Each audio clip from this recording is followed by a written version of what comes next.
All right, guys.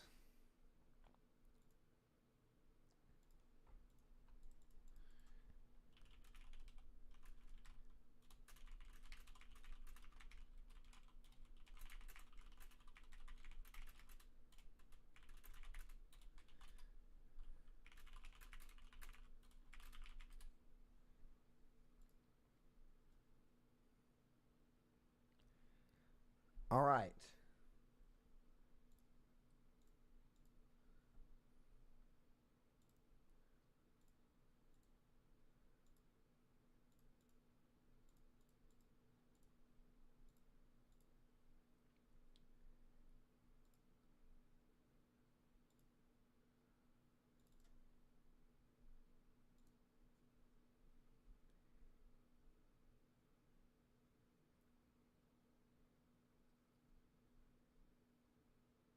Yo, what's up, Smokey-O? Smokey-O, Smokey Oreo, what's up? Yo, Sleepy Live, what's up? Or Sleep Live. Dolby, what's up, man? We should be live momentarily, guys. Momentarily. I'm working on getting the thumbnail made and yeah, no, the Avengers will be assembling at some point. We're all enjoying the game.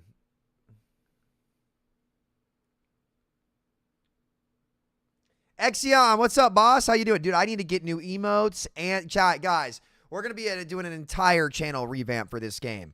This game is the future, and we're going to talk about it today. I can't wait. We got a solid squad to talk about this. So many things to discuss. This might be one of the greatest shows we've ever done.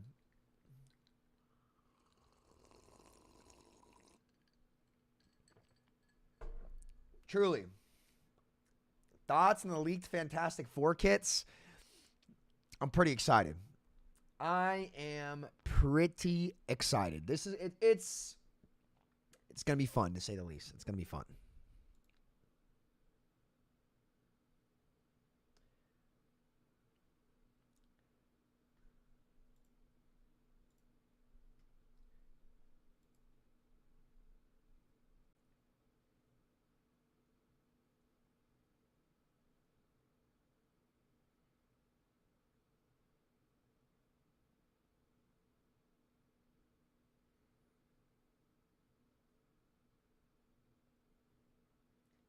Come back to Overwatch. We miss you. I'm good with that.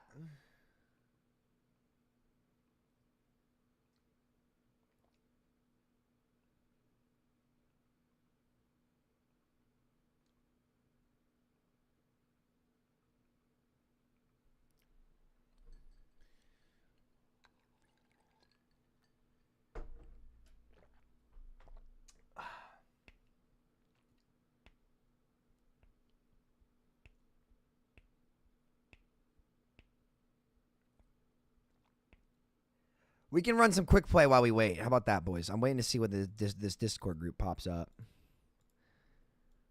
All right.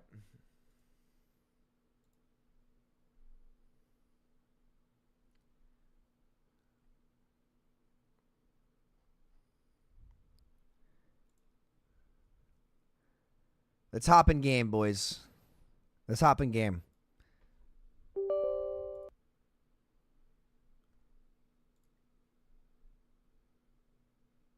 Yep, Ryan, I had your VOD sent to me, brother. I'm going to be taking a look at it tonight or tomorrow.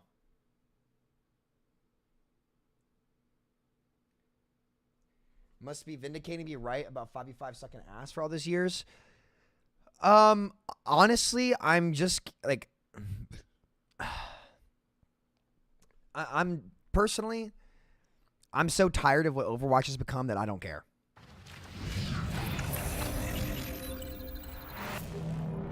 Like, it's just become such a fucking cesspool that it doesn't even bother me. Like, I don't care about if people think that I was right or wrong. You know?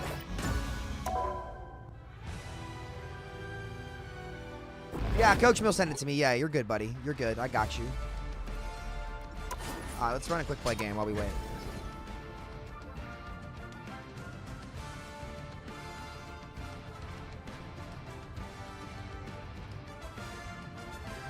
It's scheduled for 4, which is in 5 minutes, so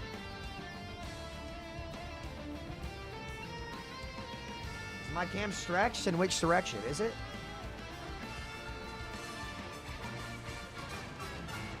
I don't know how to go to default resolution on it.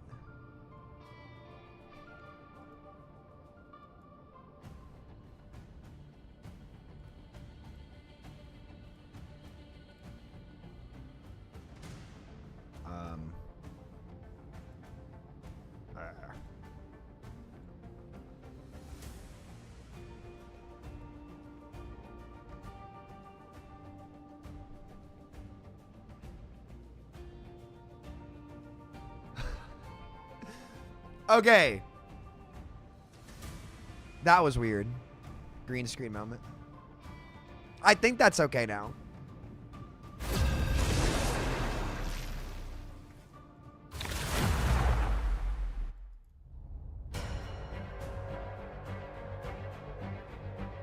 Pick your hero or villain. I'm not judging. No! I wanted to play Moon Knight with the skin, dude. We have a Groot too. This lucky son of a gun. Bruh. Alright, I guess I'm playing sport. I'm gonna go Loki. I'll copy him. I am Loki, god of mischief and the king of Is it coming back to Overwatch soon? Not anytime soon, dude. Not any.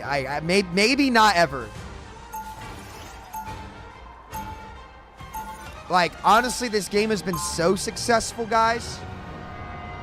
Maybe not ever.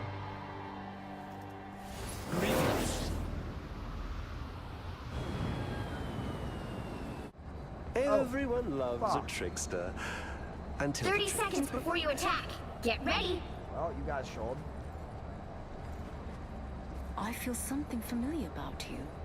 As though we have walked the same path. Assassins like us belong to a pretty exclusive club. What if they add a kitten hero? I don't care about any of that. Like, guys, like the character representation I think is good. The battle starts in 5. But I think they should do everything, bro. They should do everything. 1. All you need to do is capture the mission area. Got it? Good riddance, you are a video game addict. You need therapy not to do video games. You're right, I need some therapy. How about you send me your mom's number and we can schedule a date? you are restored.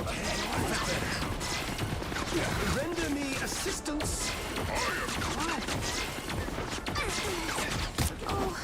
I am a true team player.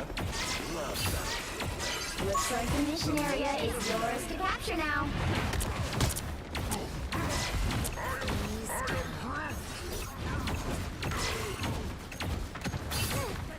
I outnumber you. I keep my clones up on point. Killing for my friends. I am healed.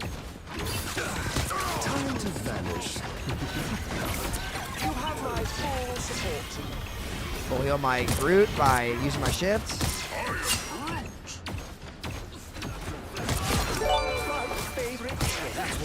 Awesome to get this up. Thank you, bro. The mission area is yours. Here they come.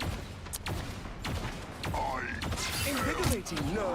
You're quite welcome. Freedo might have fucked up his timestamp, but it should be now. What a difference. Help, friends. The more the merrier.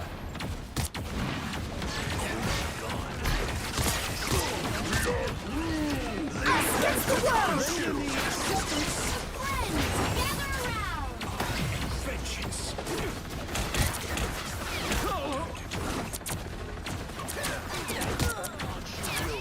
You are restored.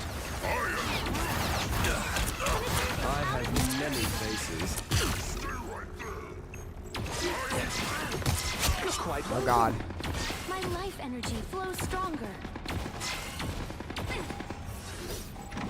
I have many faces. This is real firepower! Half of the mission area. Keep going. Your powers are mine! Come in. We are undefeatable. Focus on the battle.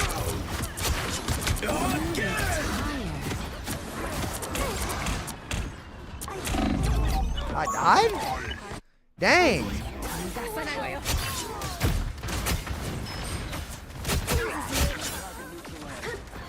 And here we go again. What's up, Graphite Blimp? Honestly, brother, like I couldn't care less about Overwatch at this point. The area's almost I'm glad you're yours. enjoying it, but I'd rather just talk about Marvel Rivals. Invigorating, no? All right. I have many faces. Groot. Groot, what are we doing, bud? I have many faces. Doing my thing, Groot. You're quite welcome.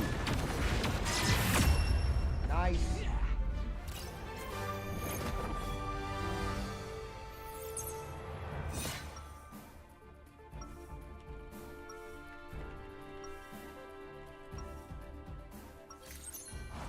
I am accused of loving chaos. It is true. Why is everyone talking about your Marvel Rivals tweets? Because the Overwatch community is just like that, brother. 30 seconds before you attack. Get ready. The Overwatch community is just like that, brother. What's left of it You are not anyway? as human as you look, are you?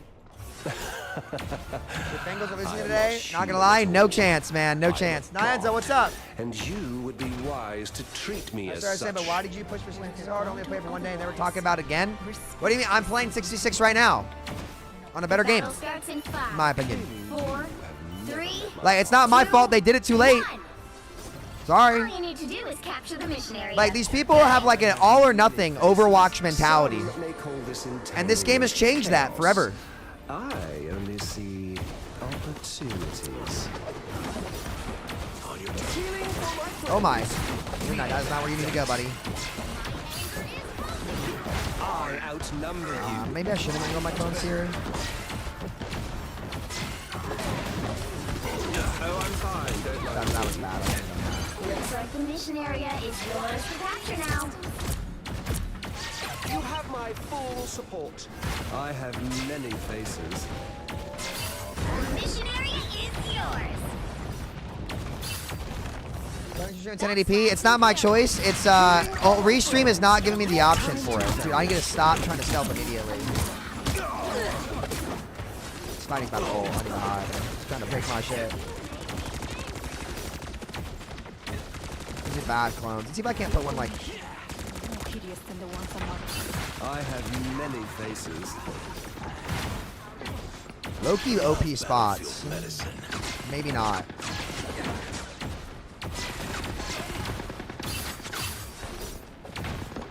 You are restored. My life energy flows stronger. Like, asking me why I'm not playing the 6v6 test is the equivalent of asking me why I'm not trying out the new BlackBerry phone after an iPhone came out. Captured more than half of the mission area. Keep going.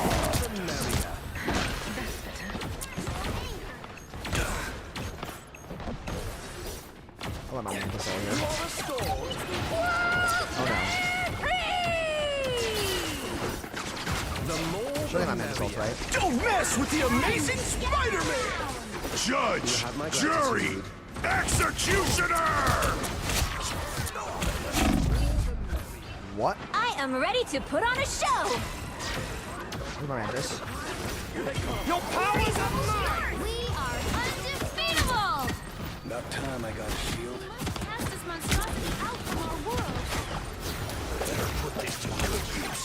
I mean, watch me grow. My anger Yeah. will be. Again! I'm everywhere. Invigorating, no? Nice. Oh no. Has anyone bothered? You'll have to keep fighting until we have a winner. I respect it, Wolvie, but I have many faces. you don't even bother. GG. This is...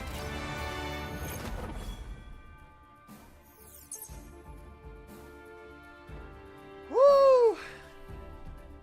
But yeah, I mean, look. I truly after seeing what this game's done, seeing what it's gonna do. Like, this is my game now for sure. Like, I see I just to be honest with you guys, I don't see myself going back to Overwatch anytime soon. Magic guys, please. We're gonna do a lot of content around Magic. I think the next couple streams this week are gonna be centered around me learning her because I suck at her right now. Let's see if this call is going. Caitlin, what's up? Yeah, Marvel Rivals indeed. All right, I'm gonna hop in the call, boys. Let's go. Capture it. What up? Yo. Hey. If I disable an OBS, what does that do? It should I'll allow have you to use it in Discord, but you have to deactivate it. So if you virtual cam it, then if Let me you virtual rejoin. cam it, then you get to. Aired. How you doing, dude? Good Yeah, man. How are you? There we go. Okay, cool. We're doing this the Classico Samuel. ways. The Classico ways today. Did you get a haircut? You I said you got a did. haircut, I yeah? did, dude. I needed it so bad. Good. I got pampered in there, man. They did some stuff to me that I've never had happen before in my life. It was nice. It was. I They see why. touch your hairs in ways that Dude, you never had. No, I'm not even joking. They like this lady was so because I chatted her up because I talked to everybody. So Yeah. she's a super nice lady. Like, you know, got her life story and stuff. Like, I'm not gonna not talk to her. You know what I mean? Yeah. So she's like, you know what? Like, I'm gonna take you back. She like laid, like, she took me to the back, like, laid my head in like a sink and like put me in hot water and stuff. And like, she was doing everything. Like, I don't know what she like. Ladies, I get it now. Like, I'm not gonna lie. Like, the ladies out there are going to salons and getting everything done and like pampered and stuff. Like, I understand. Like, that was a surreal experience. I usually just go because I've had the same barber since I was like 3. She's a super sweet lady named Miss Terry. Yeah. This is the first time like I went to the one that's like close to me, and like I couldn't believe it. It was crazy. But Yeah. I haven't gone to a barber in like, I don't even know, 15 years. Salon or go home, you know? so, oh really your salon? Yeah, I didn't even man. know, dude. Yeah. It's crazy. You got to shop around. I guess so. I was just at a gotta Great shop Clips. around. I was just at a Great Clips, dude. She did Yeah, this for see, me that- at a that's all I need Great to know. Clips. I gave her a great Really? tip, and I was like, yeah, and I was like, thank you, miss. And she was like, no problem. You have a good day. Make sure you like a call your chain? mom. It's some Yeah, it's a American chain. chain? It's an American. It's a chain. I got this at a chain. I don't know what's going on. I tipped her well. And What'd you do? everything. You went to the Five Guys of hair cutting? Like what? Yeah, I know. what are we I don't. doing? I think Great Clips is just like a standard one. I don't know. I started going to one in Cincinnati when I lived there too, and like the lady there was super nice as well. So you know, I don't know. It was weird, surreal experience, but. Oh, God. All this haircut talk triggers me. It's completely unfair.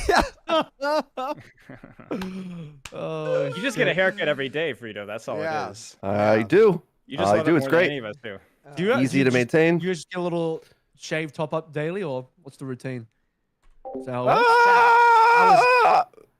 If I'm gonna be out in public, yeah. I was not. I mean, if I'm rizzing no up lifing it, the then I hairdresser. look like She's a an older lady, very mess, sweet, maybe? has a You just kid. run with at it. home. No. But Pretty sure that goes with all of us for different degrees. No I'm, life is always correlated to mess. drawing screen regions here in just a moment, so just a few more minutes, and then I'll hit live. All right. Please bear with me. I haven't Bearing. set this up in literally a year. Welcome to the YouTube streams, Frito. There's something. When I did the dev interviews, I had to like figure out like the overlay and then the names, Yeah. and then it would inevitably I would always have to change the last second, and so there's like all this stress of like, shoot, I'm on their time, I pull it up. Like Gavin Winter's got my name underneath his camera, and I'm like, oh, everything's fine. I'm like, my heart's like, gotta fix the captions, you know. I'm like, crap. Did you gain newfound respect for SVB for figuring out? Oh how to yeah, juggle? I just on the fly, you just gotta be like super calm. Everything's fine. yeah. Oh, let me fix that. You know, technical difficulties. Doesn't Yeah. matter. I actually had to change my Discord name to like X Spilo to be like the last person in the call, and it was like, it's so annoying. Okay, valid. Yeah, it's obnoxious. Better. It's like reminds me of like old TeamSpeak names where people used to put I'm, like their dot before their name. Yeah. How easy has it been to set those up, Spilo? Because I'm about to do a similar chat with some Blizzard peeps. Pretty. Content. They're very chill with it. Shouldn't be too big of an issue. Just the biggest thing is like get into a mock voice call with a few people if you are gonna have captions and find out the ordering of the names. I'm probably not going to do that. People. Okay, so then I'll probably then do that in it- post. then- actually, Then it won't be a problem. Yeah, that's the hard part. It's easier That's to do it the in hard part. post. I can't be bothered doing that shit live. I mean, I could, Yep. but it's just like, I don't Yep. see the point. Yeah. Was there a lot of stuff you couldn't ask, or what? Like, did they give you a whole I just banned had to send topic them. list or No, what? there was no banned topic list with any of my things. I just sent N stuff, and they were like, it was basically like 98% of like what I sent. We'll get to esports and the today stuff for that sure. didn't get passed was I knew it wasn't going to get passed. This debate's happening way like too there soon. was Give Rivals at least 3 like seasons. what there was like a talk. It's been with, about 3 seasons when if we you did the include matchmaker the betas talk and with the Gavin. alpha. There was like the whole like, oh, Blizzard has this patent say it, for brother. like skill-based matchmaking, and Overwatch is definitely using Game's it, been out for a conspiracy month theory and or it's been not- or maintaining lack of it, 400,000 whatever. concurrent players And every day. I for a know month. that they weren't all they're not using it. I've heard it directly from the developers' mouths, but for a public thing, they were not legally allowed to throw a Blizzard patent under the bus, if that makes sense. So they couldn't. It was like a corporate thing that the Overwatch developers didn't. They had to worry about, even though that they didn't use it. It was weird, but it was like typical corpus stuff. But besides that, it was fine.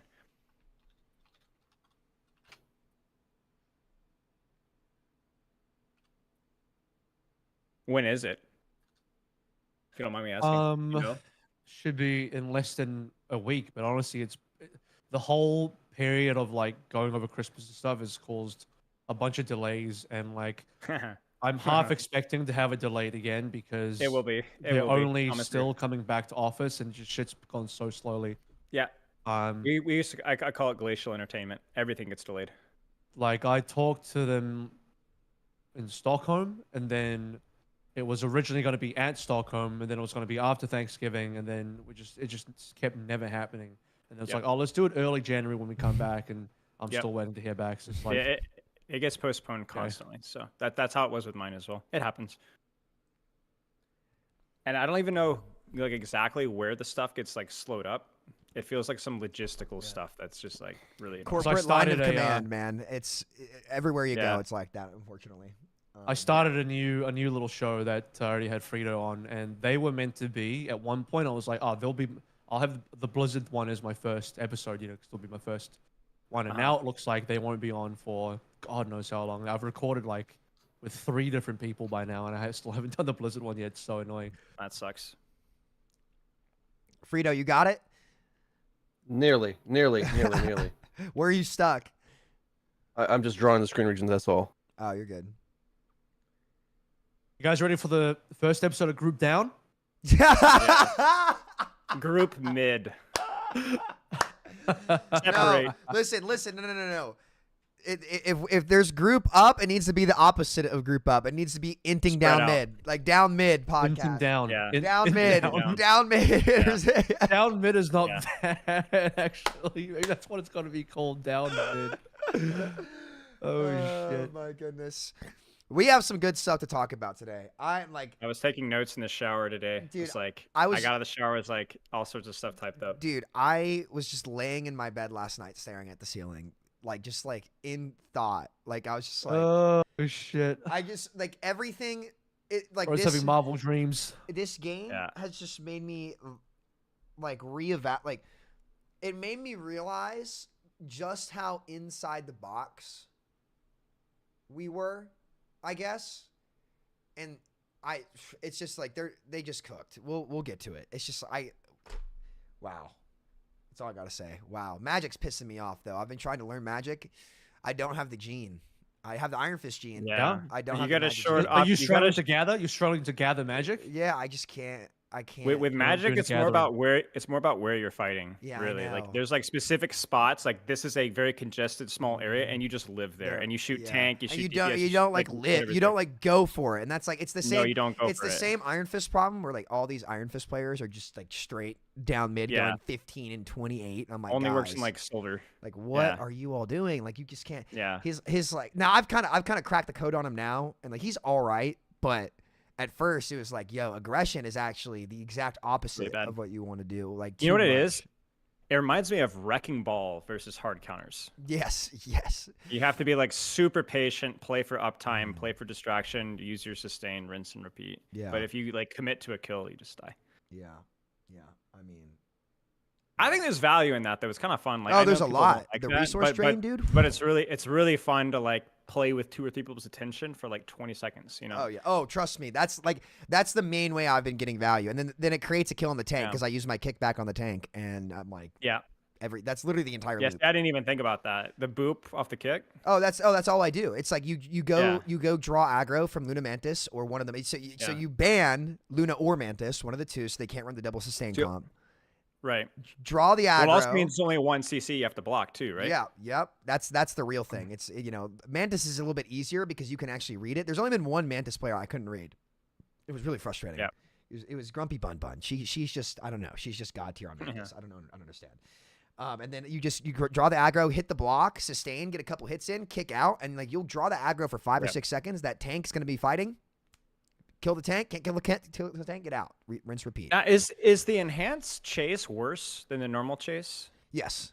So this is what they did with it. It's actually smart. So like you can't, everyone's like his auto lock on flyers is broken, but you can't use your enhanced damage to get the range. Like you sacrifice all of your range to get the damage. So like you're kind of just sitting there and you don't do enough damage to Gamma Iron Man, but you do enough damage to non-Gamma Iron Man. So if there's like Gamma Iron Man, like freaking Boostio flying around lobbies like with their old stack, I queued into the Jur Ezire Boostio stack, and I was like, what is this? Like, this is the IRS stack is back. Teacher, old man needs help. I think you use Restream, right, Sam? I'm trying to remember when you go live, like where on Restream does it pick it up? Like, I have just click chat. What do you mean? Chat. Fuck, man. I wish you could just see what I'm saying. I'm trying to remember. Like, it says connect your encoder. It should be already connected. Oh, did you not put your Restream stream key into your encoder? If you just hit go live, it'll go to YouTube and Twitch for you automatically. Yeah, I thought so. Normally it like comes up here and then it's like there's an extra go live button, I thought. Yeah. Oh, you don't have to hit an extra go live button. Like once you hit start streaming, you put your stream key in, it's good. You do have to go put your thumbnail and select like your monetization settings and stuff on your YouTube stream when it pops up in your live stream manager. But like once you put your stream key in to OBS for Restream, it does all the rest for you. You need to get Sam Toy Jack for the thumbnail. You use Restream.io? Yeah. In a pinch, I'm just gonna I should do that. Swap it up. You should. You honestly should. It's the only downside is I can't figure out how to get my Twitch past 720p. So I've been hard. Really? They don't. They don't let you... It says so. I couldn't figure it out, so I gave up. Yeah, I did some troubleshooting on that too, but they say they do, but I haven't seen topic for another day. Yeah, I'll hunt it down at some point. This is literally like just a boomer moment where I can't remember why it's not going there. Hold on, maybe I'll just run it through this again. What's up? How do you manage your two chats? It all goes into one. So you don't have to. It's all in one chat on Restream. So like it'll show. Don't say that. Don't say that. Twitch will hear. Yeah. Oh, is that bannable? Yeah. I don't think so, but they're weird about it. Yeah, you gotta be careful. Okay, they can ban. You can never. Allegedly. Twitch, if you're listening, allegedly. Why would they care? Yeah, I'm totally ratting on you, Sam. 500 in the PayPal, or I'm ratting. I think their problem with it is like they don't want to divide your attention. Yes. Between the chat, some shit like that. That's their you can't. policy. Okay, I think there's something like you can't refer to YouTube chat as YouTube chat. Like you can't be like, "Hey, YouTube chat," and you also, I don't think you can have your YouTube chat on your stream. Oh, I don't have it on stream. I don't have it. Yeah, on stream. I know, but there's some weird stuff like that. It's you mean on the stream, like then why allow multi-streaming at all? Yeah. Like that's so silly. It's like whatever. I don't care. Yeah, I'll tell you. I'll give you the T Avril. Don't worry. Yeah, I haven't done a multi-stream yet. I'd do it. I'd do it. It's fun. Why not? Yeah. Right. We're in the mic test phase of the stream. I just went live as well. Just want to see if everybody's mic is working, and then I'll do like the intro proper. That's my mic for everybody, and then try to see where my chat's at in terms of that. Is my keep talking over. Keep going. Let's go. Yes. My mic is going now. I am talking into my mic. Okay, everybody at 100 for now. Incredible testing. Wow, Sam, you suck, idiot. Fear Magneto. Is that too loud? Well, that was max gain. I might end up at that point, so I'm trying to test the max gain right now. You never know. Might get a little excited. Gotta be careful. If you talk about Brig or Moira, maybe. Bro, Sam, I'm on my road to GM, bro. I grinded for 2 days, and I'm almost Diamond 2. What have you been playing? 2 days. One trick Winter Soldier, baby. Oh, you Winter Soldier. Okay. I'm living or dying by my mechanics. I'm proving the coach mechanics people wrong. Yeah. Okay. Well, there you go. Again. I mean, he's not exactly underpowered, but yeah. Hey, listen. I'm at a point in time now where I'm running into like Hellas and Hawkeyes. I'm like, bro, I actually have to. I gotta cook here because I'm not gonna win this duel. I gotta do something silly. Go ahead. I dislike his gun, man. When I try Winter Soldier, like the kit's good, but then when you shoot, I'm like, oh my god. It's projectile. Nah, just you got hate you got that you got to let if it cook. That's the thing. I don't Greetings. like that it's projectile. It just frustrates me. You can collat with it too. I hit a collateral with You it. can. You Like, can. Yeah. I killed two Yeah. people. I killed a Mantis and a Luna with I'm- one bullet. I'm obsessed with Winter Soldier. Love his design. Dude, I it's think All right, guys, the time to rest start of this his show. designs- We'll talk about Winter Soldier in a minute. Everybody, this is our first ever Overwatch versus Marvel Rivals podcast. It felt like the appropriate thing to do because for many of us, we think that Marvel Rivals is the true sequel to Overwatch. It did a lot of things that Overwatch didn't do. So I assembled here together the biggest brains in the business in all of hero shooters. I searched far and wide. You have to search far, of course. But what I want to do is just give a brief introduction to each of you because keep in mind, there might be some Marvel Rivals fans. There's a lot of new fans of the hero shooter genre that don't know any of you or who you are. So I'll introduce you based on what I know about you, but be sure to like add in anything else that I forget. So starting in the top left, we've got AVRL, who is a shoutcaster extraordinaire. Big brain, also like me, likes to take contrarian points of view, and is getting back into content creation now. So say hi to the audience, AVRL, and maybe give your intro take as well on Marvel Rivals. Hey, what's up, guys? Former Overwatch League caster, analyst, color caster, I should probably say. So taking on the analytical role. So yeah, man, hero shooters for a long time. Even before Overwatch, I mean, I'm not gonna say that Team Fortress 2 was a hero shooter, but you know, like even just that genre, the entire like history of hero shooter, team-based shooters, and MOBAs as well. So there's a lot of history there. But I don't like take a contrarian view, just to be clear. Like that's not my position at all. You got to like think both sides. You got to think like holistically is what I like to do. Just think from all directions.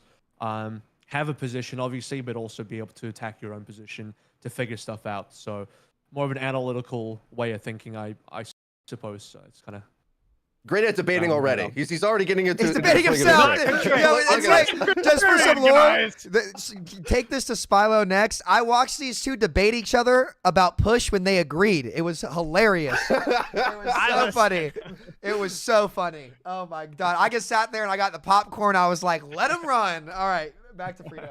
All right, next up, I'm going to introduce Spilo, who for my money is the best Overwatch 2 analyst that we have in content creation and is probably one of the biggest benefactors for the entire community for the Overwatch League dying, because prior to that, he was perhaps one of the best coaches in the Overwatch League too. And I won't allow him to deny that, because we all know in sports, the easiest way to notice great coaching is when you see a team that overperforms expectations. And the work that he did with the London Spitfire was phenomenal, and even perhaps better as a content creator. So we're happy to have you in that field as well. Spilo, say hi to everybody. Hi, thank you. Yeah, just been involved in, I guess, kind of coaching scene for, I guess, 6 or 7 years, professional coaching and one-on-one coaching and learning all the heroes. And then I guess the last couple of years, just putting a lot more time into hero design, game design, and being a professional Blizzard shill. So, you know, trying to diversify a little bit. Great. And we're happy to have you here. So third guest is I did last on purpose. My brother, Samito, he and I nephew. Okay, I tried to upgrade you, man. Yeah. All right. So for those of you who don't know Overwatch that well, me and Sam go way back as content creator friends.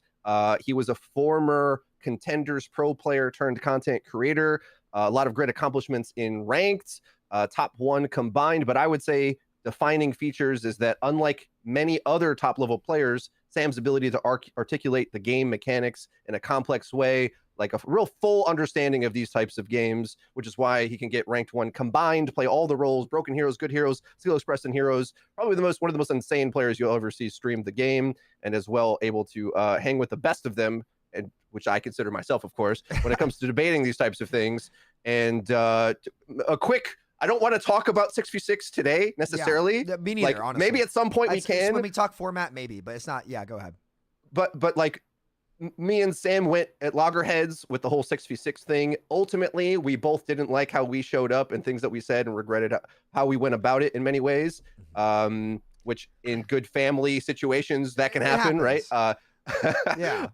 And I think we learned from each other as well. Like the ideas got better over time, and just to kind of like quickly truncate it, it's like I think a lot of the points I had made, I would stand by and show evidence of, but there's a higher truth that Sam was reaching at. There's levels to this stuff, guys. There's different lenses. like I would say I think we were looking at it from like and we'll talk about this today because my mind has been so blown. But I think It's so relevant to today. yeah, So yeah, relevant. it's so relevant to today because like it's so much like we were both right in different pieces, but it doesn't matter at the end of the day because like for me it was all love, and like I knew that when I talked to you that it was about the ideas. It was never like personal. There's definitely some things I take back that I talked to Spilo about this. You can't talk with pro players about it because when you talk with pro players about it, they rub off on you.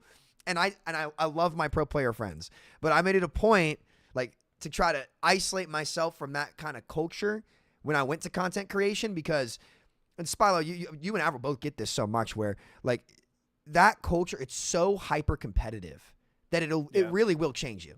It really will change you as a person. It's also I Very want to mature. say like I don't want.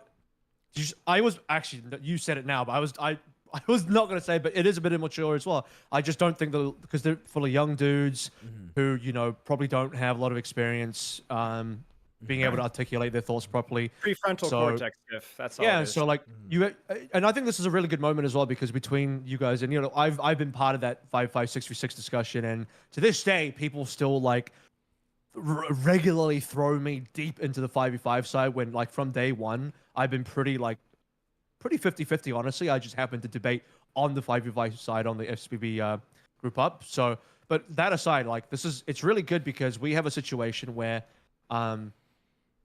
we can show that we can debate about things, and it can maybe even outwardly get a little aggressive at times, but actually we're all still friends. We also respect each other, and we can all like still, behind the scenes, everyone gets along, and it's just all just part of a healthy debate. Like there's no like beef or anything. And we challenge each other. People need to understand there's no beef there. Like that's the hardest part. It's like it's like we're mature enough to where it comes from love, and like we love this genre, and man, has this genre got a new shakeup that frankly, Freedo, I'll toss it back to you here. I don't think any of us I expected the game to do all right and like do well. I didn't think it would be like I would say at this point, Marvel Rivals is like Overwatch 1 cultural phenomenon level in the greater gaming space. Let me just throw in one more point, Sure. and then I guess we should get started because like this is us not even talking about Marvel yet. But like I think what it really shows. I talked to Freedo about this for hours on a new thing I'm doing, but there's we not specifically this thing, but the fact that when you're like with a bit more maturity, you can have these kind of discussions, these ideally quite insightful discussions, disagree, or even potentially get things wrong at particular points in time, but then later on be introduced to new information or learn different things and then change your mind about it. And being able to like say, like, actually, you know what? I'm capable of changing my mind. I'm open-minded. I'm malleable enough to be open to different ideas and different things being correct or wrong, depending on whether new information is presented. I think too many people talking about things are way too eager to double down, even when they shouldn't. And it's better to not double down and be better to be open-minded about things, which I think having a mature group of people and having maturity and discussion is what it's about. True strength. Thanks, Dad. Appreciate it. Thanks for the talk. That was a real Brady moment, wasn't it? Like the Brady Bunch family. Yes. Ultimately, my main pinnacle point against 6v6 was just because I didn't think it would do enough. And what I really wanted was hero bans, was the thing, and not just hero bans, but the balanced philosophy that goes with it in Marvel Rivals. So we kind of all got what we wanted when it comes to Marvel Rivals. So we're all chilling again because not only is it out, we can make content on it, we enjoy it, but it's a proof of concept of things that I really was standing for, things that I had compromised many years ago because I was told they'd be impossible to come out. And this is the major points that I made in my Overwatch is Cooked video, which is where I'm going to transition the first point of the discussion for everybody. I know Sam and I agree on this somewhat, because I've watched his content as well and his reaction to my video. But it is my standpoint that I believe Overwatch is cooked as a game. As far as the top hero shooter genre, like we used to say that the only thing that can kill Overwatch is Overwatch itself, because it's so good at everything it does. Yet to me, Marvel Rivals, while it has perhaps a bit of a weakness in terms of the engine's not as good, and then maybe some of the mechanics aren't quite there in comparison to the feel and responsiveness of Overwatch. Overall, with the depth of the hero kits, with the depth of the strategy, with the diversity of the strategy, with the fun factor for the casuals, and as well as the format for the pros, I think it's the best of all worlds. And it to me, I think it's impossible for Overwatch to catch up, just knowing the process of which that they go by to make changes. But that's just one man's opinion, and perhaps Sam's a little bit as well. So I'm going to take it over to Spilo first. Respond to this prompt. Is Overwatch cooked? What do you mean cooked? Like, Let's get some definitions out there. Yeah. You define it, bro. I don't know. Right. Like, so what most people are going to say is that Overwatch is not going to be it's not going to be at the top of the gaming headspace, the place that it hasn't had since 2018. And it's never going to reach the pinnacle of vision that Overwatch 2 initially launched with, in terms of like the ambition of it being like reinventing the wheel, right? Which again, we've already discussed. Overwatch 2 is not even Overwatch 2; it's just Overwatch, because the whole PvE, whatever. Yeah, I mean, it's not going to reach the same peak that it ever did. It doesn't have the novelty factor anymore. People are too burned out on the whole Overwatch 2 thing. It's never going to bring. It's just going to continue to exist in the headspace that it is right now, developing, evolving, hopefully improving its product, hopefully improving its design, and learning from the mistakes that Rivals makes and learning from the things that it does really well.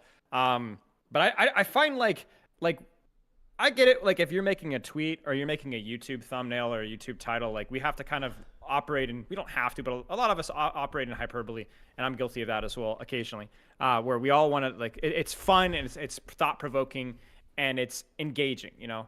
But what does it mean? Like, does it mean that the player population of Overwatch is going to be harmed from Marvel Rivals? Well, yes, of course. It's not, it's a operating next to Overwatch within that headspace. Is it going to kill Overwatch? No. Nothing's going to kill Overwatch. It's going to remain a live service, operational, financially successful game from now until Blizzard makes a lot more stupid decisions and kills it itself, right? It's adjacent, but what I'm more impressed with is how Marvel Rivals has managed to pull people that are not even within the hero shooter genre, right? That's the thing. And so for me, it's like, we have to embrace the comparison. Like, I was a little too starry-eyed. I was like, let's stop comparing Overwatch to Marvel Rivals. You're going to have to. It's inevitable. But, like, let's at least make the comparison productive. And the best analogy that I can have for this is saying that, like,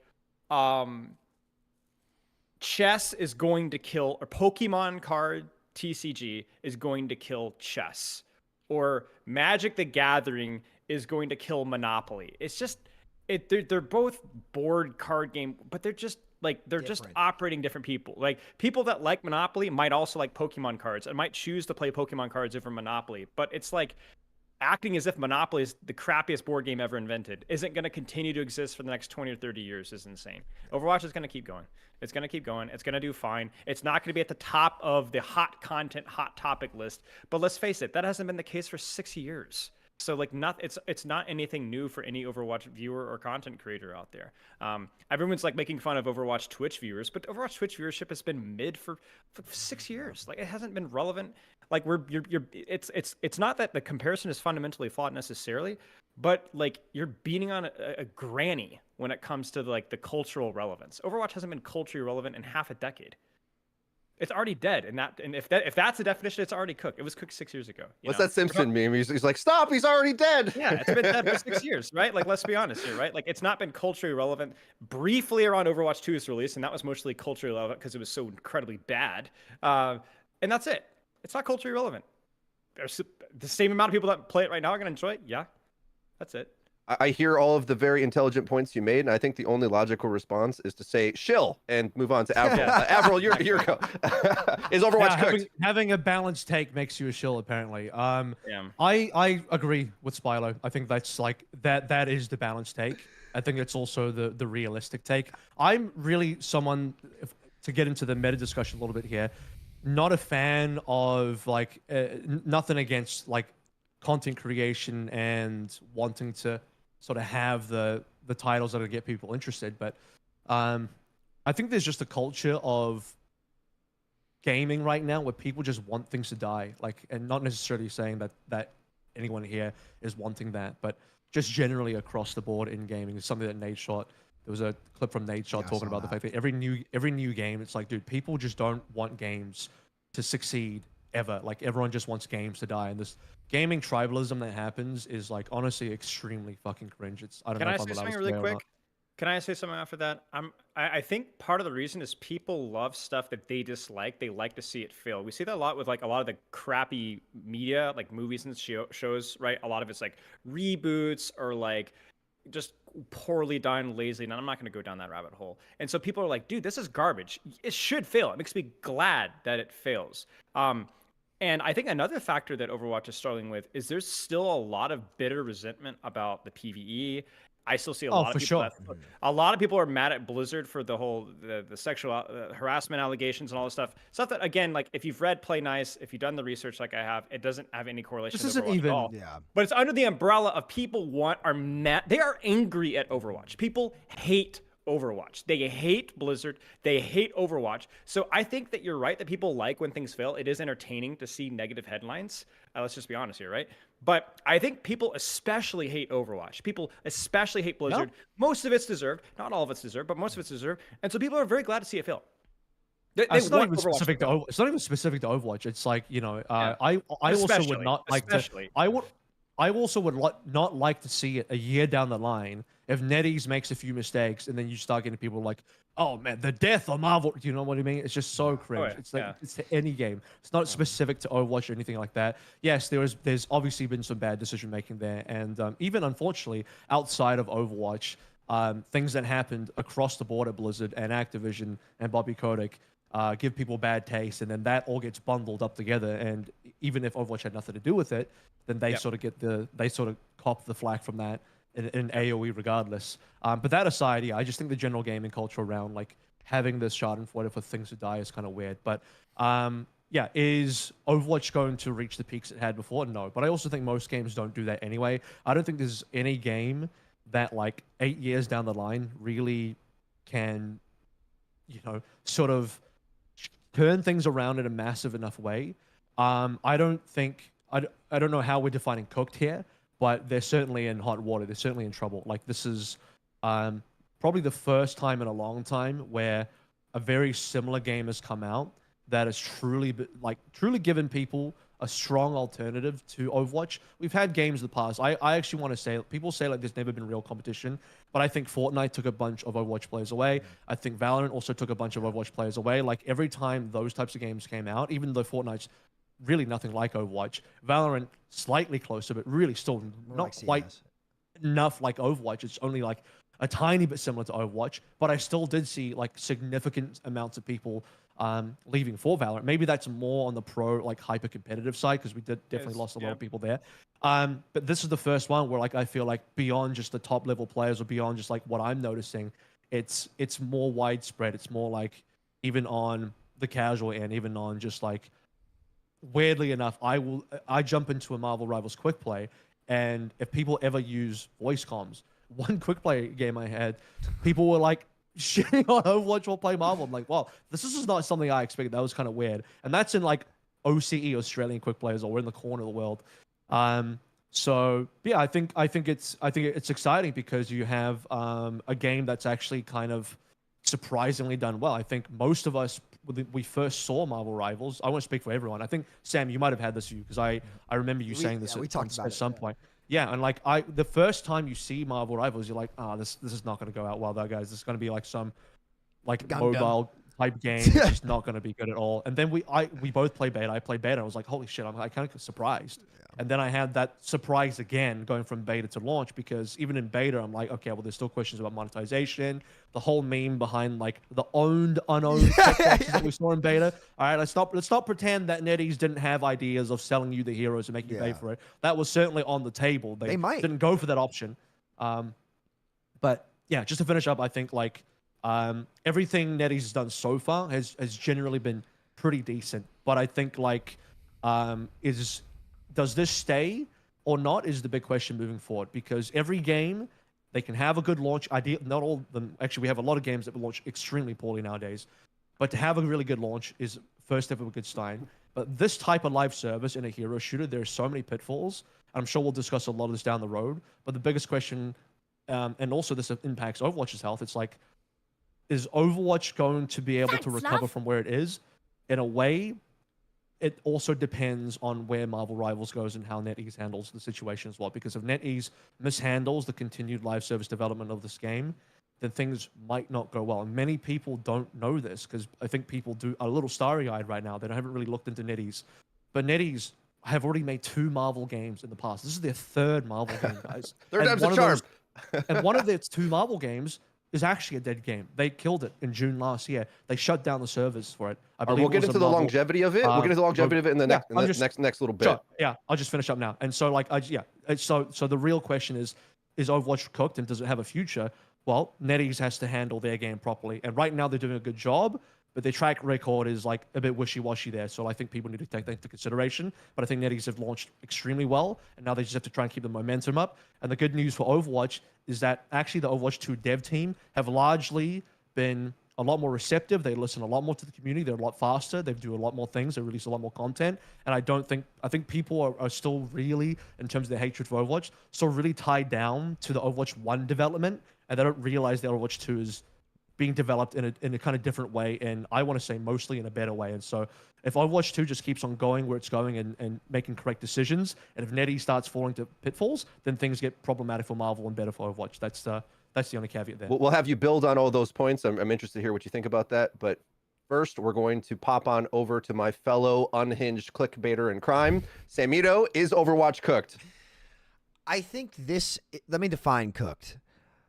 I think that this current iteration of Overwatch is cooked. I don't see like 5v5 role lock continuing as it is in the long term. When we've seen when I've seen just how good hero bans are, it baffles me that I don't see a world where hero bans don't end up in Overwatch after seeing how well they worked in Marvel Rivals. So I think that Overwatch is, I would say, cooked in a couple ways, but like obviously, like the game is. I agree with Spilo 100% and AVRL 100%. Like, it's gonna lose players, right? Yeah, it's gonna lose players. And it's gonna be avoidable, right? But it'll be fine. Like the IP is gonna keep going. It's not gonna shut down.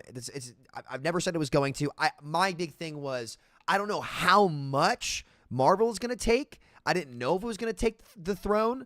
I think Marvel Rivals has taken the throne for the hero shooter genre. Mostly because it leans more into heroes, while Overwatch 2 lean more into FPS. So it's a little bit of a double whammy. That's not necessarily a knock on Overwatch, but like Overwatch 2 has become less of the hero shooter and more of the shooter, if that makes sense, which could be good for its niche. Like it's going to carve out its niche more and more. A couple points I'd like to add on or address, I guess. I think there's only been a couple games that have ever surpassed their peak as life has gone on, like Fortnite, Minecraft, and like the big 3, right? Or like, you can name like a League of Legends game or something like that, where like for years later, it's still getting a lot done, and a lot of it comes from the media that it puts out there. I think Marvel's going to end up as one of those types of games. Marvel is like everything that I would have wanted to see in like the Overwatch story development, how like each season kind of has a villain, like they have their own comic verse. There's all of this media out there for all these characters that are already written. Like their degree of difficulty to execute and get the game and fill all the pieces of the puzzle to make this game a dynasty blockbuster are all already set up for them because they've made these Marvel characters well. And what's so interesting about what Rivals did and why I know it's going to do well in the long term is it's not like I see so like every bit of doubt or points that I've seen people bring up about why the game won't be successful have all been proven wrong when you get into the nitty gritty. I think the biggest one I've seen that I think is hilarious is people saying, oh, well, it's only popular because it's Marvel characters. But if you look at the most viral characters in the game, they're characters that people didn't know about. Nobody knew about Jeff the Shark. Jeff the Shark was not a mainstream character. Squirrel Girl was not a mainstream character. I open up my Twitter timeline, which is just Overwatch players cooking me for saying Star-Lord was like actually so fun, saying it's a Tracer clone, which is also crazy, which we'll talk about later from a design perspective when we get into these character designs. They just like... At every point that I thought could knock this game down a peg, and AVRL, you and I were skeptical about the game at best at first. We were like, and by the way, they still could sell characters. Like, they're probably going to add a ton of characters. I don't know. I don't know what they're going to do. I wouldn't put it past them, to be honest. It could absolutely happen. Here's the question, super fast. Sure. Why does it matter that Marvel Rivals is coasting off of Marvel Rivals content? It's like, or Marvel content. Like, are the Marvel heroes going to go away? Like, no. No, they're and not. AVRL already Like, said they had it's failed still games before there. this. Yeah, but right? It's still there. Yeah, and the people are kind of saying that like, oh, it's the only reason people are playing the game. I'm like, yeah, but there's a million. But they're gonna keep playing the game, right? Yeah, Like, yeah, exactly. So they're gonna keep going. It's just so it's who a cares? moot point. It's to me it's a silly point. I think it was valid to bring it up, but when you look at the results, it's like, okay, like there's more to this than what we would see. Or like I didn't know about Luna Snow either. So like I was watching Marvel movies last night for the first time. We're gonna turn the corner on the next subject. You kind of hinted at beginning it. I'm gonna let you launch us off into the next little category here. What does Marvel Rivals do well? So if it's not just the IP itself, like Sam, we both could go on this for like an hour. I feel so. Like tee us off for this. One closing note, real quick, for Overwatch, real quick. Every time I say this, like people think I'm trying to hate on Overwatch, but I think Spilo, it was either Spilo or AVRL who hit on it. There is a public disdain towards Overwatch. And it's not just like a typical gamer hate, which Nadeshot talked about. I saw that clip and you were right about that, AVRL. Like, unfortunately, like with what happened with Overwatch 2 and all this stuff, there is public disdain from the casual gamer. And I know it because I talked to my stepbrother about it, who like never really plays. He's like, yeah, I'm never fucking launching Overwatch 2. Please, this is the last comment I'm going to make about Overwatch is honestly, I'm so all in on Marvel and I'm so happy that like I want to be happy and not be like, yo, I wish this was Overwatch. Guys, do yourself the favor and drop the Overwatch 2 branding, please. Like this is a new dev team. That's the last note I'll make. Like from the casual player outside of the inner circle of Overwatch, you can't redeem it. You can't. So please do yourself the favor. We're gonna do an Overwatch section later. Oh, sure. Okay, I was gonna say, removing the branding. So we'll come back to that. Sure. Go Okay. ahead, Spilo. There will be more Overwatch talk because if you look at the title of this video, this podcast. Yeah, my fault. You're right. My bad. Sam, buckle up. Yeah, but Jesus Christ. We need you to save the game, bro. Okay, like, come on. Like, that's why you're here. Okay. Spilo, were you trying to get in something? No, I just agree with Sam, but yeah. Okay, hero designs you wanted, right, Freedo? That's where you wanted me to go? Or like whatever's most important to you. Like so you've kind of combated the short-term criticism that it's just smoke and mirrors, it's just the Marvel IP. It's not. You just want to play Spider-Man. Insane depth to everything. Like way more depth than I ever could have imagined. Like I was thinking inside the box and I didn't even realize it. Like I was like one of the NPCs in the Matrix. And Neo's out there somewhere walking around, and I don't even realize that I'm an NPC. Like, the shit that this game has made me think about has made me reevaluate, like, what this genre can be altogether. Let's start with number one, hero bands. Hero bands are a necessity in this genre. A necessity. Sam, it restricts creativity. You would think it does. You would think it does until you play with it, and you're like, holy shit, it's a whole new game. And I realized what it is. It made me think. It was like, okay, I think that balance can be done. It's just really fucking hard. And at the end of the day, what I realized, we were so past hero bans ever happening in Overwatch that we didn't ask ourselves the most obvious question. What are players looking to get into in a game? Like, what makes it enjoyable? And what hero bands let players do is it lets them curate their own experience. Like, my Overwatch experience genuinely would probably be 5 times better like this if I could ban Widowmaker in ranked. The game would be 10 times better immediately. And if the devs make a mistake, like if Pay to Win Malga comes out or Widow's never getting answered or whatever is happening, it gives the actual player the ability to better curate their experience. It's like going into a restaurant, right? And in that restaurant, you don't get to pick the menu. They just serve the most popular dish to you. You don't get a choice, okay? Whatever their most popular dish is of the month, that's what you're most likely going to get. But the other restaurant would let you pick from a menu, say, I want to do this, this, or this. It adds more strategy, it adds more thought. It's just a more enjoyable experience. Like, I can tell you right now, this Marvel season would not be nearly as much fun if I had to play Hela every game. It probably would have sucked. Marvels would be dead at the competitive level. Yes, without 100%. I can guarantee 100%. you, Doctor Strange, Magneto, Hela plus Flanker. Yeah, it'd be over. It'd be over. It would be over immediately. Like, from a design and systems perspective, like, Marvel Rivals is better designed than Overwatch has ever been. Ever. And it simply like comes down to hero bans because that last 5 to 10% in any project is always the hardest to get right. It's so hard. Like that's like we're yeah. Can I ask you real quick? Sure, yeah, do you think hero bans should apply to all ranks? Because the only argument if you know me, if you see my Twitter, I wrote like a massive 2,000 word thing about hero bans and how badly Overwatch needs it, so I agree. The thing is, hero bans currently in Marvel is only for Diamond, Plus. That's 3% of the player base. If you're also including the fact that quick play is like massive in this game as well. So 97% of the player base don't get to play with hero bans. So what do you think about that? Like, does the rest of the game need it I or wish what? I had a good answer for you, but I'm still so new to it, and I'm still trying to wrap my head around it. Like, I would say that it's good. I don't think it necessarily needs to be in quick play, because here's the problem. Like, the margin for error in low rank play is always so high because there's so many mistakes being made that you're not getting the true value of characters. And the hero bans really make the biggest impact, where players are at the ceiling of the game, where balance is the most important. I don't know if the word important is what I want to use, but it's the most volatile. Does that make sense?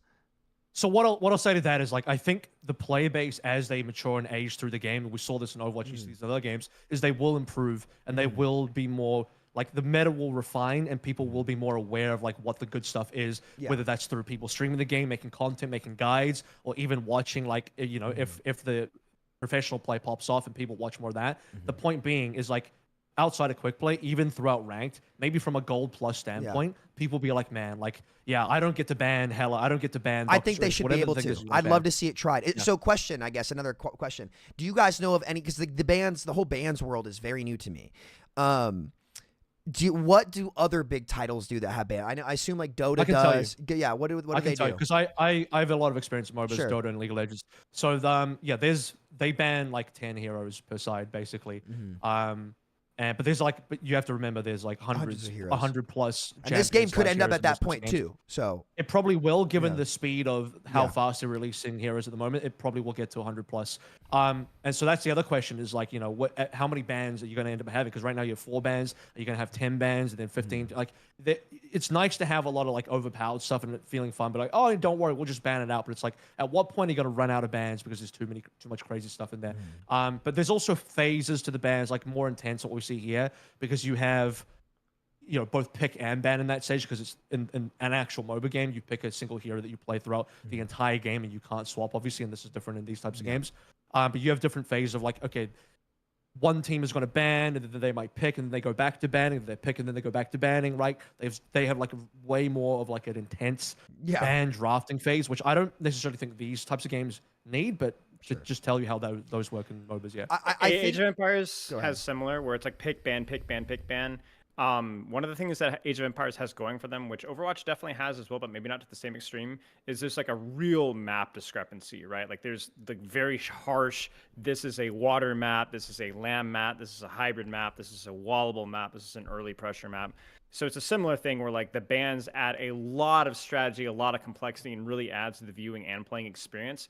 But it is also a huge map variety, so that there's a lot of heroes. Like think about like a Havana Widow ban, right? Like immediately, right? Versus like a Legion Control Center or something like that. So speaking of bans in the pro scene, that's already been implemented, right? Because I know you made content on this. It's been for years. It's been a part of the thing, and like, that game would have been, because it doesn't have the same amount of development that a lot of these games have. Like the active balancing and patching, it's much slower. So like it relies on the bans to be relevant, because there are still very bad balance moments with that game. I just don't. I don't know that lower ranked, mid ranked players are able to squeeze that last bit of juice out that makes certain characters super OP. That requires unless there becomes a character that ever gets released where like it's the value the skill floor is so low that it's like Iron Fist might get banned a lot. Like here's what I'm thinking, just to add on to this. Iron Fist actually. Like maybe we're looking at this, and this is how I've always looked at it. I've always looked at it from like science. Like it's okay, this character, they can't get value out of this character because the skill floor, blah blah blah, whatever it may be. But this is where I've been questioning myself. It's not about the science. This is art. Like, why should low-ranked players, where most of the player population is, not be able to better curate their experience to what they want? It could be placebo. It could be placebo the whole time. It could be, if say bans made it to Overwatch and these kids were just banning Moira on cooldown because he's a Genji player. That Genji player's experience would be a lot better, because at the floor, Moira hard counters Genji. So the Genji player might be able to get more value. Like, I would love to see it just for the sake of like the experiment in all ranks. So like if it's me, I have no problem in competitive allowing these bans to go in every rank, just for the psychological, like the psychological aspect of me being able to better curate my games and really alleviating so much pressure off the balance team to get it right. Because if there's no bans, you have, like, your margin for error is razor thin. But if there are bans, you just have way more breathing room. And it would have solved so many. It would have heavily mitigated by like 90% all of Overwatch's biggest lifetime problems. I don't think GOATs could have existed with hero bans. I don't. No. Well, Lucio's Brig would have been killed. That's like what I said in my tweets.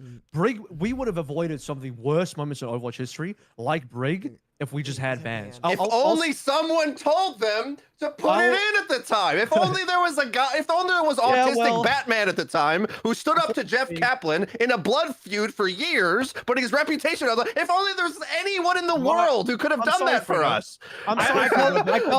Jeff is Jesus. Jeff Kaplan is Jesus, and you can't say anything negative about him because he's the best thing that ever happened to gaming, and shame on you for trying to say anything negative. Sam, really quickly, I just remembered in League of Legends, as far as quickplay goes, at the start, they didn't have bans or drafting at all in like what their version of quick play is. It was just an all blind pick. You just blind picked, and like both, you could have a champion that is identical to another champion of the other team blindly, and then later on they introduced bans even for their version of quick play, so the entire game had bans.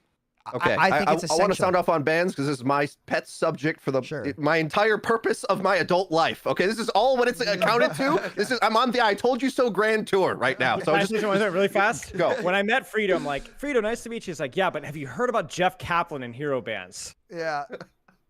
First thing we sat down and talked about, man. My guy, this has been on Freedo's checklist.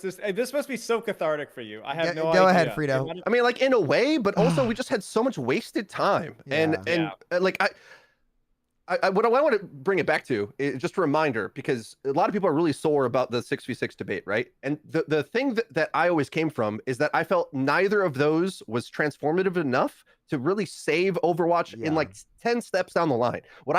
Either one, I kind of don't care. I just want hero bans, and the reason is because it allows the heroes themselves to have their own unique identities. That's the point. And everything that Sam's saying, I said at the time for years, right? So it's like a joy and a breath of fresh air that like I've passed the torch. So now I have somebody else who can ramble on about the same exact points that I've been making about this for years. And I do think it should be for every rank, because it's more important to curate your own experience and pathway through the game, because everybody has heroes they prefer to play and ones that roll us based on our own interaction with it. Like, it doesn't matter what rank you're at. And I've seen Reddit threads about this already saying like, wow, like the game's horribly balanced and it sucks that I have to play against Iron Fist and Hulk and these other characters that, I mean, they get banned a bit at the higher tiers, but the skill curve of this game, and in any game really, is unbalanceable, because you'll get to tiers at the lower end of the spectrum where you're not really going to fear a Hela, and any melee character is just going to be running you over in comparison to these aim heroes. And what you don't want to do is be in a problematic situation that Overwatch got into, where in order to balance Sojourn, then like a Plat Sojourn should just be playing Symmetra or Torb or something else that's just like more meta approved. It makes the game really watered down and unfun for the average player, because there's the ease of access of power is on the H key. So instead of expressing their own individuality, they have to play whatever is the easiest next thing up, and it just gets really cheesy and boring, and that's where you get into the counter pick situation with a balanced version of the free pick format.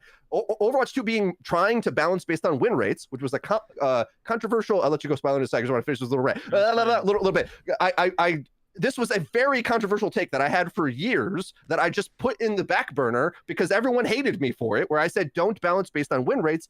We want to form the game based on identity. You don't look at a chessboard and say like, well, if every piece isn't the queen, what's even the point? It's like, it's ridiculous, right? Like it's a stupid way to design the game. You want to design it based on the logic of what you should expect those heroes to do. If you put in a certain amount of skill, what should come out? You shouldn't like look at the results on a spreadsheet and be like, how do we make Symmetra or Torbjorn equal to Tracer? That's the route they went. They try to appease the one tricks for years and years, and the gameplay we got is this counter pickathon and the free pick format with no way to limit it. Spilo first, and then Sam after that. I guess my point was just like, this is maybe a separate discussion, but I don't really know the answer to this. But like, I think it's really easy for us in the competitive headspace to go on about goats and how hero bans would have solved goats. But wasn't like roll queue I always felt like that was more about people picking triple quad DPS in every like gold rank game. You know, Yes. nobody wanted to play tank, nobody wanted to play support. But obviously, look at Marvel Rivals right now. I know that still happens, but I haven't had that to be as much of an issue, and I've played 30 hours in this game, right? So I don't know if it's just a novelty phase, so where people are just enjoying playing everything else. Maybe that's a separate discussion, but we do need to talk about like how hero bans from a competitive standpoint is definitely the solution that Overwatch needed. But from a casual standpoint, what makes Marvel Rivals different, and even is Marvel Rivals different in that aspect? Of people are going to are people going to eventually get tired of playing tank and support in Marvel Rivals? I guess We'll get to roll queue later. Sam, you go. Yeah, I want to add on to this. And Freedo, this is why you're so right. And this is another big thing that Marvel Rivals has shown me. It's all about hero identity. They doubled down on crazy characters, and it makes the game so much fun, even competitively, even with these crazy abilities. And because the game is third person, not first person, they're able to lean into that even more. Like with throwing Wolverine as Hulk. Like, that's crazy. Like, just all of it. Spider-Man swinging, like all of it is just peak. It's just so outside the box. They doubled down on everything. Like, it's honestly made me rethink like some Overwatch abilities too. It's like, okay, like what if you could do something like this? Like, I don't know. It's like I feel like a newborn baby. Thanks, love. I feel like a let's- newborn you baby. look like one. Make Thank Let's talk you. about hero Thank you. identity here in a moment. Avril, do you have anything else on Be the careful. current point on like bans and all this? Like, otherwise we're gonna gush about hero identity. Yeah, I think bans are good, but I just think a lot of I think bans have done a good job in Marvel Rivals, and especially bans have shown that it can work in games like Overwatch. And like specifically when I talked about bans more in depth, I keep referring back to my tweet because that's where I'm coming from in terms of my points here on bans. But like, it proved that it can work. And for the longest time, whenever I brought up bans, every time I brought bans in Overwatch, people would be like, well, I don't want this in ranked, because it was more about bans in the pro play. And now I'm like, no, fuck that. Let's put it in ranked as well. Let's put it in the game. And I had a Twitter poll, and I believe it's concluded now. And I haven't actually checked the results, and I'm pretty sure that the results wouldn't have changed from when I last saw it, which was, I think it would have likely have ended. Where is it? Here it is. It has ended at, so the four options were no bans at all in Overwatch, 14.3%. Both quick play and competitive ban, which is, so quick play and ranked together, 3.4%. So not very many people wanted it in both quick play and competitive. And then the other two options were bans, but for all ranks in ranked, 38.2%, and then bans for Masters Plus only in Overwatch, 44.1%. So overwhelmingly, everyone wants bans in some way. Only 14.3% of people didn't want bans at all. Everyone else wanted bans in some capacity. And it was actually really surprising how many people said they wanted bans in all ranks and not just Masters Plus. And this ended with 2,384 votes. So it's not like an insane. I'm not going to try and pretend that this is the entire sizable. Overwatch player base. That's sizable. But that is a sizable and reasonable number of votes in there. And to add more context, probably more people follow me, are more competitively angled, because that's most of the what I'm known for anyway. So I wouldn't be surprised if people are more competitive if they actually came and saw the tweet and voted. But I think it's positive because they're the ones playing ranked anyway. And it was basically 50-50 between whether people wanted it in all ranks or just Masters Plus. But what it does show is that people do actually want it in Overwatch. And I think it's time we just rip the Band-Aid off, and I hope Overwatch does do it. But the only thing I will say on the Marvel side that I think is not a criticism, but it's just like, hey, let's just pump the brakes a little bit in the discussion, is that we'll talk about bans. And I kind of proposed this question to you already, Sam, but not that you have to answer it again. But it's just the fact that bans are great, and we're speaking really positively about bans in Marvel, but just remember, this is only for, right now, in Marvel, only the top 3% of player base get to play with bans. And so for 97% of the player base, bans are still not like a relevant thing. It's just like, it's great. If you're Diamond Plus, you get to play with this amazing, cool thing that's doing all these great things in the game, but if you're below Diamond, then just like, too bad, I guess. Especially for the benefits of role queue, I think bans should go everywhere because it gives like a soft role selection at the start phase. I think that's like part of the genius of it, because you can indicate to your team what you're interested in playing, and so that you don't have to waste time like, oh, who's gonna play healer? Is anybody? Well, oh, we don't have a healer. Like that stuff. And another thing with the role queue situation, I'd say a big benefit of open queue right now with bans is like there's lots of viable comps. So there's lots of ways you could play the comps, and we're still learning what those are. Multi DPS is very good. Double tank is very stable, but not all the tanks are created equal. Some of them. Moon Knight and then- Groot crazy. Yeah, no, Say again? and, One more time. Moon Knight Groot crazy. Continue, Freedo.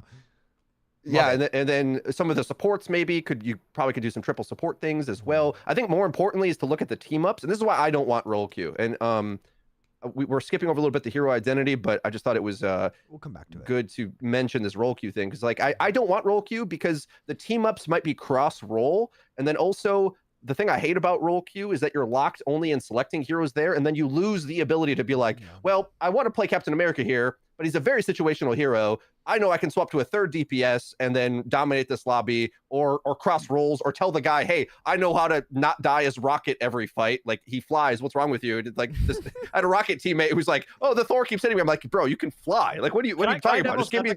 Go ahead. Devil's advocate, really quick. How relevant? And this is more a question for Freedo and Sam because I'm just reached Diamond 2, so I'm not exactly like. How relevant is triple tank, triple support? Triple support way more relevant than triple tank. I have not seen a single triple tank comp win. Now that might be because the tank players are all doo-doo booty cheeks. Why is it so important for us to not have roll queue? What do you so you're saying it's so are you saying roll lock or roll Q? Roll whatever Well, any it's different. variation of more. I know, but like the concept of having not having what we have right now. I know, Sam, we've talked about this right now, and one of the things that gets brought up frequently is like the strategic relevance and the importance of that flexibility, right? But every time I see that, and every time I go in game, nobody wants the solo tank just doesn't work quite as well as people would like, at least in the type of maps, and triple supports doesn't seem as good, and triple tank doesn't seem as good either. So like, where's the strategic flexibility that we keep real quick, and to that point as well, just this is going to be really, really quick, I promise. The defense, the argument is like, oh no, but it's gonna like hamper the creativity. We want the creativity. It's like, okay, but hero bans hampers creativity too. Like that gets in the way of creativity. So I just find it to be a ridiculous argument for people. It doesn't. It's so crazy to say. Like I can't believe. One last note on bans from me. Like this. We talked about Marvel Rivals iterating and expanding the genre. I think like hero bans should come to everybody. And one complaint that we've always had on Group Up is that these guys are elitists. They don't understand like what the casual player experience is like. Why should I get the right to better curate and develop strategy and have more options to have a game with way more depth? Why should I get more tools to do that just because I'm a better player than the average player at home? Like, because at the end of the day, no matter what rank you're in, and Freedo, this is what you talked about, and like I've agreed with you on this for years when you said you can't balance for all ranks at once and balance on win rates. It's impossible. And I agree with you. You can never make Widowmaker as good in silver as she is in GM ever. Especially with the hero design of so many skill floor discrepancies. Like you look at characters like Moira and Torbjorn, you look at characters like Bastion. You can't balance Bastion winner in bronze versus Bastion rank Grandmaster. It's just not physically possible. And so unless you literally like, I've always been the guy. It's like, let's just not have Bastions in Overwatch. Like hot take, right? But fine, okay, if that's just what we're gonna do, then like you said, you physically cannot. And I think Sam, you brought up maybe the most important point that I've had. I had to make a note. I've got my notebook. I've been taking notes. The thing that you said of where like even if hero bans don't necessarily fix everything in bronze and silver, if it makes you feel like you have control over your experience, that's actually really important for player experience. I honestly cannot believe how fucking stupid I was to like not think of it's have you guys ever played Arkham City where the Joker's talking to Batman? It's like, how do you hide a secret from the greatest detective on earth? I'm not saying I'm the greatest detective on earth, but this is what happened to us, obviously. It's like I thought Freedo was Batman. Yeah, Freedo's Batman. Freedo's the Batman who knew the whole time. But it's not the hero we need, the hero we deserve, or however it goes. Under our nose. The whole time, and it just is sitting here, and I'm just like, I cannot believe how much better this genre is with such a simple thing like that. I can't believe it. I think I'll put us back on the Spilo question because I jumped in there and sort of derailed us a little bit there. So I guess like to answer Spilo's question, right? Like what was it again? Like what is the Tell me on the strategic value of open queue. I got an answer as well, but go ahead. AVRL? No, I agree with Spilo. You were trying to turn the question. Okay, I got it. I was trying to be respectful to Spilo because I got in the way of his question. So No, it's fine. I think like the player base of this game has a lot of room to grow in terms of understanding what's even going on. Okay, so the gameplay I see is really, really bad, frankly. And I know like that sounds kind of judgy, I think, but I said that in years in Overwatch 1 as well. I'm like, the average player doesn't know how to give 2 ticks to regroup in the thing. It's like very simple things. And this is where your Overwatch as a channel made a lot of our content, is like, what is a thing you must know to like elevate your game multiple tiers. It's really basic thing, like, oh, is the fight starting to lose, let's soft reset. Like that's so easy. Every player should know how to do that, right? Marvel Rivals, I see tons of these things all the time, so the optimization of the gameplay is going to skyrocket over the next year or so, because there's so many new players to hero shooters, just like in general. This is why like basically any Overwatch player is sleepwalking through the ranks right now. It's like, like layering abilities, when to save your ults, there's a checkpoint, like we know all of this. This is the game we've been playing for years. But as far as the creativity of the team comps, I think what we're going to learn over time is, so as an example, if you wanted to make your 3 support comp work, I think part of the reason is that a couple of them are a little bit more offensively minded. So like Adam's damage is pretty good, or you can get a guy like Jeff, the Shark. It's a team up with Luna, who's already meta, and then he gets like an extra damage ability. So things like that, I think, are really is what's going to allow the creativity. You know, I was just learning Star-Lord recently because I saw him getting used in pro tournaments, and I'm like, wow, he and Mantis get the Adam Warlock Cocoon, and that's not even like among the top team ups, right? But it's just like as soon as you start to learn that, and the reason why I want open queue is because it's more important to say, I think over time to establish a top tier team up possibly than have like the most idealistic comp. And you got other ones that are a little bit wacky and underutilized perhaps, like Magic, Psylocke, Black Panther. That's a triple DPS flanker line, so you got no poke damage, but like if everybody's popping recall, like that's a devastating team comp, and you won't see that if you get roll queue. Didn't the devs say something about like they didn't want to restrict team ups? Team ups are their way of trying to mitigate it. Like I think this game, I think Light had a video where he mentioned it, and I think he's so right. The best format I've ever played in this genre, easily, is open queue with bans. Easily. Okay, so I'm going to play devil's advocate one more time. Sure. Sam, how many times have you played tank and support in the last week? I've played a lot of strategists. I've not... no, I played some Thor. I'm learning Magneto as well, but I flex more so to strategists than anything else. All right, I'm curious. A challenge for you. Pull up your career profile some other time. Yeah. And tell me the percentage of the amount of time that you play DPS versus the time you play support. Mm-hmm. I'll look. It's probably like 30% support. Because I noticed a lot of people that are like, there's a little bit of inherent bias here, where a lot of people that are more okay with open queue are the ones that don't have to swap. They just insta-lock. I've swapped quite a bit. I've had to swap quite a bit, I will say. I think, but I think you're one of the people that is willing to flex and swap. I think there's a lot of people who are just not. I also want to, because I'm also a devil's advocate enjoyer on this podcast and others, but I would also say that bans restricts team ups as well. Maybe it's different because, like, in terms of designing the game, you're probably designing the game. That's why Hulk's permabanned. You're right. Exactly, but you could be designing a way where like, okay, if we're playing hard to do, then you have to be really careful about team ups in terms of how you design the game, and that I agree with. I actually don't advocate for like a hard 2-2-2 restrictive role queue. I advocate for role queue, but the type of role queue that I want is.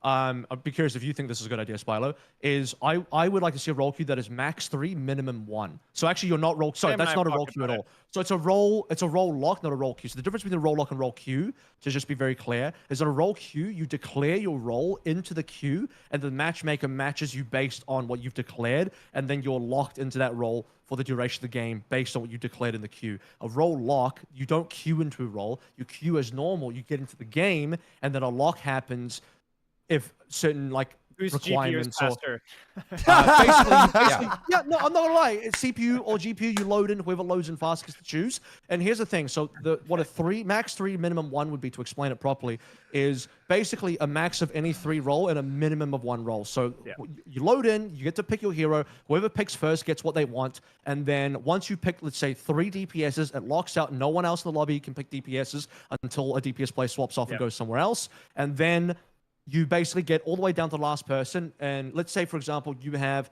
3 DPSs now, 2 supports locked in. The last guy must choose tank because you have to have a minimum 1.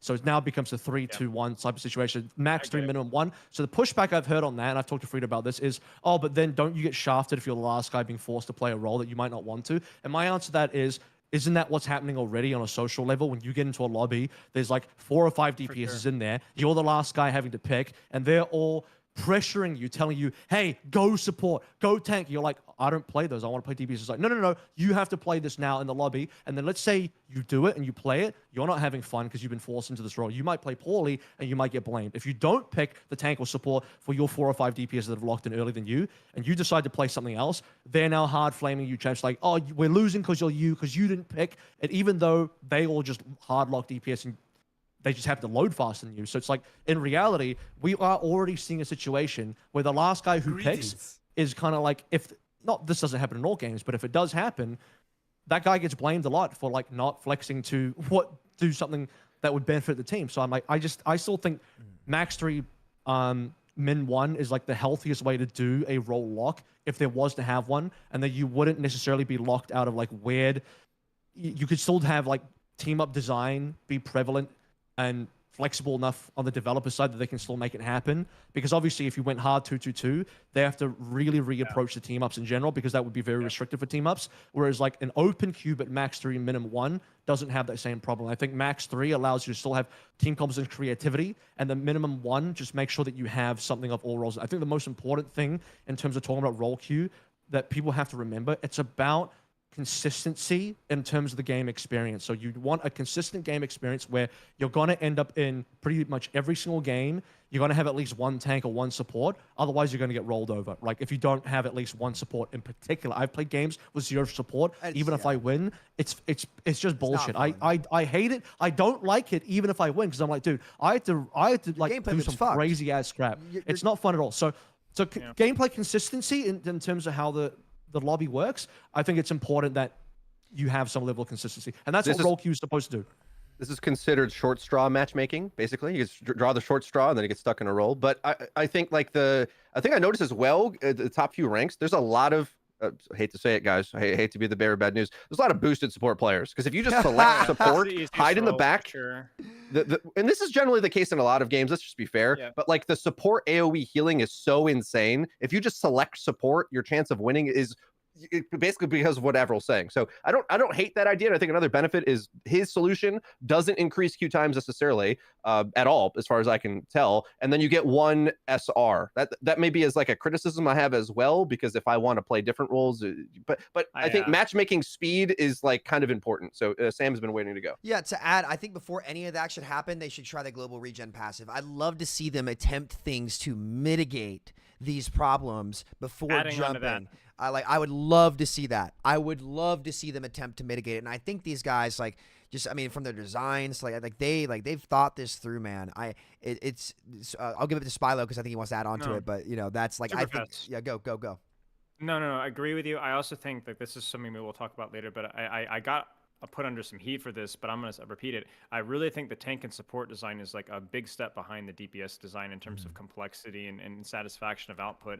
I will say that that's more of a subjective thing for me, but I find that I made a list on stream a few weeks ago, and it was like my top 10 favorite heroes to play, and I think there was like one support, and that was it. And even like a character like Captain America, who I could fundamentally strategically resonate with me, like I get it, but playing it is just such a disappointing experience. And I think like that they really need to up the ante of like the way that tanks and supports feel in terms of satisfaction. I agree with tanks. I think strategists are really fun. I love playing Loki.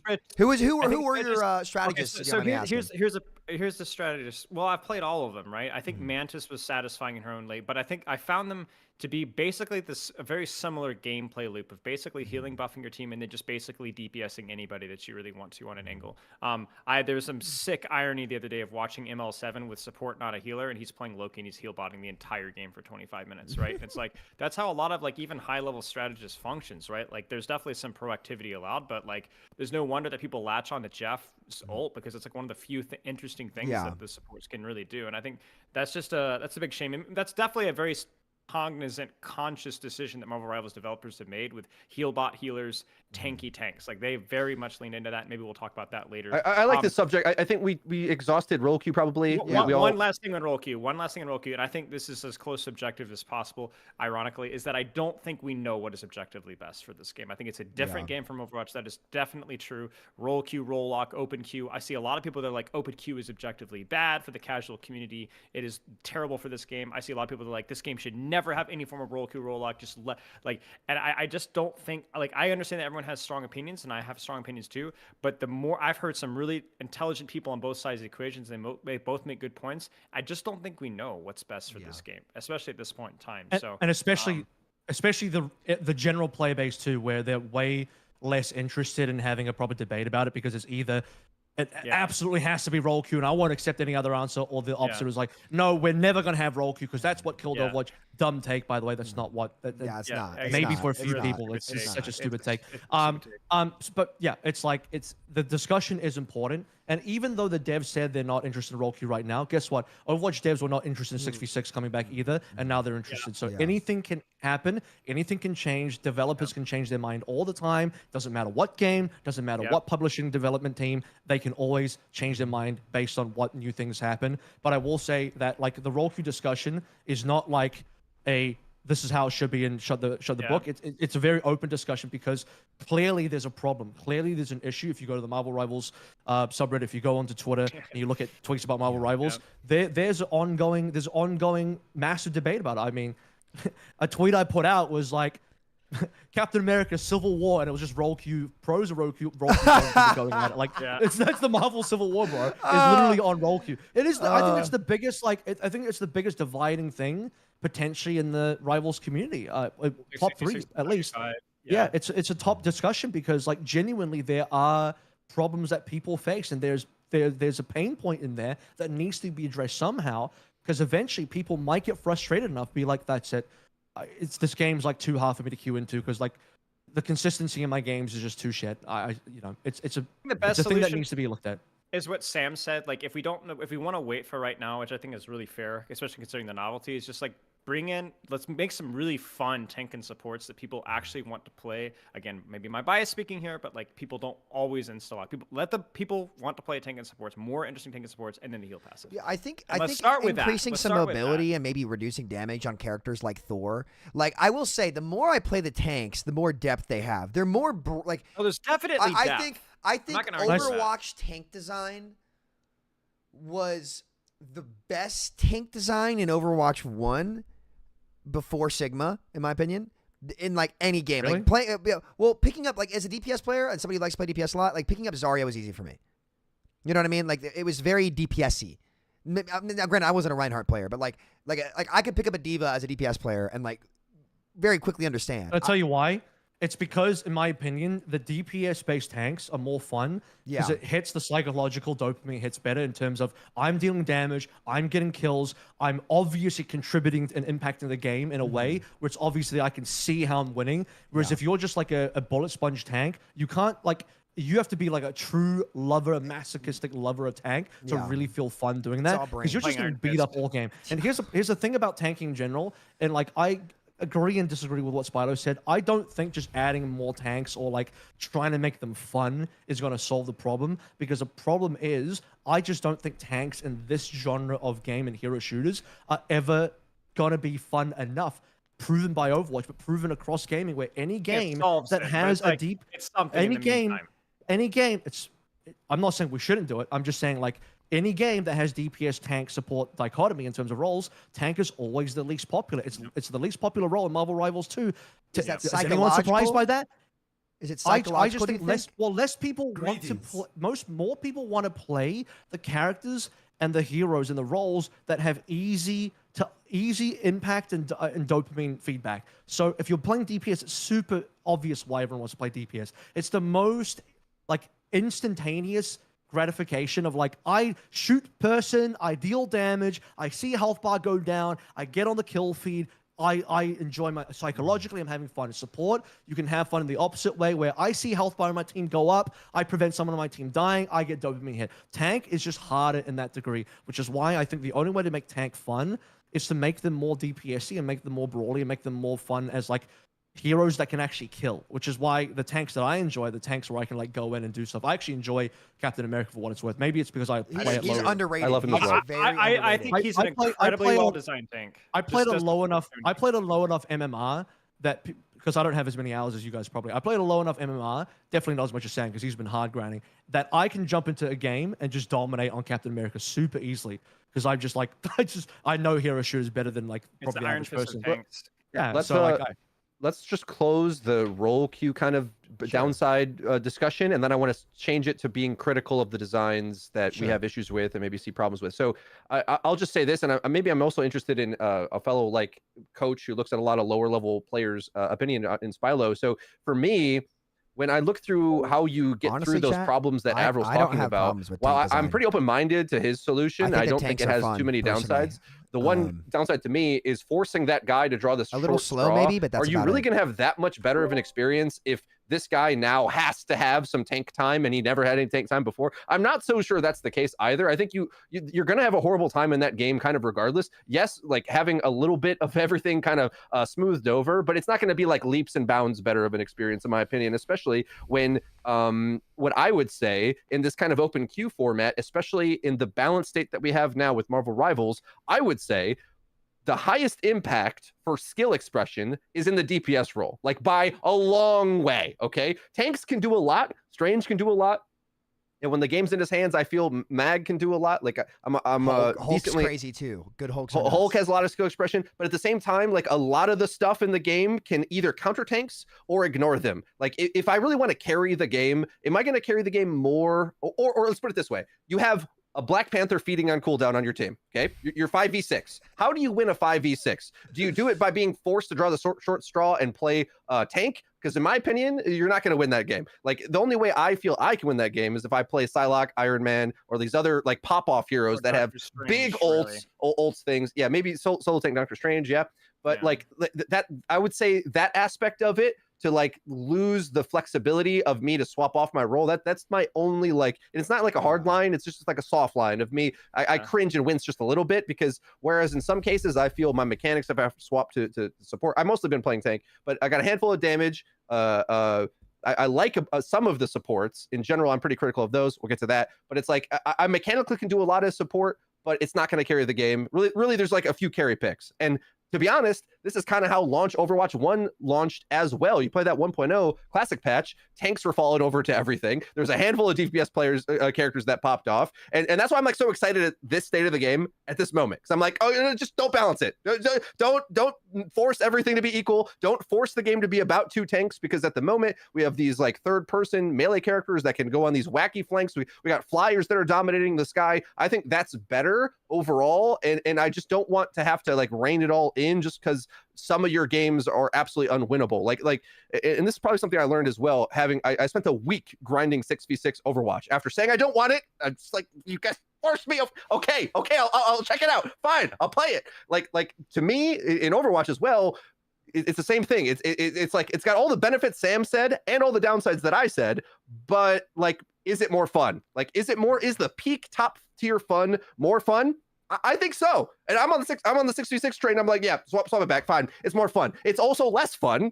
It's also that. It's both, right? Higher highs, lower lows. And to me, we don't play games to have like a stable experience from game to game. That's not what you get excited to post to your friends, post on social media. You don't get hyped over like, wow, how balanced and stable is this hero shooter game? Nobody cares. Shit. Okay. It's the crazy All right. Who was trying to chime in? Was it Spilo? Spilo, yeah. I mean, that brings a whole. I think that if I can talk just for a few minutes here, because this is what I was cooking in the shower. All right, so I had this realization playing board games. All right, I don't know how much I have a big board game, guys. So there's a game called Clank. All right, and it's a really silly, stupid board game. It's like a dungeon. You go down and you grab a bunch of crap, and it's basically like a deck builder. Like you improve your deck, and it's just terribly balanced, right? But it's something that we've gotten a lot of mileage out, my wife and I, because it's just very silly. It's very exciting, and has like a constant like amount of new content, right? There's a lot of new things. There's a lot of dopamine. And then there's another game that we play called War of the Ring. And it's much slower, much more strategic, much crunchier, much harder to get into. And I had a realization where I don't want to make the analogy between Marvel Rivals and Overwatch necessarily, because I think they bleed into each other.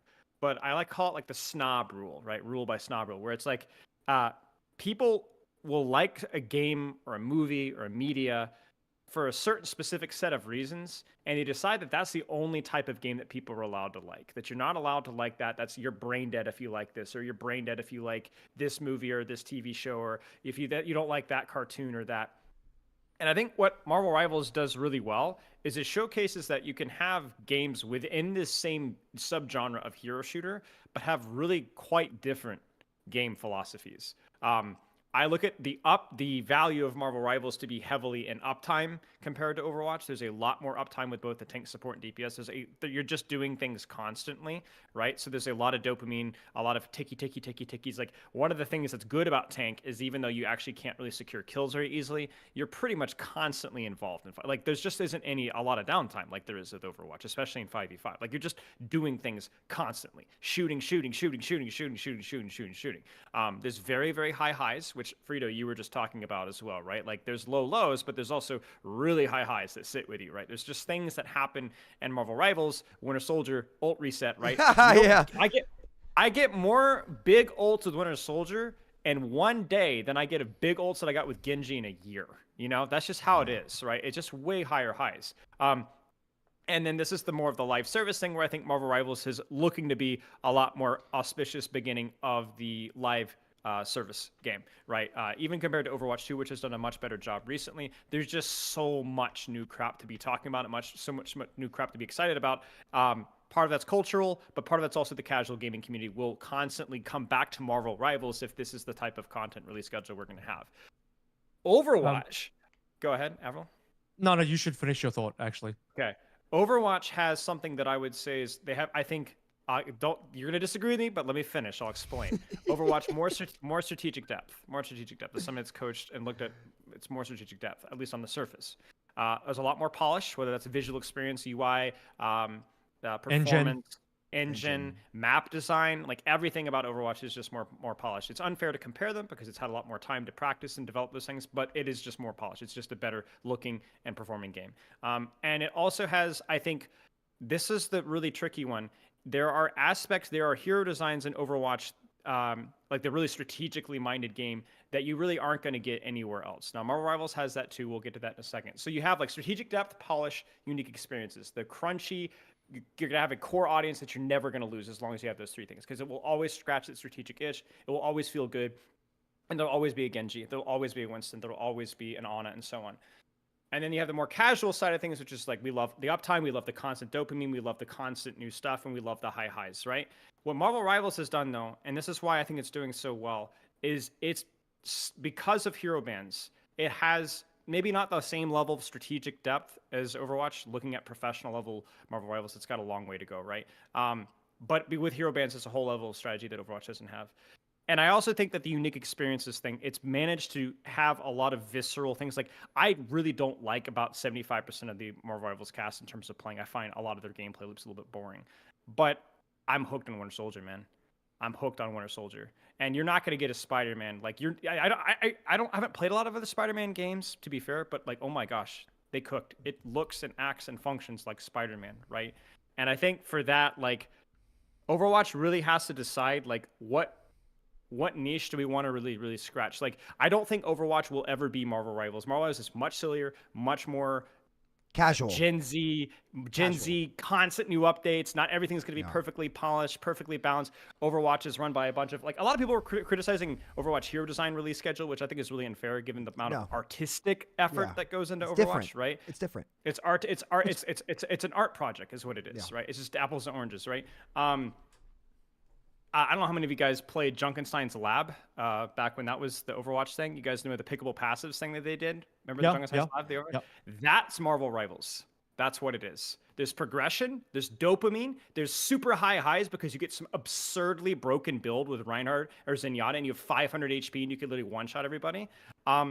And there was, like, every time I played the game, it was like, oh, I'm going to try this, or oh, I want to try this, or oh, I want to try this. There's literally, like, so much. It just felt like Marvel Rivals for Overwatch. They've clearly indicated they're going that direction as well. Like, that's not just a casual thing. That's a serious attention that we know that's going to be coming in the future in a bigger way. That's the that's where Marvel Rivals has the edge. Is that the future of the live service update, where, like, old grumpy bearded men, we don't every game has to have sex appeal now, you know, like new stuff and dopamine and new content. And I think there's going to be a lot of tension because that like we could yap about, well, back in my day, we played chess. We didn't have colors in our board games, you know, ironically talking about Overwatch in that way. But that is where a lot of these games go, and Marvel Rivals is just ahead of the curve. Sorry, if we're on like I guess we're on like a hero design kind of hero discussion here. It's like the game. I want to get. Yeah, you're talking about the macro at the moment. Different. The game philosophy is totally different. Marvel Rivals is just the Gen Z more, while still having hero bands that allow that strategic depth. Anybody wants to chime in about the macro? So say that first, and then we'll get more in the nitty gritty of like the designs, and then go ahead, Avril.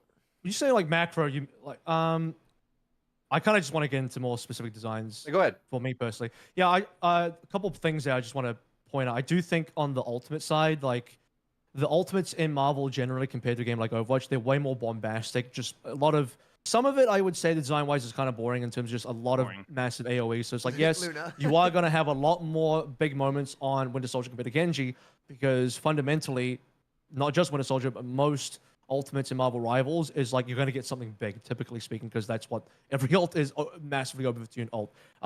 That's not to say that it's not fun, though. It is plenty of fun. And to also like double up on what you mentioned about the hero release thing as well, like that is stupid as well. Not just for the reasons you listed in terms of the difference in how easy or hard it is to design Overwatch hero versus a Marvel Rivals hero, which is much easier for Marvel Rivals given the how much IP they have to work off and how much of the work is already done for them artistically. But when you actually compare it across the board to other games with heroes in them, let's just talk about MOBAs for a second, because there's not that many. I mean, there's a decent amount of MOBA hero shoes. I don't know what the Paladins release schedule is. Maybe I should look that up. But when you look at games like Dota, hardly any. Maybe 1 or 2 heroes per year maximum. Now, there's no new content for the game ever. So Dota's like not a dead game, but it's a game that's not going to receive future significant content in that kind of way. I struggle to move on. You look at League of Legends, average 4 per year. Okay. And that's like a game with hundreds of champions already, and a game that like doesn't have to artistically put in as much work as Overwatch does, because you're only looking at a small character on your screen that doesn't take nearly as many pixels, that you're never truly zooming into because you're only looking at it from a top-down perspective, whereas like a full 3D model in Overwatch is relevant, and a game like Marvel Rivals, you have to look at it all the time, or you have to look at another player playing that, and you have to see them, and it's full fidelity, which is completely different. Even a game like League of Legends, which doesn't need as much requirement artistically to push out a champion, still only does something like 4 per year. So the fact that Overwatch does something like 3 per year is not like bad at all for a game that like has to take longer by necessity push out heroes. So like that argument is ridiculous, and I saw a massive Twitter thread about it from like some dude, which is he's just completely fucking wrong. The reason Overwatch gets tossed under the bus is because I think the gameplay design of some of the characters is just really not good, even for the amount of development time. Yeah, but all the development hours is put into the artistry, the voice acting, the interactions. That's top tips, and that thing. That's I where think Overwatch Overwatch does better than any game in that department. Oh, agreed. It's not even close. And people that's the thing where like I think we actually all unanimously agree. And people who disagree, I mean, I know art is like subjective, but if you actually like really objectively look at the quality of the art design, I think that's not subjective at all. Anyway, also knowing their design principles too. I can get into that. Sam, you can go first. Yeah, go ahead, Avril. Finish. We can talk about that. There was more I want to talk about. If you want to talk about the art first, we can dive into that, and then I'll maybe jump back into hero design later, or I don't know. Yeah, go with art. Go with art. You're good. Well, I would say like this. Like a criticism I have of Marvel Rivals is that there's a lot of rehashed design, like in ways that Overwatch just simply would never do. The reason why I think we can all agree easily, like Overwatch's art and character fundamentals are so much stronger, is because I understand the language they're making the content in. Where even if you look at a guy as old as Cassidy, right? Like even his motions feel cowboy-esque, like the way he flips his hand out and say hello. Yeah. Like they spend weeks doing just that, right? To like make sure every single expression of the hero, their animation, the way they emote, like it's all not just it's unique to the character, and every aspect of their vibe. Ari says hello and looks down at the ground. She doesn't make eye contact when she says hello with you. The tiniest details. It's obsessive. It's insane. Yeah, and then the Symmetra back in the day was on neurodivergent, so that gets shown in all these different little ways, and that was like the grand arcing plan, right? They wanted lore, and they wanted a story mode, and they wanted a PvE, and all of that could have happened, but mismanagement. Jeff didn't want multiple teams, and here we are today.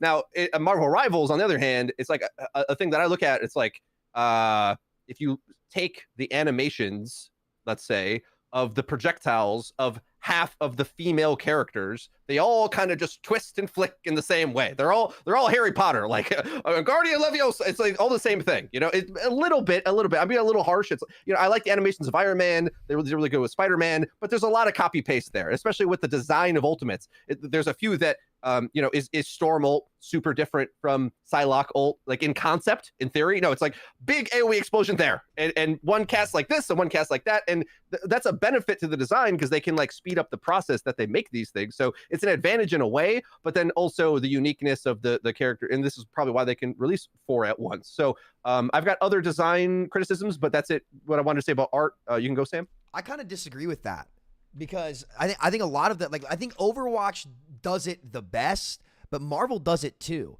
Like Luna Snow, when she's reloading, does a heart. I don't know if you noticed that. I didn't notice it. That's a good one. Yeah, Luna does a heart.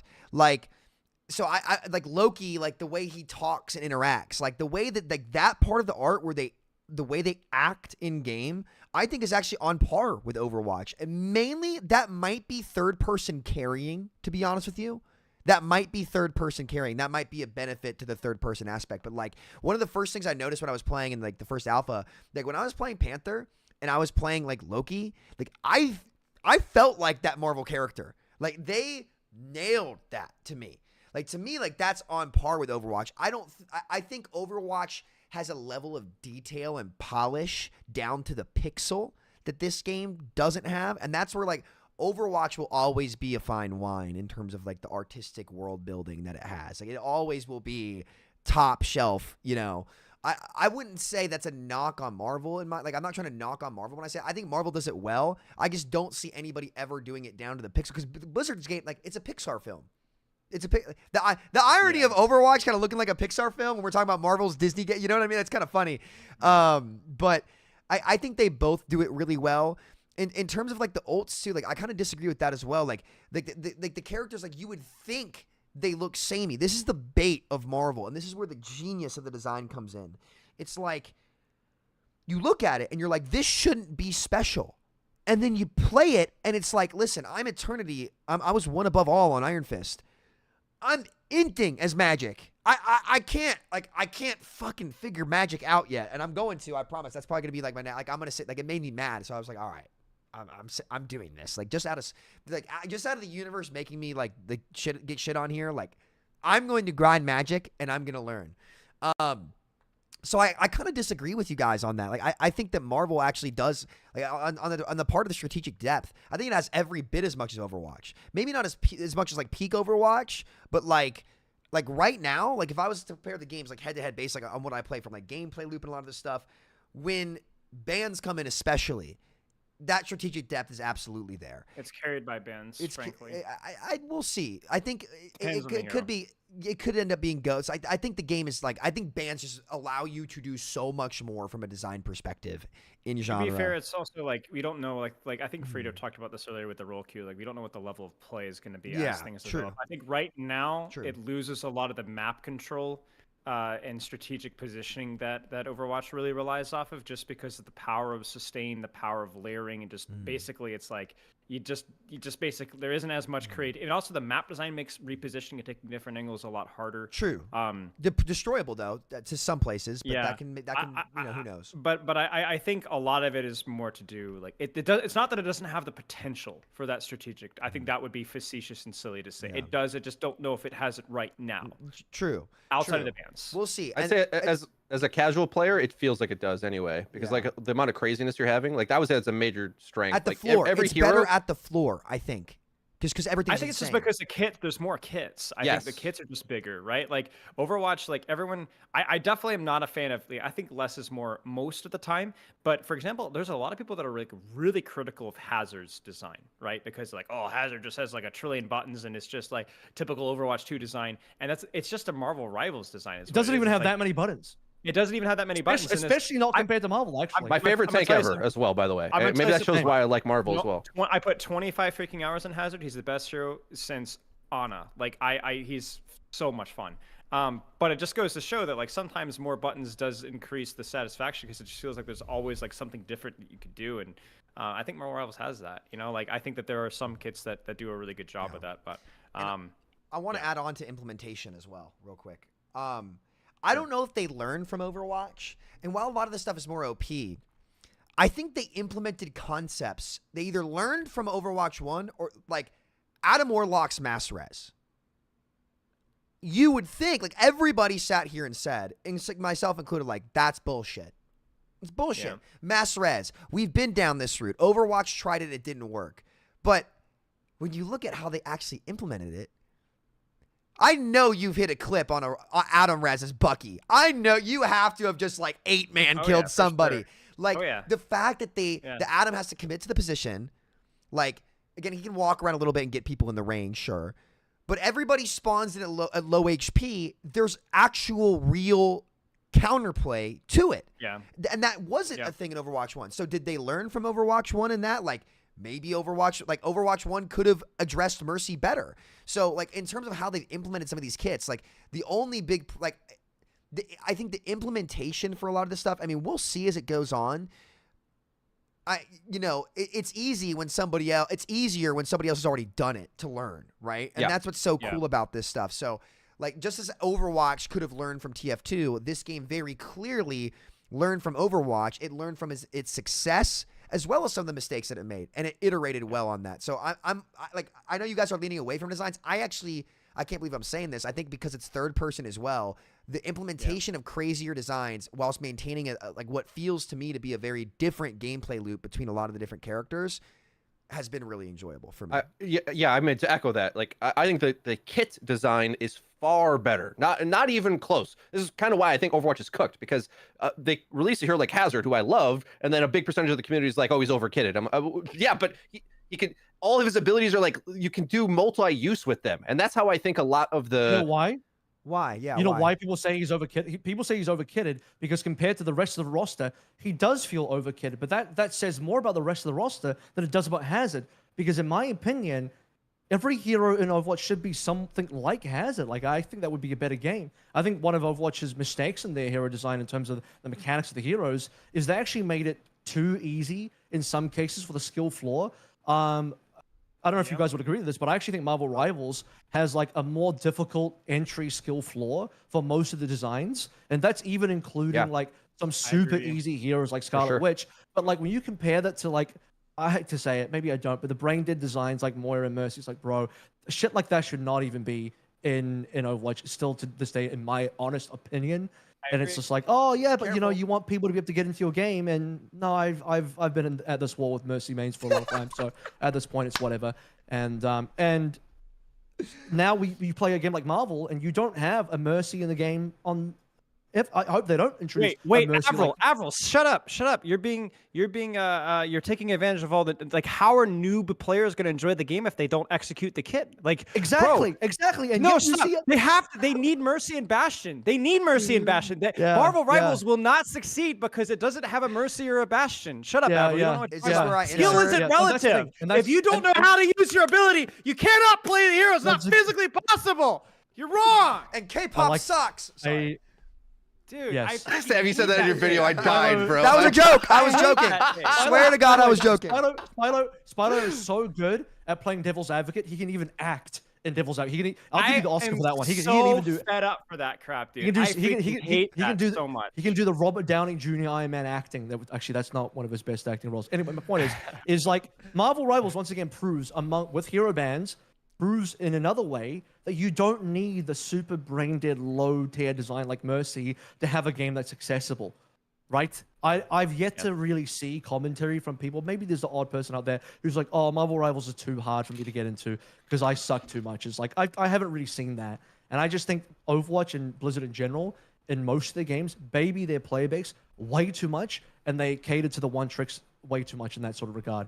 So yes, it feels like the game design wants you to have to hold F1, and you better learn how to cycle your ability. That's what I love about all these characters. And I said in my video, the more I play, the more interested I get, because I realize there's more things that are like Hazard in terms of, Bucky is a character that Spilo made a video about, right? Like he can use his dash to get away. You can use it to CC. You can use it to this. You can do that. And like every character feels like that. or they have some sort of like base interaction. So Captain America, a character that I love, I feel he's a little underrated because I think some people were trying to play him as a Hulk solo I swear to duelist. God, I Hulk's like K-pop. I melees swear to are God. very easy to hit. He has tools to like isolate a target. Praise Whereas Jesus. Captain America, he hits 2 melees, then he can throw his shield 4 times. So I think he's more like Winston in terms of you want to like hold the corner and cleave. And once you like establish on a corner against certain tanks that you can brawl and sustain and like then put up your shield and move around, as long as you're like cleaving that shield for a long time, you can really start to carry the game. And like you kind of need the Thor to be in there with you, who's kind of overpowered a little bit once he gets established as well. But like the fact that I even can like explain this and say, well,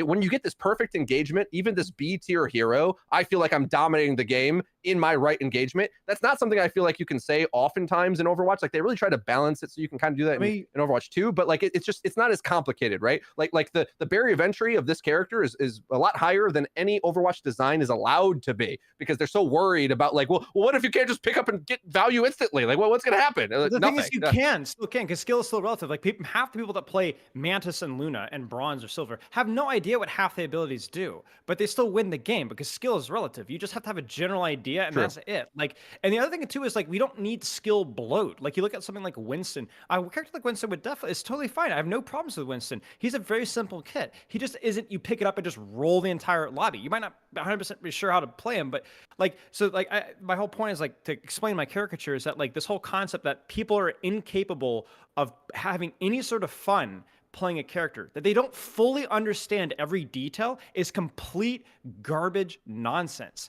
Like people in Overwatch are way more appealed to the more complex and sexy characters like Lucio and Genji and things like that, right? They like that kind of design, and you don't have to understand all the nuances to play the character, right? You don't have to understand all the nuances of Iron Fist and go, oh, my non-empowered doesn't pursue as far. No, you just pay the character, right? Like as long as you kind of know what the abilities do. Like I'm literally was in like platinum and still learning about a Winter Soldier's kit. You know what I'm saying? Like you don't have to. Everything is relative. So as long as it's not too overwhelming, just play the game. Like think about that player's long-term enjoyment over time. Right? When they start to learn those things, like the skill. So it's fun at the skill floor, even when you kind of don't know what you're doing to some degree. And then it only gets better over time. That's insane. That's why I think this game has legs, man, because they're going to keep adding heroes like that. And we're done. I'm balancing. And I've talked about this with Alec Dawson like a year ago. And he was talking about this with like, I think I remember who was he talking about, but it was like not too kit loaded, but having a couple more knobs. If we're talking about balance, it's a lot easier to balance a character that has more knobs, because there's a lot of different things that you could do. Besides, how do you balance Ryan?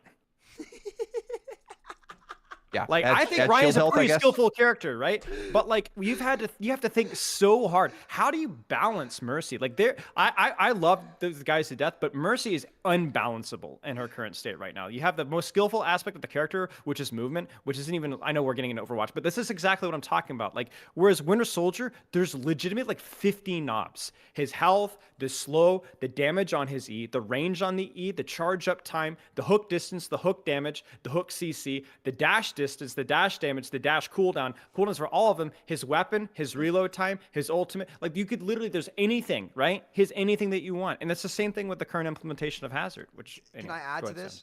I'll jump in soon as well. No, you go first, because I'm going back to Marvel design. I want you, because I don't know much about Hazard. I want you to take it.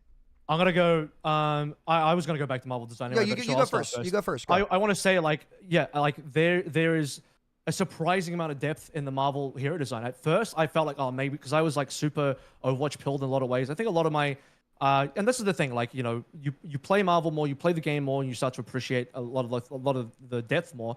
And yeah, there's like a surprising amount of depth in a lot of the heroes. It was like originally like maybe there's too many buttons to press, and maybe that could still happen if you just get into like the Giga team buff like kind of situation where like you get like Z, X, and C are all buttons you press now above your normal buttons. Like holy crap, what game am I playing now?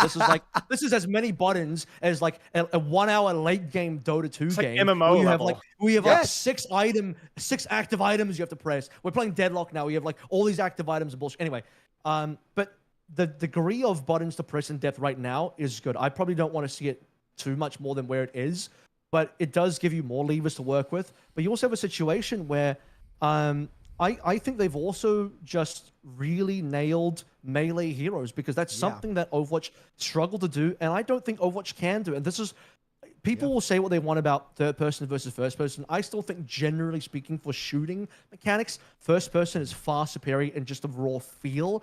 But in terms of nailing the hero design and how you're gonna like play with the kits and a hero shooter, I can appreciate third person because, well, I don't think you can really do successful melee characters in first person. Every game that tries to do first person melee, it always feels clunky, it always feels crap. You can play the best melee FPS games out there, like the Mountain Blades and whatever, and the For Honors or whatever. It still never feels that good. And you're always sitting there like, man, if this was third person, the melee would feel way better, and it does in a game like Marvel. And there's too many heroes in the Marvel IP that are somewhat melee based in their design, that like you can't do a first person game for Marvel actually. So part of it is, I think obviously they want to sell more skins and third person better for that, but you can't design, like how do you Panther, you couldn't do Panther. You couldn't do it. Yeah, Black Panther, Spider, but it's also like this is something I talked to Freedo about. It's like, even if you think about it from a point of view where like what do you see in first person? You see your gun mostly, and you might see a hand. That looks ridiculous for a game like Marvel, where if you're playing Black Panther or Spider-Man, what do you actually see in first person? Just your claws going like that. It's like weird, right? It wouldn't even make sense. Spider-Man's just doing this with his hands the whole time. Like, that's your first person. So I think they really nailed melee, and I think that's part of Ryan's problem with Overwatch is he's predominantly like mostly a melee character, and that's why he feels so out of place. I don't think Ryan really feels good in a game like Overwatch. Like, to me, maybe there was a time in the early novelty honeymoon phase of Overwatch where, like, you know, everyone just stands behind shield and Ryan can just do whatever. But like, I don't know, you look at modern designs like Hazard, you go back to Ryan, it's like, Jesus, Ryan is just so dated and shit in compared to something like Hazard, which feels way more modern, feels way more Marvel Rivals, which is what you guys already said. I also think tank design in general in Marvel actually is better than Overwatch, which is why maybe you don't have as much like disdain for playing tank in Marvel Rivals as you do for Overwatch, but I still don't think tank is the most desirable role, even with that in count. And part of the reason why tank is better in Marvel Rivals is, first of all, it's harder to get a GOATS type composition going, and not just because Wolverine exists, but because you don't have as much overlapping damage mitigation that you can use on other tanks, so that you can get this insane synergy. Because like when we had the 6v6 5v5 debate, Samito, one of my biggest points, and I still think is one of my most successful points, and still stands today in even the Overwatch 6v6 test, is that tank to tank synergy within the inter role is the most OP synergy. I'm not going to go into the full maths of it because it'll take me a while, but to summarize it, damage mitigation, when used for other tanks, the more tanks there are on the battlefield, and the more damage mitigation you can spread between different tanks mitigating for each other, the more insane and exponential that synergy becomes, to the point where it's ridiculous. And that doesn't really exist in Marvel, because what mitigation can you put on other tanks? You're looking at, you know, Magneto throwing a shield onto somebody, but that's a huge trade-off, because then you don't get to shield yourself, right? So it's a giant trade-off. And then beyond that, melee characters like, too. The melee characters can bypass it. There's more bypasses. Continue. Yeah, and Groot can throw down a shield, like throw down a wall for somebody, and that's kind of, Groot's maybe the worst defender for damage mitigation stacking, but that would be it. You would have, and I can prove this, because imagine if there was no hero limits and you had 3 Groots on the field. How ridiculous would the game be? Way too fucking crazy, and you wouldn't want that, right? So that's proof right there that like insane damage mitigation, and visually as well, that's just ridiculous. But most of the tanks, like they have a lot of agency. Like Captain America is by far my favorite tank to play.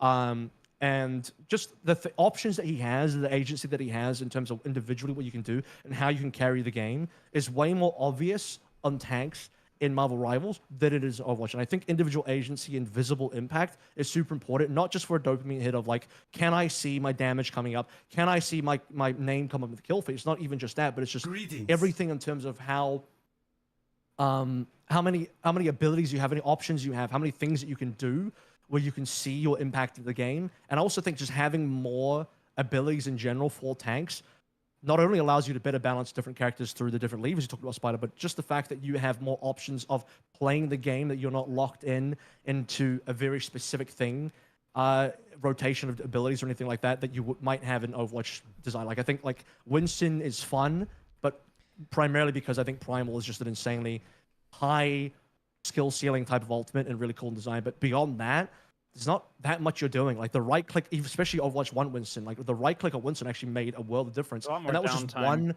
one extra ability. There's a lot more downtime. Ryan is a super boring design. It's crazy when you look at Overwatch 2 Bam. tanks, how much better clean and Hazard is in design compared to Overwatch 1 tank design. And then you look at Marvel Rivals, and every tank is like Hazard. It's like, holy shit, now we're starting to really cook. Not even that. Go ahead, finish. That design is why I think tanks are better in Marvel Rivals. Still not perfect. You won't solve the tank problem alone on this, but it's much better than Overwatch in that regard. Can I go, Spilo, or do you want to add on to that? No, go ahead. I have a cute question for you in a second, but go ahead. Not only that, but the types of abilities and skills, like the roles are like way less boxed in Marvel Rivals. And like you have tanks that are supporty. Captain America's ult is Brig Rally. It sustains your team. So if you lose a support, you can fill that role as a tank player. Like some of the DPS, like Iron Fist can oftentimes be played a lot like an off tank in some ways. Like, and we'll see what's coming, right? There's been, I'm unsure about how much I want to talk about leaks and stuff like that right now. But, like, Ultron kind of leaked, right? Like the hypothetical Ultron leak. Let's say hypothetically, like whatever the hell they end up doing, I don't know, just to be clear with you, like they end up doing, like Ultron is like perma flying as a support allegedly. And full disclosure, I have not seen it. I don't know. I can't confirm it. I don't fucking know. But like if Ultron is a support, like having drones and stuff that can heal and damage people, that's almost like DPS-y with the mobility, like the ability to constantly fly, like, you know, like they could even psychologically bait people into being DPS players. But if the DPS it's on the label, but it functions like a tank, then you start getting into like more of the maze. Like it's more outlandish. They're not boxed in. It's so undefined. It's on the player to create it. Does that make sense? Do you see what I'm trying to say, or am I crazy? Let me add on one super fast thing before sure. Spilo asks this question. The super fast thing I want to add is you mentioned off tanks there, and that just like reminded me of something. Is that I think off tanks are more popular to play than main tanks for a lot of the reasons I listed, because main tanks are typically the ones sitting there taking damage masochistically and just holding the point and super reliant on your team. Off tanks are the ones going around doing shit and getting things done, and that's way more fun. And I think most of the tank design plays way more into an off tank style than a main tank style. Even if I'm the solo tank, I can still play an off tank style. Maybe I shouldn't. Maybe I'm just at a low enough MMR where I can do whatever I want. It really doesn't matter. But you also mentioned like some of the DPS could possibly still fill a little bit of an off tank position. Like I see, maybe I'm solo tank, but I see Wolverine on my team. Like, oh fuck it, he can sort of be a tank, and we can both kind of off tank this and just make it work. Maybe an Iron Fist as well, stuff like that. We can just make it work. Again, maybe I'm at a low enough MMR where that can just work. But again, that would also be me proving it from the majority of the player base. I'm kind of representing the majority of the player base by not being like a Giga GM player here in a way. But yeah, I think having off-tank designs is the correct way to go, and Marvel does that, and Overwatch has got way too many main tank designs. Every shield tank has like a low range, the problem with Sigma was that Sigma had like insane damage output on top of all that stuff to me. Like that's why I didn't like Sigma. Like Strange, yeah. Like I mean, I'm just gonna. Like that's what I was gonna say. I'm disagreeing with you, is what I'm saying. Like I think Strange does have damage, but it's not nearly as much as it was for Sigma, in my opinion. And the shield and the sustain isn't as good. Like he doesn't have. Spilo's not a fan of the tank design, so go I think for it. it's just as much. Like I think my problem with tanks is not that like the concept of tanks. I think that like there's like this really weird phenomena, right, where like there isn't really tank synergy in Marvel Rivals. So a lot of people that are coming from the Overwatch 6v6 bandwagon, and Marvel Rivals is going to be like the new horizon, like the sailing into the west, the Grey Havens, right? It's not at all like Overwatch 6v6, not even close. It's That's good enough, by the way. Less tank different. synergy is good in my opinion. Sure. But it's just different, right? But my critique with tanks has been not so much the lack of synergy, right? But it's been more the fact that I like the kits, but I just don't know that. I think I could probably pick a major nitpick with pretty much every single tank's execution, almost without exception, with the exception of, I think, Captain America. I think Captain America works out pretty well for me. And I'm just curious to see how you guys feel about this. I made a video about this. I got absolutely cooked. A lot of people agreed with me. A lot of people disagreed with me. And yet I watch a lot of high-level tank play, and I just want to gouge my eyes out sometimes. I think Thor, we'll start with Thor. Like, I just want to quickly go down the list. I think Core has so much potential, but his execution is so crap.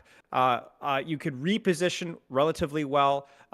His damage output is inconsistent. A lot of it is frontlining and swinging. He really struggles to sustain himself and to mitigate damage consistently. Everyone's like, oh, but no, you're wrong. I've watched the best Thor players. It's so freaking boring. His ult sucks. The global cooldown on his abilities makes no sense whatsoever. You can't layer, you can't combo. Sam, go ahead. Yeah, Thor's the one that I agree with you on. Like now, It's just missed you potential. can get value on Thor. Yes. Like Hawk said it best to me when he was talking about Hulk. I was in the betas. Let me tell you, this was so nasty. I hopped in Discord with Reiner and Hawk, and that was my tank line in the beta playing dive. You can imagine how that went. It was steamrolls. This dude Hawk was unreal on Hulk, and he said like the kits could be more intuitive. Like now, when you take them to the ceiling, they're crazy. But like, I wish Thor was less clunky. And I'm willing to trade off some other places. Like the base foundation is there. I'm not a big like Thor's one of the only few tanks I've been starting to play more and more. And like, granted, the more I learn, the better I'm gonna get. But I do think you're right that it could be improved. I think it could be improved a little bit, especially. I just think it's how fun the character is. It's not even like a question of balance for me, Yeah. because I think that's something that's subjective, and you just need to let Marvel Rivals do its thing right now. But like, I want the game to have more appealing tank characters, and I think for me, Thor just like, and it just doesn't. I don't see the appeal, and I've tried it so many times. It just feels like there's so many. If they just did that, it would just become immediately more appealing. I think Venom is a good example of like a Marvel Rivals character that I don't like, but I understand the appeal. He flows nicely. He's like, baby's first wrecking ball, basically. Like no skill expression, basically no skill expression at all. Let's be honest, outside of mechanics. There's no cooldown management. There's just nothing. It's the easiest thing in the world. But sure, it's fun. It's cool. Cap has like amazing complexity, amazing strategy. You don't do a lot of damage, but I think the design is honestly fine. Tanks are great. I think Thor, Doctor Strange Hulk, is very and skillful. Strange carried me to I think GM he's in super solo queue. overtuned, but very Mister is skillful, the super new high owl. damage output. Go Cap. Magneto, I haven't played enough to really have an opinion. I think his team up with Scarlet Witch is really fun. A But then I big think win we over get to Florida agree. today, You know, buddy. another one, it's Big just win like, over Florida today. Go I just- Cats. Glad I you enjoyed don't Texas. get it. I think tanks are I fun. don't I get just it. think they I've could be a tried little it. bit better. I've played versus it. I think they could It's be a little bit cheeks. better. Like they are solid. They It's are just solid. I think they cheeks. could be more It's fun just though. you know? every worst aspect of tank possible. Like it's hard. Boiled into It's one. really hard. Like, Terrible. tanking is hard. I'm gonna reserve judgment on Penny. I find her boring and very defensive oriented. I know there's a lot of complexity of things that you can do, but I find her extremely limited. Who else am I forgetting, guys? I'm forgetting a big one. Who am I forgetting? Captain America. You get Who Hulk. else? Hulk. Hulk. Okay, yeah. We'll finish with Hulk here. Jump is just awful. It's just awful. It's a terrible implementation. It just feels like there's like I don't have a problem with the way the kits work, like the way jump. How you use them, It has a maybe? jump. It has a. It's this whole charge thing and the stupid arrow. It's just like there's just aspects of each kit that it's like, whether it's the global cooldown with Thor or whether it's the jump with Hulk, that it just makes playing the character so annoying. You say it's like it makes playing the characters harder for the wrong reasons. It's like it's not that you can't get big value on these characters. It's like, hey, like it's not fun. It's clunky. It's what it is. Okay. It's clunky. It's clunky is the best way. And I can contrast that with the DPS execution, which, if not always the most effective, feels incredibly fluid. Even a character like Magic, which you said you've been struggling with, it flows like violin. It's beautiful. It's like right? it's like water. It flows like water. It's just what is the flows line like that Genji water, right? says? What's the line? Go ahead, Avril. Do we agree that DPS is probably the best design role, generally speaking? Easily. Yeah, I think so as well. I think it murders Overwatch design. I think tank, like I'm actually gonna vouch for Overwatch tank, not all Overwatch tank design, but I think like there's a lot of good Overwatch tanks and a lot of good Overwatch supports. But I think like Overwatch DPS like loses hard. Do you know? I think part of the reason why is because I think DPS in a game like this, it's also just easy to design in like a majority shooting game. DPS is the most straightforward. You can hit the dopamine triggers way easy in terms of like how you design the kit. It's just way more simple. And even the melee, like melee is the most like biggest pitfall in DPS design that you can get into. And somehow they even nailed that, which I'm super impressed by. Because Overwatch couldn't do that. And maybe it is the third person to first person. It's got to be you can third still person. get it wrong. I think it's third person for sure. But you can still get it wrong even in third person. Yeah. And Marvel managed to not get it wrong in third person either. At least right now. We'll see 6 months down the line. Maybe they release a melee DPS that's just like, wow. I think the most frustrating is still probably Iron Fist. But like, well, that's what do you mean by topic, frustrating? Like bad? Like what? Can you elaborate on frustrating? I think it's just like in terms of the skill floor of how easily you can, because he's a noob stomping DPS hero. Doom. It feels like DPS Doom in Overwatch 1. People said the Way same thing easier. about Genji. When they learn to not shoot the block, we'll see. Because like if shooting block is the entire point of his kit, because that's how he I builds. think his Genji's a thing. lot harder.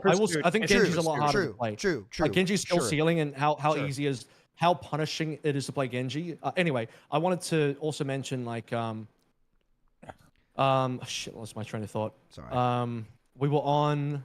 I was talking about DPS. DPS design. They nailed melee design. DPS. Might be third person. Yeah. Third person. Oh yeah, I think Groot as well. Like I think I agree with Spilo on Groot. Like Groot just doesn't. He kind of represents everything I dislike about a lot of tank design and definitely in Overwatch as well. Spammy, like fills your screen up with crap and like just super damage mitigation based. I think tank design is good for not just the tank player, but the health of the game in general in terms of what you're up against. To play against when you spend less time shielding and protecting and like doing damage mitigation, more time being a presence, doing the damage yourself and being active in the game, and also playing against. I don't enjoy playing against Groot.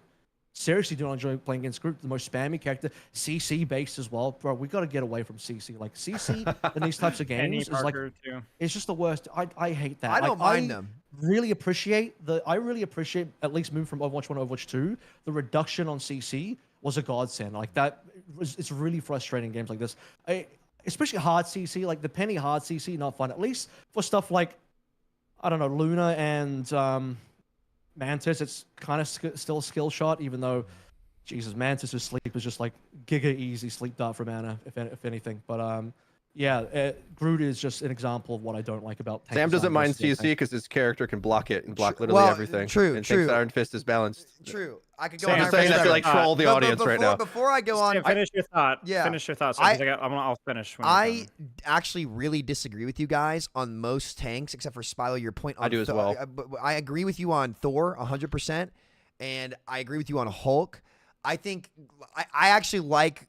The more that you play the tanks, Groot. the more I think the Overwatch tanks are more approachable at first than the Marvel tanks because they're not as like they make you feel like that. But the gameplay loop is every bit as much there. Like the more I play them, like I make big mistakes and I learn, but I wouldn't say that like I don't mind playing against Groot at all. I don't know if it's fair to say Groot's CC based either. He's like, what would you consider his walls? I guess is the question I would ask. I don't know. I'm probably. Let me Yeah, sure, explain a little. sure. I'm probably being a little fast and loose with the definitions here. Okay. Because like CC I think we is all probably are, right? CC is probably more better defined as like actual Like slow stuns.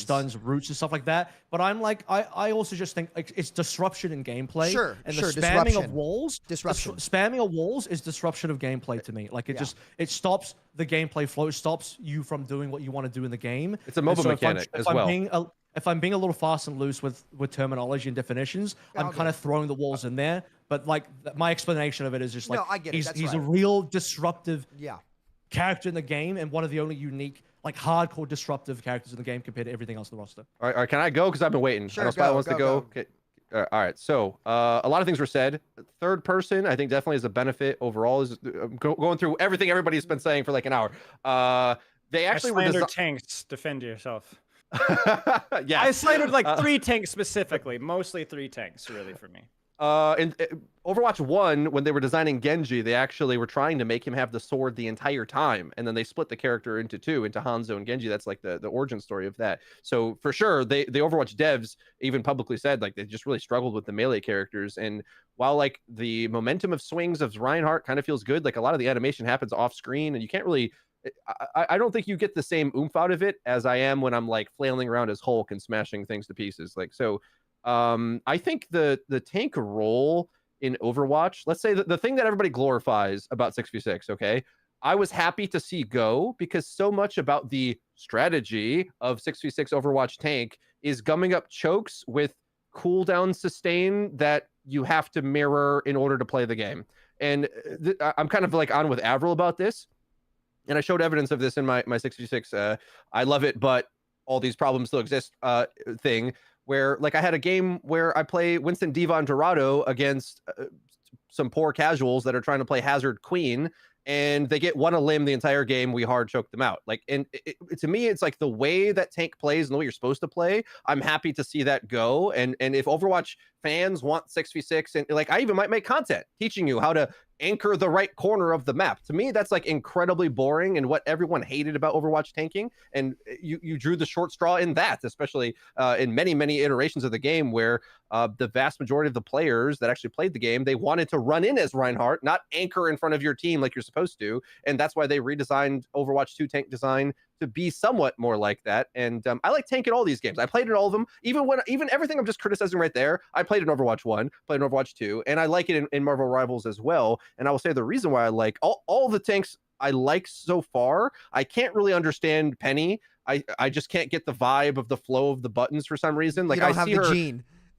right. It's like him with Magic, right? It's like I'm a dominant Magneto player. Like a lot of the times, the entire game feels in my hands. If there is a frontline fight going on and we get the certain things, even against snipers, I feel like I can interact against when those bans aren't through. But like my ultimate is able to eat a Punisher ultimate and then kill him with it. Like the intricate outplays of these kits, like overall the entire game is like this, right? Where Mag's got so many decisions to make. So rather than need my own tank teammate to cycle with me, I can potentially face tank in to deal damage, start to draw aggro, then use 2 tanking cooldowns on myself if I want to, or help my Black Panther who's been feeding in the backline the whole time. Like there's so much optionality and shots that I'm hitting constantly. The tanking uptime and cooldown flow is exactly what I want out of a tank experience for me. And Mag's like a B+ tier character, I think. Obviously Strange is like the S tier of this and overtuned because like the ways you counter the good thing about the tank design is like a lot of the melee characters counter them. So if Mag does not want Thor running at his face. Like that is the worst possible thing because Thor is gaining power by hitting you and deals more damage than you faster. And so that's like one of the harder counters is like, and I know this now having played so much Mag, that if I play CA or Thor, I can run it down on certain maps, stuff them up, and do a little bit of that Overwatch gameplay where I'm funneling them into chokes, but the entire tank experience isn't exactly about that. Like it sometimes looks like that in some games, and that's where I think there's a lot of overrated tanks right now that people like to pick. Just bad map design, to be honest with you, but that's for a different topic. I think Penny and Groot are super easy to counter in my experience. Easy. Like I think like they got these huge head hit boxes and it's just like an IQ test of do you run in with Venom or not? Like if you're diving into those 2 tanks, then okay. But if you play Strange into it, or if you play any competent slow style where if you know as an Overwatch player how to clear resources out, Penny and Groot are kind of jokes of characters in my opinion. Now like the design of Groot, I kind of like. I think maybe some tweaks can happen to these characters over time. I don't think that, luckily due with bans and all this, we don't have to redesign every character in totality, but Groot in theory is kind of cool because he's got one wall that he can establish that's bigger that will heal his team when awakened, and they awaken when you throw the little nade out, and then another one where you do insane damage to the thing. So it actually literally is crowd control, I would say, because like you wall something in, then you nade it, and then all the walls attack it. So that's kind of cool in a way. It's like yes, yeah, for sure. I mean, it's just the execution, right? Yeah. And like that's the thing I like Magneto, but like the Groot, Hulk, to a lesser extent Penny, and then Thor thing is not the concept of what the kit does. A dash, a hammer throw, an empowered range thing, cooldown management. It is the execution that loses me. And I agree. Thor would be significantly better. Like if I could use those abilities like on a cooldown. I think that it's just complicating it for the sake of complicating it. And it would be more approachable and more fun to play, and it wouldn't lose any of its skill ceiling. In fact, like you might be able to be more versatile with Thor, which might actually make him OP because like apparently his team up with his cap is pretty solid. So I don't know, but I do definitely agree with you. I just want somebody to prove to me, like even with like the Hulk thing with a good jump, why does he need a jump like that? Is it like I don't play enough Hulk? I've tried it, it feels terrible, and then I didn't want to play it anymore. I played like 4 or 5 games, and that was it. You got to hit up Beast Halo, dude. I'm watching these guys go crazy on Hulk. It's nuts. Yeah, but like I know it's good. Is it fun? Is the bronze player gonna want? I think it's way more fun than Overwatch tanks. Like I can't think of another Overwatch tank that has as much skill expression as Hulk. Like I think I fundamentally agree with that is a hot take. That is a hot take. I like his exile is cool. The exile is really cool and hard. Like I think that's easy skill expression. I think it's more so the mobility and the intuitiveness of the jump with all that in your bubbles, right, Spilo? Is that what you're referring to mostly? Yeah, it's the intuitiveness with just the jump, really. Okay. I think most of the game is a bit clunky. Like I play Rocket and I realize I shoot at my feet half the time. I'm like, oh, I have to jump constantly in order. Like there's just little annoyances with all of the game because it's not as polished of a game as Overwatch. Like I'll admit like DPS feels better overall, but I don't know. Iron Man feels clunky in comparison to I don't like Farah. like I one got category used to it, here. though. I got used to it. That's what's so weird. I agree. Yeah, that's my point. So like that's why I ultimately wouldn't agree with Spilo because I just is like holding spacebar to jump as Hulk. Does it feel awkward? Is it not as fluid as Winston Leap and where you're gliding with the midair control? It's not as finely tuned of a feel experience as Overwatch, but I personally I don't care. Like the hero kits, when I jump in as Hulk, it's okay. So I got a ranged attack, I've got a stun, I've got bigger melees than Captain America. I think that's like one way they could try to buff CA is to make his hitboxes bigger. Side note, but like Hulk swinging away, and then I can push my ult again, which I'm charging based on my shields, and then I have all this outplay where if I hit my shield in time, I can counter ultimates. I can dive back to my team as they're trying to cast an ult, and then cast a shield on everybody, and then I'm getting ult, then I get an extra life. Like maybe the amount of outplays from the kits... tank. The amount of outplays from the tank position is like I never get to do any. The only thing similar to that is Hazard, basically in Overwatch 2. Like Hazard has those levels of outplay. We lost AVRL at some point. Oh my God, DC, but he doesn't like tanks. He disagrees. Like he's on the other end of the spectrum with this. My camera. Hold up, sorry, something happened. Yes, it did die. All right, Spilo, you're talking. Two things for me. It's like I'd like to take design overall. I'll let you go, and then maybe I'll go back again. Go ahead. Sure.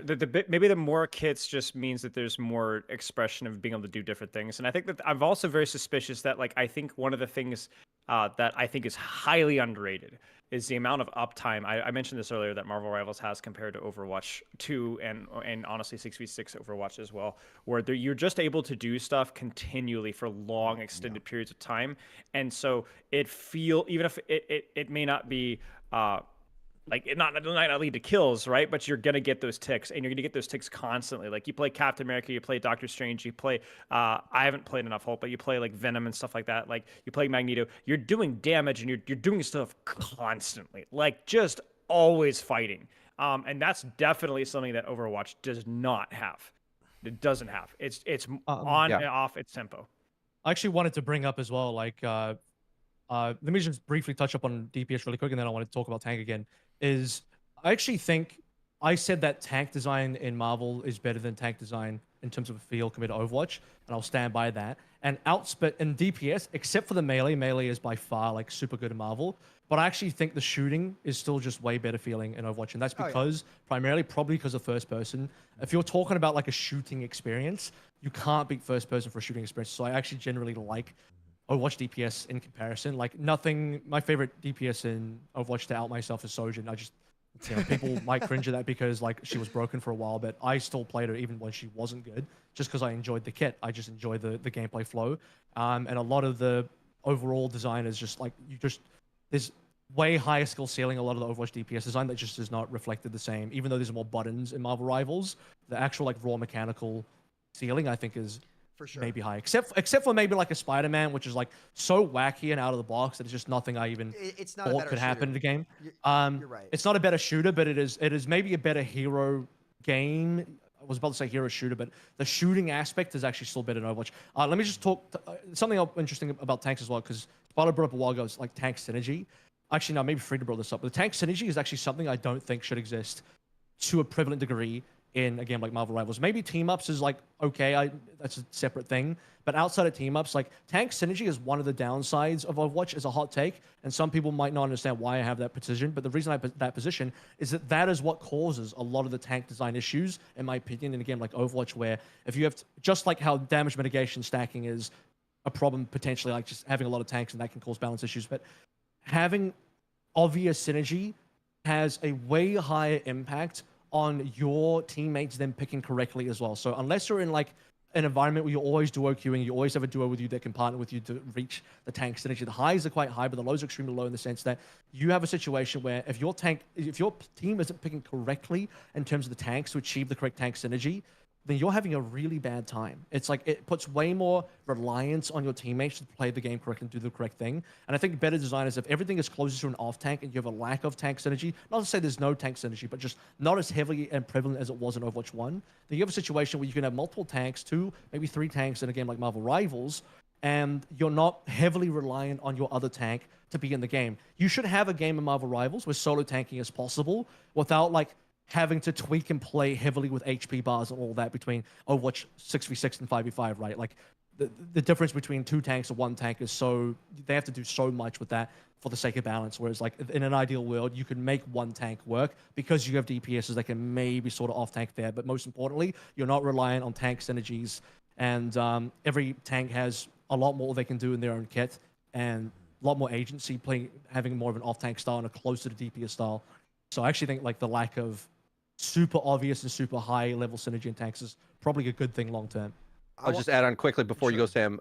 I that adds on to my point, and I'll say that's while the map design is stronger in Overwatch overall, and maybe that adds to some strategy, it also means what you're saying in terms of the tank synergies being able to stifle out the enemy. Having a bad tank line is so much worse, specifically in 6v6 Overwatch, but your ability to move in 6v6 rivals, because the maps are open, you can destroy them, and just a lot of the kits, whether it's having third person to navigate around the map, or they have a lot of wacky mobility, or one's an invisible character, one just like there's so many ways to get around the map that you never really need a tank to get in. It's like, competitively speaking, having a tank will help you in a lot of different ways. Obviously, like you kind of want one, but it's not like you can't see the enemy or can't get into a fight in 6v6 Marvel Rivals in the way that like a good tank synergy would dominate and suffocate the map against the bad one in 6v6 Overwatch. And that was certainly in my testing when I try to grind it out. So go ahead, Sam.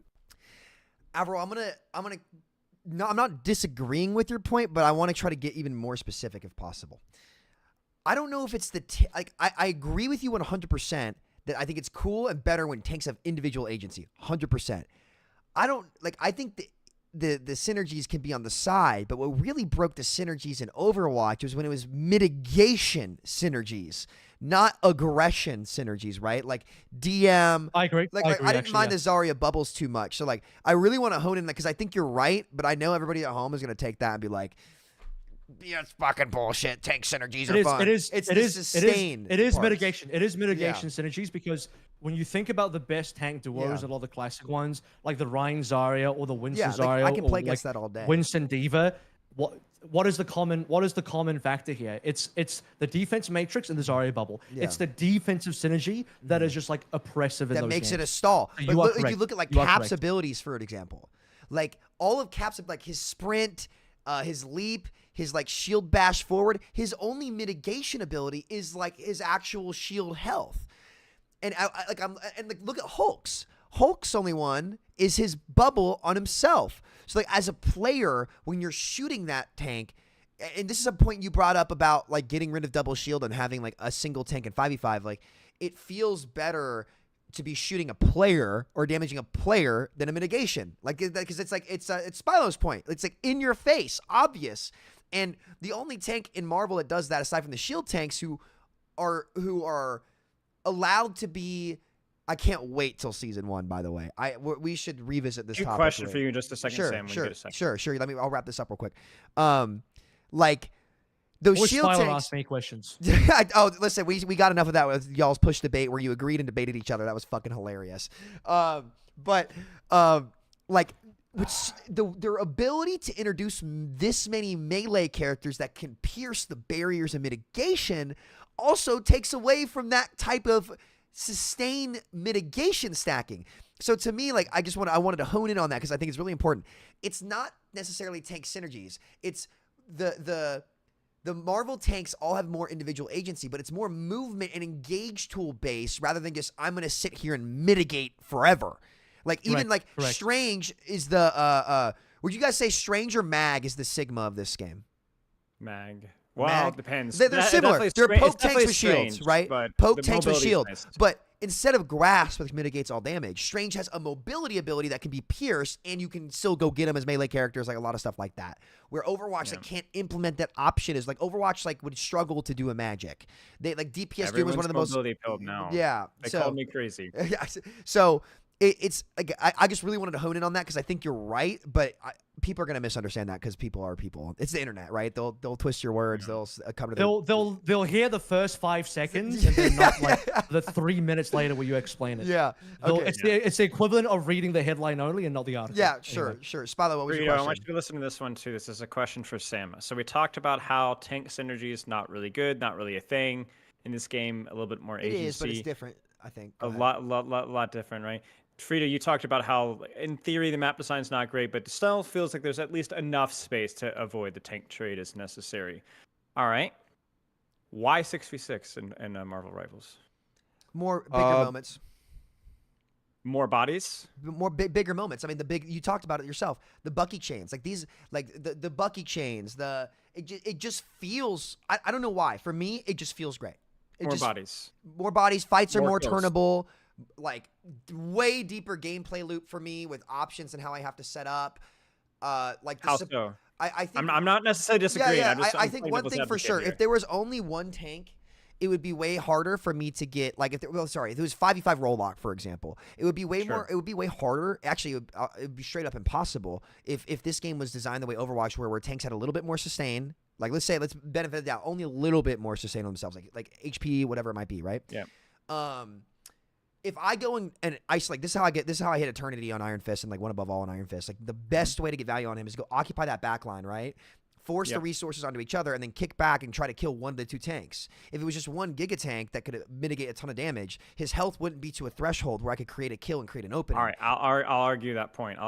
Sure. I argue that Marvel Rivals tanks are infinitely more damage spongy than Overwatch 2 5v5 tanks are, as a rule. Define damage spongy. What do you mean? As in, they can tank and damage significantly better with very few exceptions. Well, is that not also because the healing is the healing's outrageous also Marvel a lot compared better. to Overwatch? Yeah, that's true. But even like the health pools of things, Sure. Doctor Strange shield, Doctor Strange, Sure. Venom. I mean, Venom is Wrecking Ball and crack in that aspect. Sure. I mean, I'm painting with a very broad brush here. I'm again mostly playing devil's advocate. But- Depends what you're fighting him with, though. Like, certain things get blown up by the tank busting. You can still type get the kit. kills, though. That's the difference. It's like there's more ways to get the kill in this game. Like, now, don't get me wrong. There are some games where you'll have an insane amount of damage. Why? I don't know. There's more margin for human error, I would say, to start. Sure. Where there's two tanks. That's something Jeff Goodman talked about when they went to 5v5 is like the ability to resource dump into one target way more simple. I think the depth is there, and there's just more margin for human error. And like you've coached at the highest level, you get it. Like human error is like that's the most impressive thing. Me too. I couldn't answer it to you because the stats wouldn't agree with me. Because everyone was going into Marvel Rivals with a set of expectations that, tank synergies are back, non-giga tanks are back, and in fact they did the exact opposite. They removed the tank synergies and they made giga tanks even stronger, right? And what they did is they I think with a couple of exceptions, I know I'm again painting with a broad brush here, but tanks are really tanky in Marvel Rivals. They have a lot of HP, they have a lot of mitigation, and they don't do a lot of damage necessarily. It depends on the tank, right? Doctor Strange and so on. Like you're at least in comparison to the other DPS cast. Like name how many tanks in Marvel Rivals that have the one-shot capability of almost every single tank in Overwatch 2. Like when you say one shot, you mean like a Ryan Pin is an Ryan Pin, Hazard combo, Diva boosters in with missiles, high charge Zarya. Like nothing does that damage, to be honest with you. Thor's damage gets really spiky. Thor's the like once you closest land everything, that's the best one. And then Groot's walls are kind of insane, but they're really inconsistent. Hard to do. I would argue post season 9, the one-shot ability from tanks onto DPS is not as heavily as was either. So. It's just interesting to me. I think there's definitely a design choice. I think almost objectively that Marvel Rivals wants tanks to be larger slabs of HP, like certainly like a lot heavier. And I think that there's also, maybe this is a side note, that a lot of the supports are a lot more heal focused. That I definitely agree with, but I feel like when I'm playing Hela and I headshot a Thor multiple times in a row, which I don't find difficult, I don't even really play hit scan. I just see these tanks fall over. They don't have the passives. That's why they don't have against all those Punisher no as armor. well. Like I don't know. I play a lot of Iron Man who can just beam a tank. So It's still going. Still got ammo. Like I don't know. Like the tanks are falling over in my experience, but the healing is super high. Could somebody at a later time go run? Because there's no armor. There's no armor in the game. Like the shield tanks are like the shields are way less oppressive in the shields in 6v6 open queue Marvel Rivals are way less oppressive to get around. Like they're strong, don't get me wrong, but there's more like one, the fact that it's open queue and you can play triple DPS. Two, the melee characters in this game being able to outright bypass the barriers. 3, the tanks that have the barriers don't have the best sustainabilities in the game on their kit. Like, there is no Sigma Grasp. There is no Orisa Fortify when you're going immune. If you walk past Strange or break his shield, he can shoot you, but he doesn't have the sustain. The same Mag only has his bubble. Like, so they aren't. Or maybe it's just propped up by the sustain more so than anything else. Maybe. I'd have to really think about it and like check the numbers with no armor as well. Like, the main things that the tanks can do is like Thor can generate his shields. But there's like a big cast time on it. Everything they did in terms of implementation, I think, is better than Overwatch. And the reason why I say that is like it's not like I'm not trying to hard knock on Overwatch, but like when I think about what Marvel did, like if you told me they're implementing mass res, I would say fuck no. But when I play against Adam, I don't feel like even in ranked that it's just been unbeatable or oppressive. Like, there's times where it's been strong, but like I'm like, okay, like my Bucky can ult reset. Like, if they run Adam, they lose their defensive, which means I can force it in the mid fight, and there's an opening. Like, I wonder how. I want to talk to this guy. I want to talk to this guy. I just want to pick his brain. I want to understand what he's thinking, you know, because I'm trying to wrap my head around it. I wish I could give you a better answer, but I can't. That's fine. Have you guys ever heard of a board game called Root or Arcs or Oath? I don't know if you guys are. No. Anyway, the designer, really well known within the board game community, Cole Worrell, and he has this really interesting interview that I was reading a few days ago. And Kevin Winters in my chat. Hello. He's got this exceptional quote from this huge interview about game theory, game design. And he goes, in fact, as I've helped more groups and helped younger designers and thought about my work in a broader context, the most common trend I see is that designers and players, I'm going to raise my hand, I'm guilty of this, always think that they understand an objective truth or reality about games. So you're talking about that with mass res, right? And it's just not the case. We just don't know what makes a game great. It's really hard. So I'm trying to dissect this, right? I'm trying to find, is it the sustain? Is it the tankiness? Is it the bigger kits that make you feel like there's more agency? Is there more dopamine? I don't think we really know the answer. I have fun discussing it with you guys. The reason why it could be. The reason why I think this is a really important conversation to have is if we're talking about what Marvel Rival needs to do better, what Marvel Rival needs to learn from Overwatch, or maybe it needs to learn nothing, or vice versa, what Overwatch needs to learn from Marvel Rivals. My point being is that conversation is a lot more complicated than it looks. A lot more complicated. I think certain things like hero bans, from maybe my limited perspective, I think it's quite true. But it's really easy to go, oh yeah, Marvel Rivals just tanks better, and here's why. But I actually don't think that a lot of these things make a lot of sense. And here's another question, guys. How much of the tank experience right now is being propped up by the broken sustain? And is the broken sustain something that Marvel Rivals just continue to lean? Like, what if we nerf sustain across the board by 35%? What would happen to the game? Yeah, if you added the DPS passive from Overwatch, what happens, right? Like, even then, just nerf sustain. Like, what would happen? Well, what do you mean by nerf the best here? Because Luna's losing her team up, which gives her more healing, and she's easily the hero that just charges out healing. If you globally lower the number of healing, right? Is that what we? I would say well, I'm assuming good intentions from the developers, so I'm with Sam. It would be like more like, let's nerf Luna's ult duration, let's make Mantis total healing output, like resource management, a little bit more important. So like on a case by case basis, the single target sustain of Marvel Rivals is a little bit weaker. 10% for that character, 30% for that character. Heck, maybe you could throw some extra utility in there. Like I think Rocket is kind of hit or miss, right? So Rocket's got a little extra utility. Let's buff Rocket a little bit, whatever. But as a whole, the healing output is generally just doing a little bit harder. Like, what happens to this game? It would make the tank feel worse. The tank experience would probably worsen. But I don't know. Part of that, I also do think sustain is too strong in the game. So I might be for that actually. It doesn't bother me. It is definitely too strong, but I think the benefit of it being too strong is the game is very playable. You have in tools. terms of like there's healing that's getting tossed around everywhere, so everyone sort of feels like they're not super punished for a missed position here or there, and that's the benefit. Like I think like the more I've played with bans, and so if we didn't have bans, I would be riding in the streets with how annoying it is for a concert to go on before anyone gets to play the game with Luno Snow ult lasting an hour every single time. Like I do not like playing against that ult, especially since when that, so it's like different formats, right? Like let's just say we had no bans, right? The game would be super about ult economy way too much because Luna ult is so strong that if you use your Luna ult to counter one or two ults, you kind of just auto win the game because the ult advantage you're going to get is so big. And I've noticed that in when I've played with Luna unbanned, it really comes down to just that ult execution. Whereas when Luna does get banned, or let's say Yeah, definitely her. You know, I do think Rocket's pretty good. I think Cloak and Dagger all of a sudden has been really, really good because she can heal Amp and heal Bubble. So there's certain that's where the tank sustain comes from.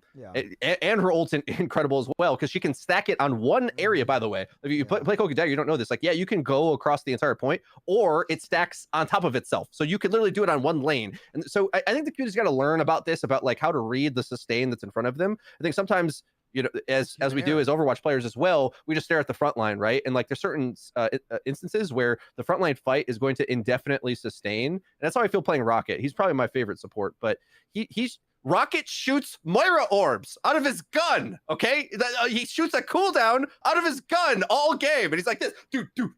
So it's like I got to team it over here, kind of like I shoot it over there. Forget go to pressure. The support ability is like it makes everything sort of feel playable, I think. But the downside is the sustain is insane, but then the mistakes don't feel as punished as they otherwise would be. You take the sustain away, then all of a sudden, like the team fights are going to be over in the neutral super fast. You're going to be rolling over things. And I think it sort of smooths out the experience at the moment. So I don't hate it. I hate Luna Snow, but just in general, I think we kind of got to get good a little bit. Like we got to learn, like you ain't beating the cloak bubble, okay? The cloak bubble goes down, then you run, okay? Like that's her best cooldown, or it's the same thing with the totem of Loki, right? Same thing. These support abilities are meant to carry the game. That's their impact, and then once those are down, then they're exploitable. And so I go ahead, think Sam. as well the difference too is they can do more of that because it's not supposed to be more of the FPS game that Overwatch is. It's supposed to be the heroes. So like when this is where it confuses me for Overwatch, right? Where they're doing like lamp and all this shit, where it's like it's constant. It's like shooter. Like you go to Overwatch 2, the whole point was to make it more of a shooter. It's supposed to be more deathmatchy, right? So like when I'm thinking Overwatch, I'm thinking shooter because that's what's been told to me. And this is where this game is like taken off the limitations, perhaps cage in my head. Expectations. It's unchained the way I think. Where like I'm more okay with it in Marvel because Marvel's that's what Marvel's trying to be, and a lot of the DPS heroes also have those kind of abilities. Like a lot of the DPS heroes in the game, aside from Mei, which is one of the big reasons I realized I've gravitated towards Mei in Overwatch 2, or I did rather. Or Echo for that matter, is like they all had abilities that were kind of designed to like be on par with that level. But it's consistent with theme. Yes. And so like for example, like I force Cloak Bubble and then I can leave because guess what? My Iron Fist also has a block ability that's on par with that. I don't feel like it's unfair. Like I look at the ability and I say, my years of judgment of playing Overwatch tells me this is unfun and broken, but I have options. I can ban it, which just makes like the bans carry so hard. I know we already went on this, but the bans carry so fucking hard. It's unreal to me that how great they are in the game. I can't believe it even now. And two, it's like I have a wide range of characters like in each role that have means to deal with this or be on par with it. Like the only way Iron Fist block is okay is it doesn't get much value if you shoot it. And like Luna and these other supports have all of these abilities too. Like it feels like each role has been given that kind of care. And like Magic gets iframes. How many DPS get iframes? Magic, iframes for people at home, and invincibility frames. Magic, Star-Lord, Iron Fist. I guess Wanda has fades, but she's donkey crap. Sorry, all the Magic or Wanda players out there. Am I missing any others? Can't remember. Does Hela get iframes going into her ultimate? Yes. And I guess she's invulnerable in the bird. Psylocke can be killed too. Like, yeah, it's just like all every character has been brought around the same level. The more, yeah. So I don't know. It's just brilliant. They just lean into the element more. Go ahead, AVRL. Let me jump in real quick on that one as well. I first of all, like, I'll just say this point about bans again. It's just like I think bans are good, but the problem is I don't want to use it as too heavy of a conversation point because again, like most of the player base don't get to play with bans. So sure, we'll move past as much as bans are good, it's just like, well, if I'm below diamond, this just doesn't apply to me at all. So I don't get to defend myself against the Lunar Stone. My problem with a lot of the supports and the way the healing output, and I guess the Lunar Stone ultimate and shit like that's insane. But like, really for me, the most fun I've had in Marvel Rivals so far is when the supports on the other team are not that good at the game, or there's enough of a lack of a skill where like things are approachable and killable, and I can walk up to somebody who's not just getting like either double pocketed, especially with even single pocketed, yes, DPS have a lot of things. You have your Iron Fist block, you have your fades and your iframes or whatever, but that doesn't allow me to overcome the healing difference. This is something that happens in Overwatch as well. I think this is just something that happens in maybe this genre of game, but it takes, if you look at it from a 1-to-1 of dealing 1 damage versus healing 1 damage, it is much more difficult mechanically to deal that 1 damage than it is to heal that 1 damage, with maybe a couple exceptions. Like, okay, you have some lock-on heroes like Scarlet Witch, great, okay, I get that, but even then, it's pretty range limited. There's a lot of auto-locking heals. There's either easy AoE heals from Rocket, or you have like the Cloak and Dagger Manta style heals where it's literally just lock on, like you can't even miss. Especially on Cloak and Dagger where like it's not even a real resource. If you could just spam that shit, like you really can't even miss. Or it's just an ability you press like Adam Warlock, but at least it's just like that's the only way. That's like that's his heal. So what I'm trying to say is from a DPS to, because DPS is my most played role as well, it's just what I have the most fun on. DPS into support or DPS into the other team where the supports are actually good, that's some of the least fun I've had in Marvels, because I'm up against somebody, and if the other team's support is good and I go on a target, bro, whoever I'm on is just not dying. Like it could just be like, oh, get good, get better, but it's like, no, that's not the point. The point is, it is harder for me to deal the 1 damage it takes to deal a damage than it is for the same support on the other side to heal that 1 damage back. It's much harder for me to deal that 1 damage, right? So it just doesn't work out. And every time I go up against somebody that's getting Giga Pocket, I'm like, bro, this is the Overwatch experience again, where some Mercy is just pressing 1 button on a dude. I'm like, I just can't outdamage this. It's ridiculous. And it's especially brutal when you combine the tank health pool and there's a double pocket in a single tank. And maybe if your team is bad, you can't flank properly, or maybe the map design isn't good enough in some cases. But if you ever get into a front-to-back situation, front-to-back being you have to go through the front to get to the back, or that's just where you've landed because your team sucks, then you're trying to get through a double-pocketed tank. It's brutal, man. I hate that stuff so much. Can I add a point or pose a question to you guys, a theory? So what I think the reason why, Spilo, you were kind of like cracking at this is like, why is it okay in one spot, it feels like, but not in the other? I think when you're talking about sustain, like in a shooter, like FPS mechanics, you are playing an FPS game to get rewarded for hitting your shots. It's all about aim and shooting your gun and doing your thing, right? Abilities are like almost second in Overwatch to the gun mechanic, right? In this game, I think abilities come first and gun mechanics come second. So when everybody has these kind of crazy abilities, this might be like, and you're trying to go up against that sustain, Avro, right? Where you're not killing the support. Like, I'm not nearly as mad. Or whatever the target. That's sure. Because like, it's more like Overwatch is more for like the person. And this is what's so cool. This is why this game has carved out its own new niche. And this is why I think it'll be successful. Like, Overwatch, you're trying to do that chip. Like, you're playing Hanzo, you hit your skill shot. When that instantly gets healed or like reward, like it feels like shit. You're angry because you did what you were supposed to do in the first-person shooter, but you got your value denied through insane sustain or like an immortality field or something like that, right? Like, you come into a first-person shooter game with more of that mentality. And like I said, that's somebody who's like to play a lot of COD growing up or something like that. That's kind of the expectation that Overwatch is also set by talking about making it more shootery, that especially in Overwatch 2, right? Where like that was the intent. But this game, that's clearly not its intent. Its intent is to make Marvel's superheroes feel like superheroes in a hero shooter genre. So I think that's the big distinction. I think that's where their two niches differentiate. Where Marvel, and this is why, Freedo, I agree with you, I think that Overwatch won't be the big mainstream hero shooter game again because it focuses more on the shooter in the hero shooter genre. Marvel focuses more on the hero, and they can output a lot of heroes, and I think that people play the hero shooter genre for the heroes. So, like, it's not to say that, like, it's not a knock on Overwatch at all. I think the expectation might be different. I'm trying to figure this out live. So. I think you're right. No, I think that's really the question I've been posing is, like, because I think there is a part of us that we don't know how much of this is objective truth for different expectations for a different game.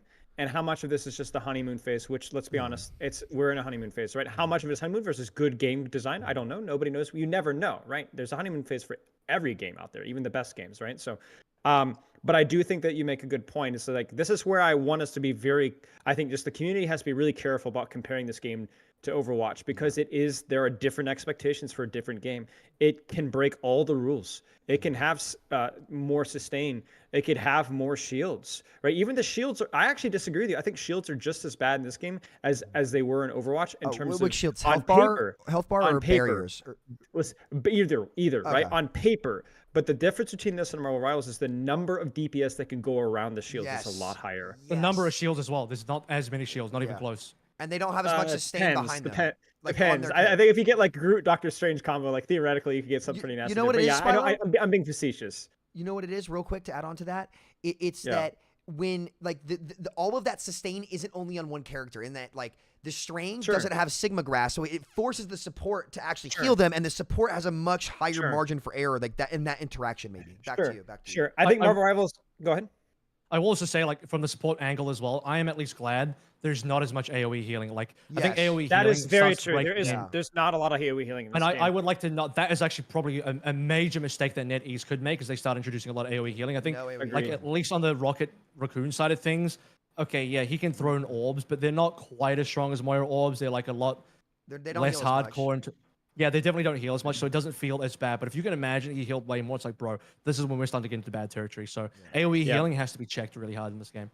So this is where I think this is a little campy, but we all have a little bit of a responsibility as content creators, right? Like, we have to be, we can share our opinions for sure, but we do have to, number one, we cannot paint everything that Marvel Rivals does as being perfect, but we also cannot hold it to a standard that like broken sustain will never work. Or even me, right? Like, you guys have made some really good points about the differences of like, for example, some of the tank designs, right? Like, this tank is actually really good. You just need to consider this. Like, it's just different, right? It's just different.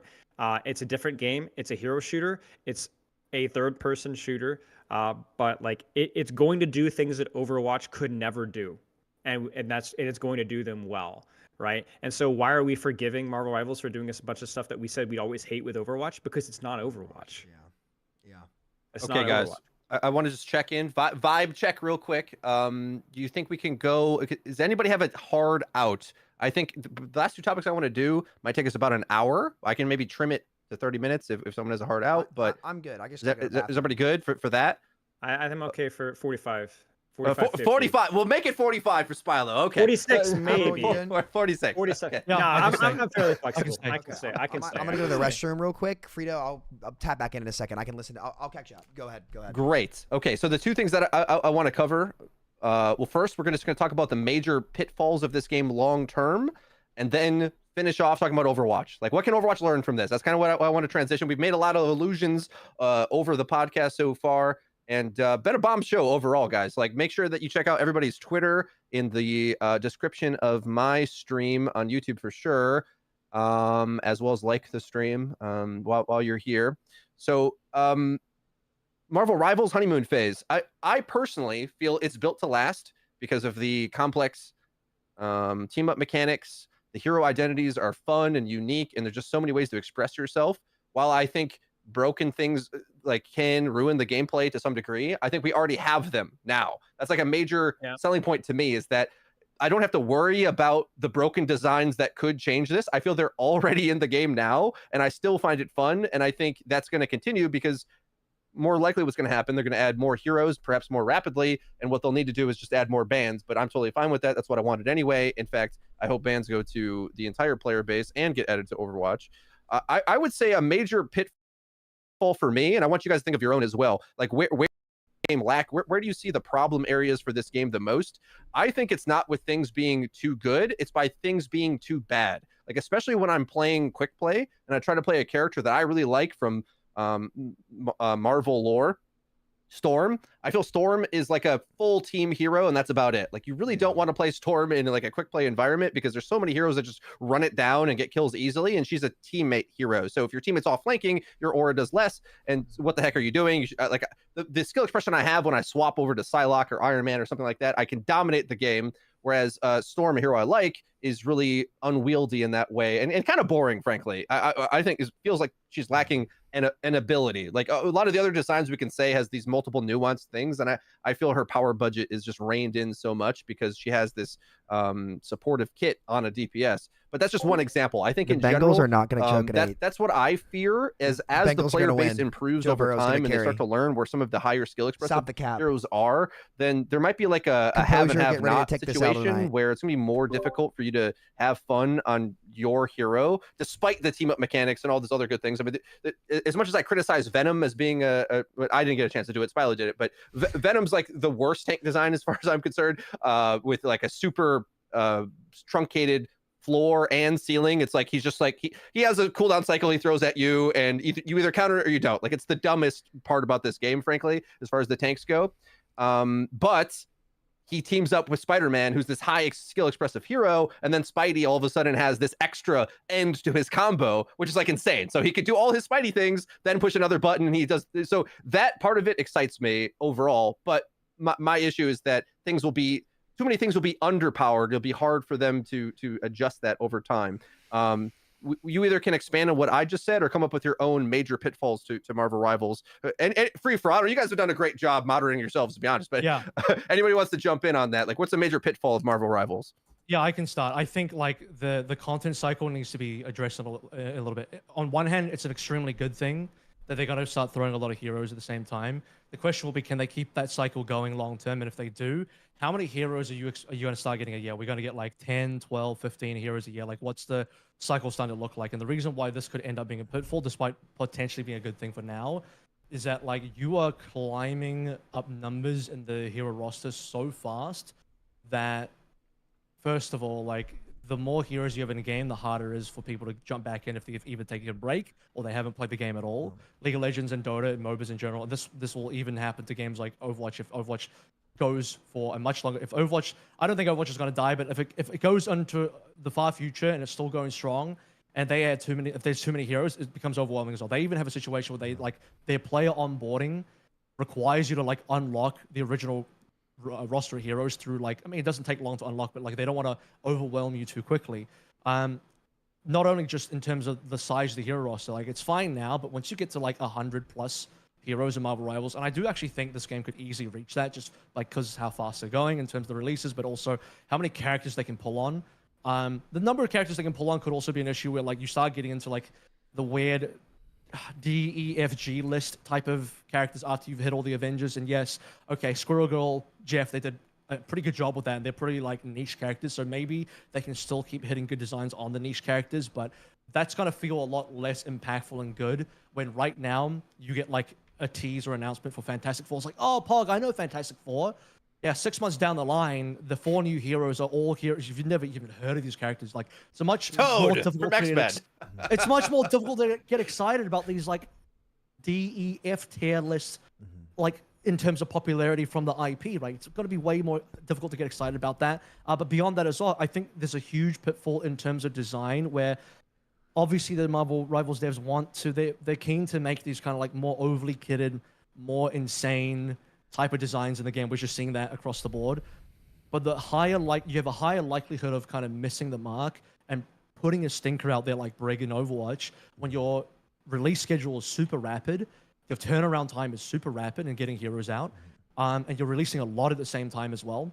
And you just have a large roster. The larger your roster is, the higher, statistically speaking, the higher the chance that you're going to get something wrong. And guess what? No dev team, no publisher, no one's perfect. Everyone's going to get something wrong. You can take all the care in the world. You can be like the most meticulous design team like you are in Overwatch, and you'll get things wrong. They have. So I don't think there's no one out there should be using the excuse of like, well, it hasn't happened so far. Well, everything hasn't happened until it happens. So that's just a shitty like argument if anyone wants to say that. Not you guys, but just generally out there. There's a high likelihood that something goes wrong in the hero design where something does get released. That yes, hero bans can mitigate that, but also, as we've said, once there's like so many heroes in the game, how many bans are you gonna have? You're gonna need to start doing like 10 bans per team. I saw this hilarious tweet where it's like, oh, I can't wait to play Marvel Rivals in 10 years when there's like 500 heroes, and I'm like, and I'm now on my 30th ban in the ban phase. You know, there's 30 fucking bans you have to do. Do you know what I mean? It's like, how far are we gonna take that? You can't just mask over bad shit in the game by slapping more bans on. Just keep slapping bans on. It's like that's not good either. You can't do that. So that is one pitfall I'm very cautious about. And you should, people listening, you know, I know we're in a honeymoon phase, but if you want the game to last long term and you want them to, You want this to be a game that you can play for 10 years. You want netties to avoid pitfalls. So yeah, hear me out. Hear us out. So can I answer that actually? Because I actually asked their executive producer the same question in a creator call. Chill. Okay, Leaks. my fault. So Paid streamer, paid creator. So- Anyway. no payment, actually, believe it or not. No hashtag ad. I'd have to disclose it. Don't worry. Just Don't worry. stocks. I get Actually, it. just stocks, just NetEase stock. It's like that in China, I guess. Go on. But so without detail, I asked him that same question. I was like, you guys have hit the ground running. Like, do you think that you can maintain this? And his answer was like, obviously, it's going to depend on manpower. I don't think that they're gonna do like fucking 4 characters a season. Like I don't think that's gonna happen. I think it might be like a couple. It'll definitely be more than Overwatch or like one of those other games, but like. I don't see them doing that personally. Did he say how many, or didn't give you a number? I have a number. I don't know if I could say it. Just to be safe, Okay. I'm not going to. But Sure. it's not. But you know, it's It's not 4 a season. This It's is just not 'cause 4 a it's season. Fantastic Yeah, 4. it's just I 'cause- think it's yeah. pretty clear. It's 6 or 7. You heard it here first. Total guess.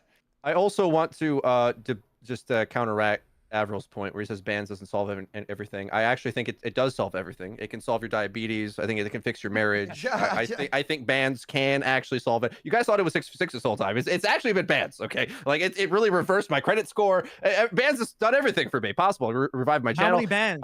You need 30 bans eventually? Like how many I'm bans? facetious about this, but actually they could just move to a draft. If it starts to get to 100, it could be a draft with like you could draft out only part of the cast, and then there would be some exclusivity there. You declare like here are the 4 characters I'm going to switch between this game or something like that. Yeah, Is that sure. what you mean? Why not? I don't know. The sky's the limit. I mean, you play MOBA games, you know how this works. So like I think in a Well, the difference in swap MOBA is format, you can lock draft into a one hero swaps. for the Yeah. entire game. You can't do that Yeah. in a game with rapid swapping. You can swap every death or every time you're in spawn. This is completely different. So the MOBA drafting. Well, you don't do system that is not- now. I don't think. I don't think anybody swaps every death in either. No, of these but I games, mean, like, or it's wants one- to. but- They but- do in Overwatch but- 2, and they hate it. these games sell. These games like sell the marketing of like, oh, you know, swaps are important. You can swap and all this kind of stuff. And everyone. Does this game do that?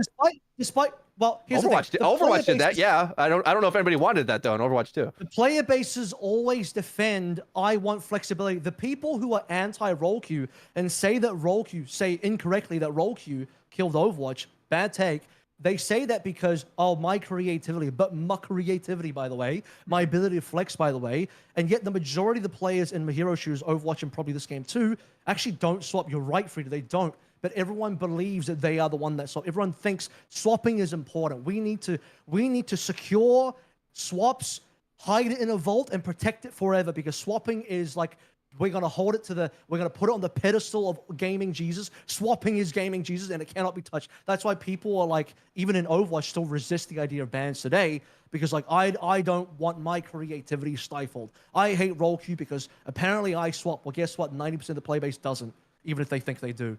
It's so funny because it's just such a like creatively vapid argument that's like been tired and argued literally for hundreds of years. Like educative restrictedness is the entire birth point of creativity. Because if you can do literally anything, then people are gonna either be like paralysis or analysis. But you're also forcing people to innovate within a different set of rules, a different set of guidelines. Like that's just how anything works. So, like you guys ever seen like is it Chopped, that stupid cooking show where they have to use like the same 2 or 3 ingredients or whatever? I don't remember. It's been like 15 years.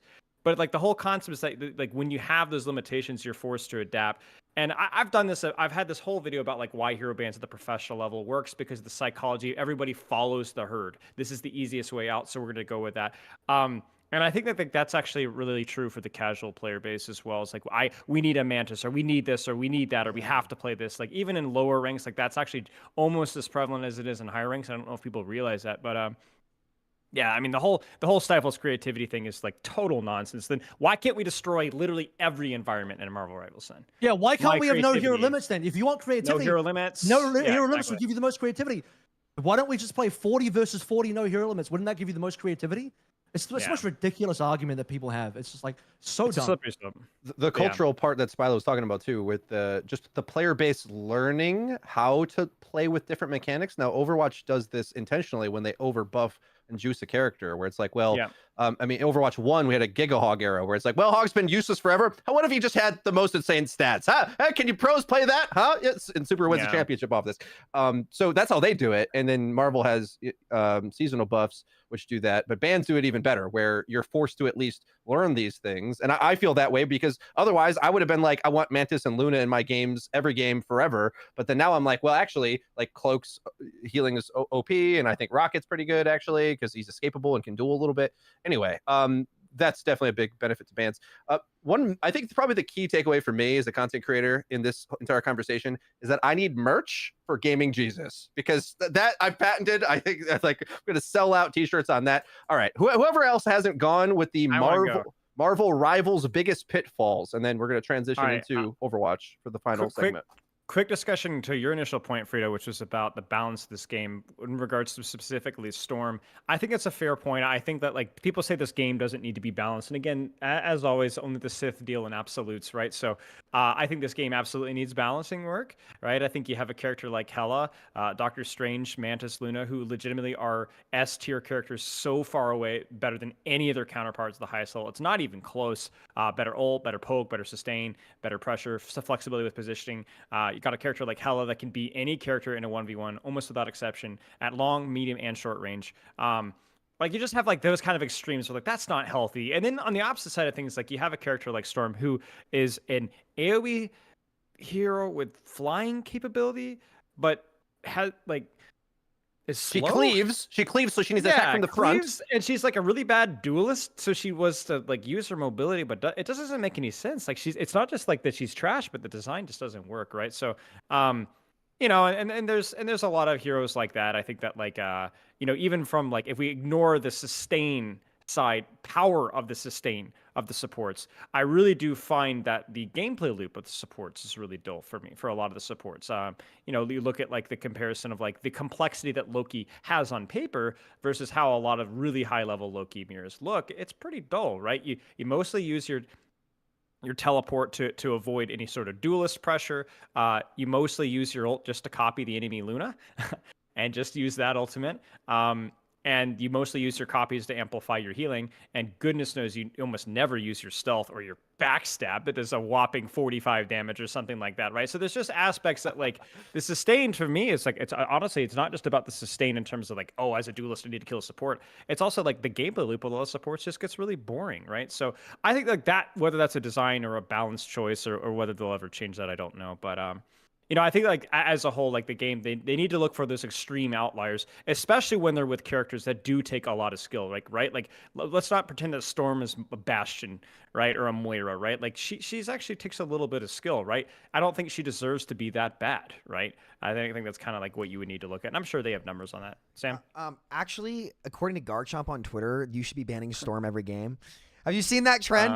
Where no. Garchomp will just get in the game and just be like, "Yo, they have a Storm one trick, ban Storm," and he got flats so good. Flats like, "I trust you," and like it was really funny. No. So like the troll thing to do is these people are being like, "Oh, they have a Storm OTP," and they're just banning Storm for literally no reason. But That's really funny. That's really Do funny. you have a pitfall stand?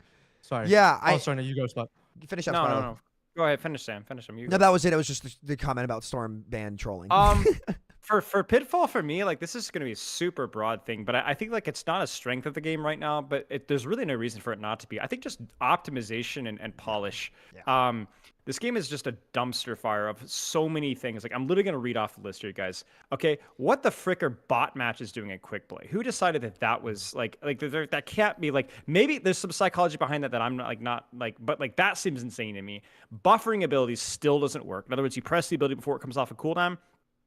Doesn't work. You have to press it again. That really screws with muscle memory. The surrender button for lost matches I love, but if one player votes no, you could be held hostage by that one player, which I think is dumb. The cutscenes at the start, at the launch of the game, the cutscenes at the end of the game, you can't leave the lobby. You literally can't. You're stuck until it's over. The announcer voice and volume, highlights click box versus upvotes.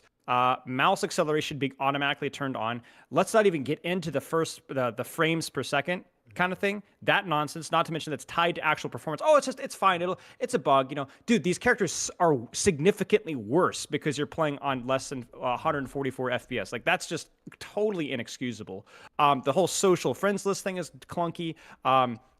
Visual clarity of abilities is terrible, like really bad. I think is it Thor's E and Cloak and Dagger's bubble literally looks the exact same. They look the exact same. Sam, we were talking about this earlier. It's also really hard to know when a support sometimes is using a specific cooldown. Like you can't react to cooldowns. It's not as much visual clarity. Part of it is 66, but it's also hard to react to know when somebody's using an ability. Another one that really annoys me is I catch ledges every time I use verticality mobility. I don't know if it's third person or what, but when I'm using something that goes up, I freaking hit my head on that corner every time. Every time. I think a lot of it's third person.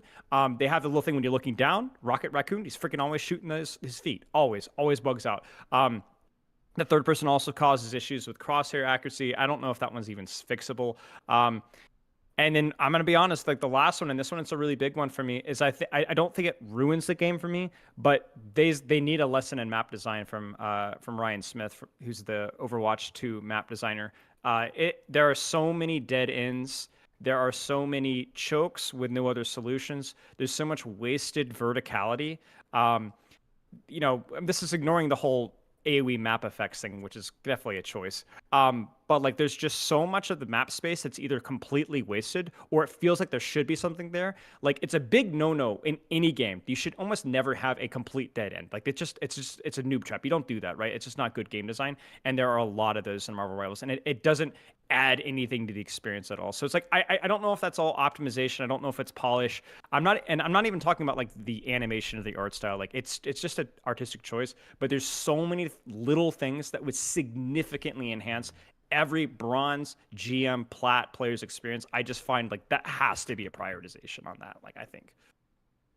Shout out that to Ryan Smith is his name, I think, right? Ryan Smith. The map team. He did not put in the glass in Colosseo. He removed it. He broke it down. He removed it. Yeah. Breaking barriers. It might just be me, but I'm also just not a fan of like destructible environments in general. I think there are some cases where it's like, okay, it does add additional flanking routes and all that kind of stuff is fun, but at the same time, like to Spilo's point, actual good map design would just have that in the map itself. My problem, let me interrupt really fast. I'm sorry. My problem with destructible environments is I didn't like them initially either, and I'm still not a huge fan, but to me, there's at least an upside. They definitely adds flavor, which some players are going to like, and I'm like, you know what? Okay, roll with it. My problem with the destructible environment is it oftentimes feels like an excuse for bad map design. Yeah, I would agree. It should never. And the problem is, a lot of times it's not enough to compensate for bad map design. Like, oh, if you smash this, then you could do it. Actually, no. Sometimes you can't. What is that stupid Venom map with the goo you got to shoot? Dude, that map is That's the only cancer. one. That's the only one I don't like. I love the destructible environments. I liked it in the finals. I hate when it deploys, if that makes sense. Like it's okay when you break it, but when you create it, I'm not a big fan of. I love it. But there's also just like a lot of really awkward dead ends. It's not even like the unique aspect. Oh yeah, I think map design can be improved. There's just a lot of dead ends. We'll find out too. We'll find out soon. And like, add more. I will go like Winter Soldier. Okay, they have a Hela, so I actually have to flank. Like I can't poke up. So I take the flank, and I'm like. This is like 3 hours later, and I'm like, where am I? Like, or I'll be like, oh, I need to get on that ledge. So I use my dash, and I hit the ledge, I hit the floor, and I'm like, well, I'm gonna have to sit here for 12 seconds or 10 seconds until I try to go for the high ground again. It just feels, it's like, it just doesn't flow. It doesn't flow at all. It's a little silly. I've grown to like it over time, like because there's certain heroes that I think you really have to maximize it. Like I think Psylocke can use it really well. Yeah, she goes in Viz. Iron Man, it matters a lot. Okay, for me, it's like okay, destructible environment, map design, two different things for me. Right? Just don't let the destructible environment be. Oh, it's fine. The map design sucks, but you could destroy it. A lot of those times, it's that they don't have anything to do with it. The map designer is bad. The map flow, but then the fact that I can there's a lot of points of the map where destroying it matters a lot to me in my gameplay and the angles I can take and the surprise. Like for example, like Iron Man, he's a guy who you break through, go on a mad flank, and then ult everybody. That happens frequently, right? Sure. And you can't see that coming because of the destructible environment, and that also helps the flow of the map too. Like even if we had tanks that could gum up chokes, well then that would help you. Like I wish Overwatch had it, I guess. Like you break down a wall so that you don't have to go through a choke against two tanks. But Maybe Yeah, let me- I want to get to Overwatch before we're at the time limit as well. So like Sam's got to go with his pitfalls. Is there anything we really have to say about this point? AVRL, are you dying? Are you dying to tell me the map design sucks? What? For the sake of time, look, I'll just condense it into one sentence. Then a lot of the issue with the destructible environments is also the addition of clutter and the fact that it builds debris and it like adds bullshit to the map that then you have to play around. Some people might say that they think that's strategy. I just think it's crap. Like it's not. It's not. The game's silly.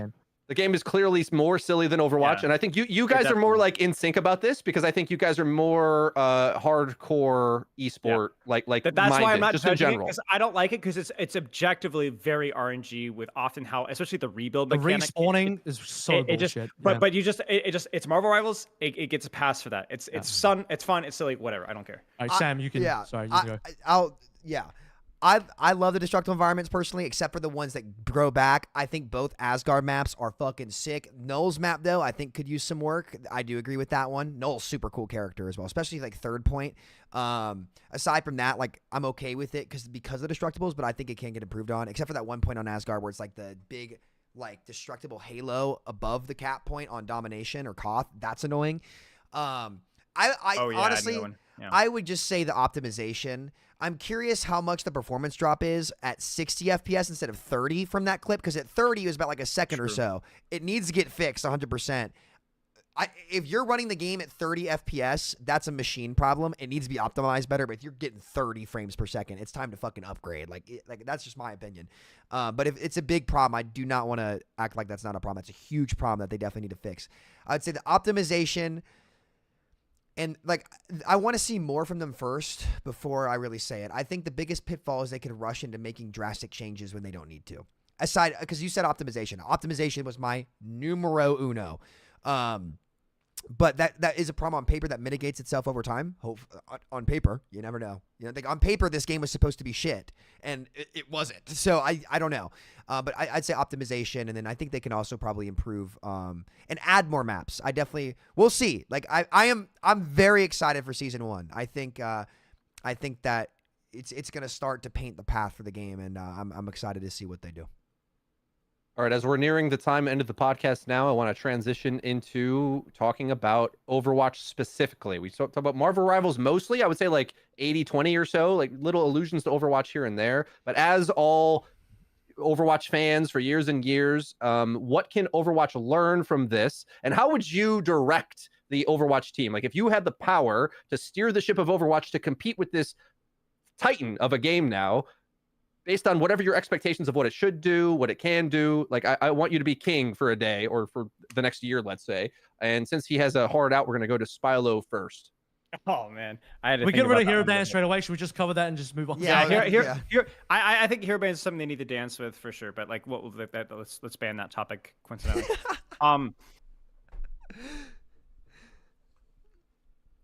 Deep in thought. Are they screwed? I mean, I did say Overwatch is cooked. If you don't got an answer, it kind of seems like a right. Keep going. The thing, I just don't think Overwatch will ever be able to compete. So for me, it's more about like what Overwatch will not be able to compete with. They will not be able to compete with the content schedule. It's just a fact.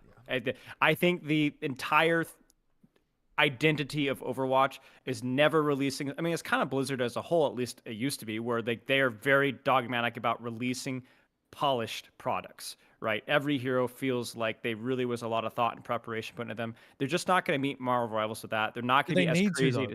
Is that a requirement? Because most games don't release that many heroes. I don't think they need to. No, that's my point. I don't think they need to. I think there might be a temptation to do that, but I don't think they need to. I think it's very tempting in the live service model. I think that they need to keep releasing out good content, right? The 3 heroes released, new game modes, try new things. I think that there's a nuance here. So I'm not saying like just leave it as it is. Try new things, of course, but I don't think you will not keep pace with Marvel Rivals. It's a different game with a different design philosophy. It just has a lot more flexibility to what it can do. I want to jump in, just add some context. I thought it might help the conversation. So, especially from watching your content, Spilo, I think Overwatch has had some of its biggest successes recently. So we're praising the map design. The map design is top tier all of a sudden, right? Insane map design. and their last several heroes for like a year have been killer, as in they understand how to not break the game and how to make unique hero designs that add complexity. So They all have really, flaws, like, but yes, they're great. we should be happy with, like, none of them are hard meta. They're, well, other than Juno, I guess, but like they're not, they don't damage the gameplay experience necessarily. And especially if they go the extra mile and just, like, I don't know, steal entirely the ban system for Marvel Rivals, which I definitely think they should do instantly. Those are all good trajectories. And then the final thing is that we do know that they're worried about or constructing ways to add strategy decisions beyond just mere hero selection. That's a pretty much, I think, word for word quote from Aaron Keller himself. So Yes.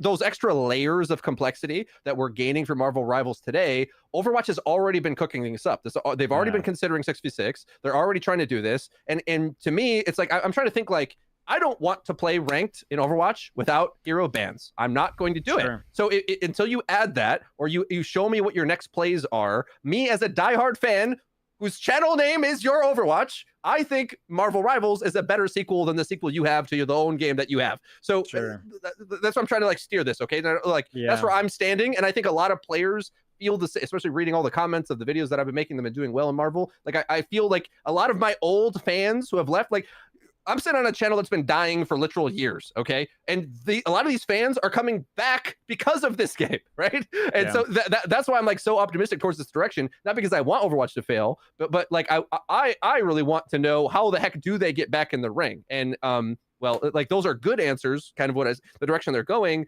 But I don't know. I'm worried for Overwatch. So I continue, Spilo? I mean, it really goes back to my first answer, like, is Overwatch cooked from the very start of this podcast? I just don't think that anything that Overwatch can do in its current gaming philosophy that will ever compete with what Marvel Rivals does. I just don't think there's anything that they can do. The question needs to be, what percentage of the player base did you lose to Rivals, to Fortnite, to Apex Legends, to Valorant? That was avoidable, right? Whether it was Valorant with a crappy esports scene, whether it's with Marvel Rivals with the hero bans, whether it's, whatever, fill in the blank, right? Whether it's Deadlock with the lack of strategic complexity with some of the characters, right? Like, to me, it's more about, like, you need to find what percentage do you want to hold on to, because I don't think if you you know what it is? Here's a great analogy here. Sam, Freedo, AVRL, you guys all know what I'm talking about. As a content creator, how much do you want to ride the trend versus make the type of content that you're good at or that you're interested in? You stole mine, god damn it. Marvel Rivals is going to win that game every time. It's always going to have more hype. It's always going to have the sex appeal that I was talking about earlier. Overwatch is just not going to compete with that, right? At least not to that level. So they need to do what they do well, and they need to do it better. Yes. While still being willing to branch out. I just don't think Overwatch is going to... Overwatch is, like... I had this conversation... you guys know Flats, right? Super nice guy, right? He is the Overwatch content creator. He does all the casual content, the generic React content. And I talked to them about it, and I was like, Flats, I'm never going to be you. I'm never going to be as good at you doing you. But so if I try to be you, I'm going to fail miserably. I'm a niche content creator, guys. It's just how it is, right? Like, I do well at what I do, I'd like to think. But so I can't compete with that, right? I might have a long time ago when... you guys remember Jane, right? Like, Jane was like, oh, Jane, right? But I'm like, that time is gone, right? Like, for the educational content creator. So, like, you have to do what you do really well. So if you're standing of, like, what can Overwatch do better to compete with Marvel Rivals, there's absolutely nothing they can do. Like, absolutely nothing. Zero, nil, nada. And not even, like, and that's not even an insult to Overwatch. There's nothing that they could do. The question needs to be, what percentage of Marvel Rival play, percentage are we losing to Marvel Rivals that we shouldn't have lost, right? 5%, 10%, right? Like, I look at how many Lifeweaver metas, how, like, Lifeweaver as a release. That's inexcusable. Malga meta, Season 8, inexcusable. Lack of hero bans so that Samito has to freaking lose his mind again at Widowmaker on stream and then apologize for it on Twitter afterwards, right? Like, that, inexcusable, right? I'm with you guys on that one, right? That's what we have to focus on for me. That's what we have to focus on. Great answer. It's a great answer. Can I piggyback off this for mine, or AVRL, do you want to go? No, I kind of want to go last, actually. Okay, Spilo, do you have to head out right now, or No, go for it. I mean, that's basically I it think, for me. Look, I mean, this is the reality, and, like, I said this, and a lot of people took this as, like, me, like, trying to shun Overwatch here. I'm not. Marvel Rivals is built and designed for the modern era, and it's just. It's in genre competition, but, like, this is the Fortnite, if we're ever going to get one, of this genre. It just is. And from their release schedule to how they've nailed these characters, from what they've shown they've been able to do, I wasn't sure. I knew this game would be good. I didn't know how good. After playing the beta, like at first, again, like I said, Avril and I were skeptics. Like we were like, all right, like how many fucking times have we seen this? Like, you know, like Avril, that tweet went, and honestly, maybe I should have known, because the second I made that tweet of the unowned, it immediately had like 2 million views. And maybe I should have paid attention to that. And like in hindsight, that's 2020. It's like, okay, wait, when's the last, like that would never happen with Overwatch. And it's not a knock on Overwatch, but do what you're good at. Focus on what you're good at. That's your niche. That's what you excel at. And Spilo, you couldn't have said it better. The reality is, and I think this is something that I've started to accept, like I wanted Overwatch to be a League of Legends. I wanted Overwatch to be a Fortnite. I wanted it to be a Minecraft. I wanted it to be a Roblox. But it just never will be. I think it had its chance, maybe. Yeah. Maybe at best, right? And that's not a knock at all. It's just like those games are, their audience is just so wide, and like Fortnite was in the right spot at the right time. Minecraft was just Minecraft. Roblox pioneered multiplayer game engines with infrastructure already being provided for you. Like those are the just like truly incredible pieces. And Overwatch is a piece of art, and it's good at what it does. So it should focus on what it does well. Its game engine and visuals are the best. The responsiveness is the best. So I would keep doing what you're doing. Obviously, hero bans are such an easy thing to do that would keep players like from being miserable. I hate to hammer on that. But like, don't try to compete with Marvel on their court. Just don't do it. Don't do it. Don't do it. Don't do it. And drop the Overwatch 2 branding so that your PR. Yes. I was gonna say drop it. Stop. If you want to talk about low fruit for the casual community, drop for optics. Find a segue, like a point. Get the fuck away from it. Get it off. I have said this for a while. Go ahead. Yeah. If you drop the 2, here's a problem with dropping the 2. And I thought they never should have had the 2 in the first place. But if you drop the 2, there's enough negativity and bad optics and PR that even dropping the 2 is in some ways admitting defeat, and it's actually a pretty sizable amount of people that are still not going to accept that. The amount of people that say drop the 2, but the amount of haters out there, they'd be like, see, they dropped the 2. That means we were right all along, and Blizzard can go fuck themselves because they were wrong. They dropped the 2. That means they scammed us. It's a scam. They dropped the 2. There's enough of that even dropping the 2 might end up biting you in the ass. At this point, though, like you're not gonna like. What's your goal? Overwatch 2 was PVE. Overwatch 2 was PVE. Is I think it's like right? the longer they keep on the charade, like it's just fucked. It's like I understand what you're saying. Like Avril, you're not wrong, but like I guess my question then would be, what's your end goal? Is your end goal to stay in the niche that you can thrive in? Like you can be a long-term sustainable game in your niche, but you will never be tier 1 again. Here's. Do you want to add anything else before I go? I just want no, go for it. Like this is more of a question. I'm curious. Okay, so before just small interjection, a cool thing Spilo mentioned earlier that I wanted to interject into the Overwatch section is that there's a lot of new players into hero shooters in general, thanks to Marvel Rivals, that have never played Overwatch before. Yeah, that's like my one little glimmering hope for Overwatch is that anybody who is more maybe of Avril's and Spilo's mind when they look at to see the chaos and they're like, what if we just had a little more order in this? Maybe they might flock to Overwatch if it just does what it does well and then learns a bit from Rivals. But it's the cleaner experience, more optimized experience, more map flow. Like there's a lot of benefits that Overwatch could lean into with hopefully with this new player base that has never played this genre before. So, go ahead, Avril. Yeah, so what they actually need is in the actual game itself. Here's the thing. To defend Overwatch a little bit here, because I might be one of the rare people out there. I think you guys are at least somewhat in there. I know Freedo definitely is. But I might be one of the only people that actually enjoys both games and can see the merits in both games. Because like I don't deal in these kind of absolutes, and I just hate gaming tribalism and just tribalism in general. Where like I'm not gonna. All right, so you're a hate tribalist guy. You're a hate tribalism guy. Well, I'm a love tribalism guy. I freaking hate you for that. People are not going to understand your sarcasm sometimes. The non. This guy says he's not a contrarian. I know how it is. Anyway, the point is like you can enjoy both games. Where I'm trying to go with this is that there isn't a lot more outside of like these things like hero bans that Overwatch can do in terms of the way they make their game. I'm not expecting them, and I probably don't even want them to like massively overhaul all their hero designs. That would be so much of a job. I don't think it's possible. Like we got told, I don't know if this is like exactly a promise they made, but at least something they alluded to, that they wanted to rework all the tanks. They wanted to change all the tanks in a way that wasn't just a health bar change to make it more like a 5v5, to make it more palatable for 5v5, and that we never even got to see the end of that. So I'm not out here holding out hope that the entire hero roster is going to be changed to be more like Marvel Rivals. I wouldn't want them to do that. Overwatch would lose its identity in a little bit of a way. So they can't do stuff like that. What they can do is they can continue doing what they're already doing, but maybe that's not enough. Because actually what they're doing, the problem isn't whether they're doing it or whether they're doing it well or not. The problem is in optics position. A lot of the complaints you see, a lot of the complaints from old Overwatch players that are now Marvel Rivals players, or people that have jumped ship at some point from Overwatch, they have criticisms that are kind of outdated. Like every now and then you'll see something like nuts. I hate this. It actually is the worst, because it's like it's not quite lying, but it's just super uninformed, ignorant, passive lying where they don't even know they're lying. They just don't know better. It's stuff like the monetization. It's like, oh yeah, well Marvel doesn't make me pay for the heroes. Like, dude, you haven't been keeping up. Overwatch Dude, my favorite one.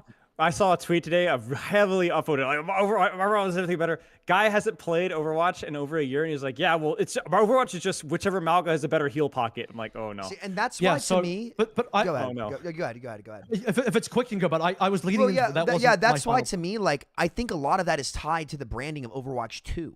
Like that's why I think you can drop. Okay, some of so the... I can talk to that. Sure. That actually goes. That's perfect. That actually goes into where I want to go anyway. So. What I'm saying here is most Overwatch problems are actually an optics problem. I think if people came in with good faith or a good level of objectivity and they played Overwatch 2 as it is, completely objective without the baggage of like, oh, the PvE and the 2 branding, all this kind of stuff. This is difficult for most people to do. I think you'll actually find a pretty damn polished game with the new heroes, the new content is overall pretty good. No, I don't like Clash and I'm not a big fan of Push, but it is what it is. Generally speaking, they've done a lot of great events. The Junkenstein's Lab stuff, like all the events is pretty good. Like there's a lot of like poor arguments out there from the general crowd that's just like, oh man, like Overwatch's updates are so bad, they don't do anything except do balance changes. Those aren't real updates. Look at Marvel Rivals. Like, dude, you clearly haven't played Overwatch 2 because there's actually a lot. The fact that we even got 6v6 back as a test is insane for an event. Like, this is the kind of thing that we would have never have had in Overwatch 1. This is a huge level up from Overwatch 1. Yeah. But again, none of this is enough, and the reason why it's enough is it's an optics-based thing. So how do you fix optics? You need something to allow Overwatch to be culturally relevant again in a positive way, and to sort of fix the negative PR and fix the optics. And some of this is also, a lot of this is within the hands of Overwatch. Some of this is not going to be within the hands of Overwatch. This is also going to require timing, where they need to hope that NetEase makes a mistake somewhere with Marvel Rivals. And again, we are in a honeymoon phase. People don't like to admit it. You know, the irony is there's some Twitter heads out there like, oh, people. They keep saying honeymoon phase. That's such cope. No, the cope is saying that there isn't honeymoon phase when it's proven that every single game does have one. Like this is proof. Yeah. Like this is non-debatable. Listen, I'm not subject to your psychological biases. So everybody else is, but I'm not. I'm the one exception, guys. I'm the one exception to that rule. Yeah. So there is a honeymoon phase. Everyone, proof of the pudding. Overwatch had a honeymoon phase. No one really cared that much about balance in Overwatch until a year or two down the line, when the game was super figured out. Everyone's played the game for a couple of years now, and now people are way more interested in balance. The conversation in balance just took over Overwatch discussion everywhere. Battle.net forums, Reddit, Twitter, whatever. So right now, not a lot of people are talking about balance. Maybe bans does affect things in that conversation, but again, bans is Diamond Plus, 3% of the player base, 97% of the player base don't get to experience that at all. At some point, balance might end up being a bigger discussion in Marvel Rivals. Role queue already is. My point is, at some point, NetEase might trip up a little bit, and if they don't fix things, if they continue tripping up, if they can't fix the FPS issues that are causing like actual potential pay to win, I have a better PC, I get better frames, my character's a better type of way, these are all potential pitfalls. But if NetEase slips up, makes some PR mistakes, or does something wrong, there's a whole China thing going on right now with the whole censorship on their side as well. There's actually a lot of negative Steam reviews. So I'm not going to get deeply into that, but I'm just saying, like, there's a build-up of things that NetEase could slip up and do something bad, and then people suddenly, like, the optics on NetEase and Marvel Rivals doesn't look really great. Overwatch can time that. They can do something culturally relevant. This is going to sound pretty out there and wild, but I'll do it. Like, I mean, bring the anime in. They messed up the whole Netflix thing. That needs to come back. That is actually a real they way have to. that you can be culturally relevant again. Guess what? It worked for Cyberpunk. Yeah, They turned yes. things around really quick. Cyberpunk looked like it was dead in the water. There was no way they could salvage the game. It didn't matter how many updates, how much they fixed the game. People weren't willing to give it a try again. What you actually need is to have people give it a try again, to come back and say, actually, you know what? Wow, the heroes are, you don't have to pay for heroes. You don't have to. The heroes are not locked behind a battle pass. The monetization actually has improved a lot in Overwatch compared to where I last saw it. It's actually not that bad. Actually, you know what? Marvel Rivals and NetEase, they do the same monetization. This is actually pretty comparable. Oh, they do have bans in this game too. So you do all the positive things that you're supposed to do in Overwatch. You keep developing the game well, listening to the community and the good feedback, and maybe ignore some of the bad stuff out there. And then you end up in a situation where your game is like objectively pretty good if people come in without the bad faith attached, without the baggage attached to it. And then you have something culturally relevant like an anime to get you back in the conversation. People want to try Overwatch again. They try Overwatch again and realize, actually, this is not as bad as people are saying, or this is not as bad as I thought it was, or like the old baggage that I really hated is not here. The whole like the Malga bullshit that you mentioned about some guy on Twitter was like the outdated grievances that are no longer relevant. People are not going to realize it's not relevant until they try the game again. So the question is, how do you get people to try the game again? Probably a mixture of NetEase messing up some way, and one more brief point Blizzard, at the end once game goes. and Blizzard Sorry. doing something culturally relevant to bring people back in, while also having good updates and having objectively a good game at the time.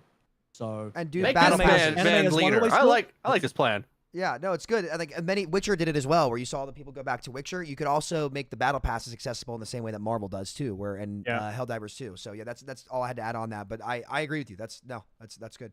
I think it's not even the lack of PvE. So I'll let you go. It's not even the lack of PvE, because guess what? Marvel's Rivals doesn't have PvE. It's not the lack of a PvE. Yeah, but they didn't it's promise the it. They didn't promise exactly. it. It's the broken promise. It's not the actual. This is the thing that people can't divorce from their mind. It's not the low hanging fruit. It's like, oh, there's no PvE and I'm unhappy. No, you don't care about the PvE. Because I don't see you out there tweeting about the lack of PvE in Marvel Rivals. You don't give a fuck about PvE. So stop lying. It's not the PvE. It's the broken promise. Be honest with yourself. You don't like the broken promise. And that's a totally justifiable, acceptable. And I will ride that horse with you. I think that was a broken promise. And I don't think that was good. I totally accept that. But let's not pretend. Maybe for some people, maybe for the 1% of people who were like so in love with PvE because they loved Retribution, Uprising, Overwatch 1, they were truly hurt about it because they actually wanted PvE. But no one actually cares about PvE. Otherwise, you'd all be calling for PvE in Marvel Rivals, and that's not happening. So it also adds to the not grievances yet. as well, because they didn't update the game properly while doing Correct. the thing It's that they part broke of the the promise grievance. about. Yeah, So it's it adds to the broken grievances. and Yeah. it's all part of that. But it's not the actual PvE. It's the Yeah, it's yeah. that. Yes, side. sure, It's that stuff, sure, like- yes, yeah.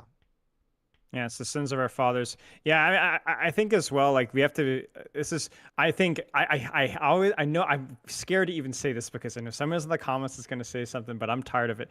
Like we as creators, like I think that we're also like living in a point in time right now where, let's face it, Sam, negative content does better. No, right? It always does. Depends on what it is, but I would say generally it does, it's easier because that will get more interactions. It is better. You reacted to some guy.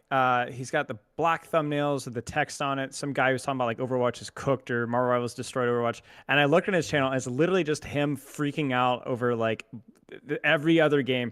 Right. And I think Overwatch has been in my little social bubble, which is obviously very niche, the most lambasted video game in like the last 5 years. Like there are billions. Cyberpunk I would go well, how long ago? Oh, it's 2025. You're right. No, you're right. You're right. It's 2025. Hundreds of tens and hundreds of millions of views off of people. I mean, It's there popular are to clown on it. Yeah. Tens and millions of hundreds of millions of dollars made from people hating on Overwatch, right? Like, and it's the same with me, right? There are the patches where I like and the patches that I hate. The patches that I hate do about 80% more views. But 80% more views. So we have like this cannibalization of our game, right? Maybe not yours, maybe not mine anymore. But like the cannibalization of the game that we love and that we like. And that really does feed into the public perception. Like I'm not saying that we shouldn't criticize, and I'm not saying that we shouldn't hold developers accountable for making bad decisions. But that's why I've tried, especially recently, to be like, you know, I'm gonna if it's poop, it's poop. You know what I'm saying? Like we don't have to pretend, right? But like, I think this is where like you have to be really careful about like what is objective truth versus what is like more of an emotional response from What is something rage baiting? Right. What is rage baiting? What is amplifying something? And like, I think as Overwatch, and honestly, like, I feel like I'm not going to name names, but myself, I'm really guilty of this sometimes where like, it is really hard not to kind of like amplify my emotions about something that I really don't like because it's going to make me money. Going to make me more money. Can I defend you and add on to that? I will agree with you in the sense that like, yes, but at the same time, I also think the audience wants it. It's not just about like, the audience definitely wants it. Yeah. It's not, I make this because it gets a lot of views and therefore content creators. I'm not changing people's nature. Human nature is the same. People want to watch it. And you're not going to change that.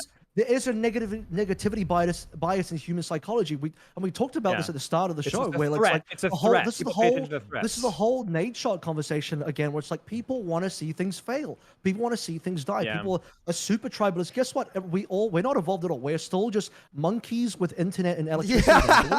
We all just have monkey brains, and I can prove it because we're all still hunter gatherers in tribes.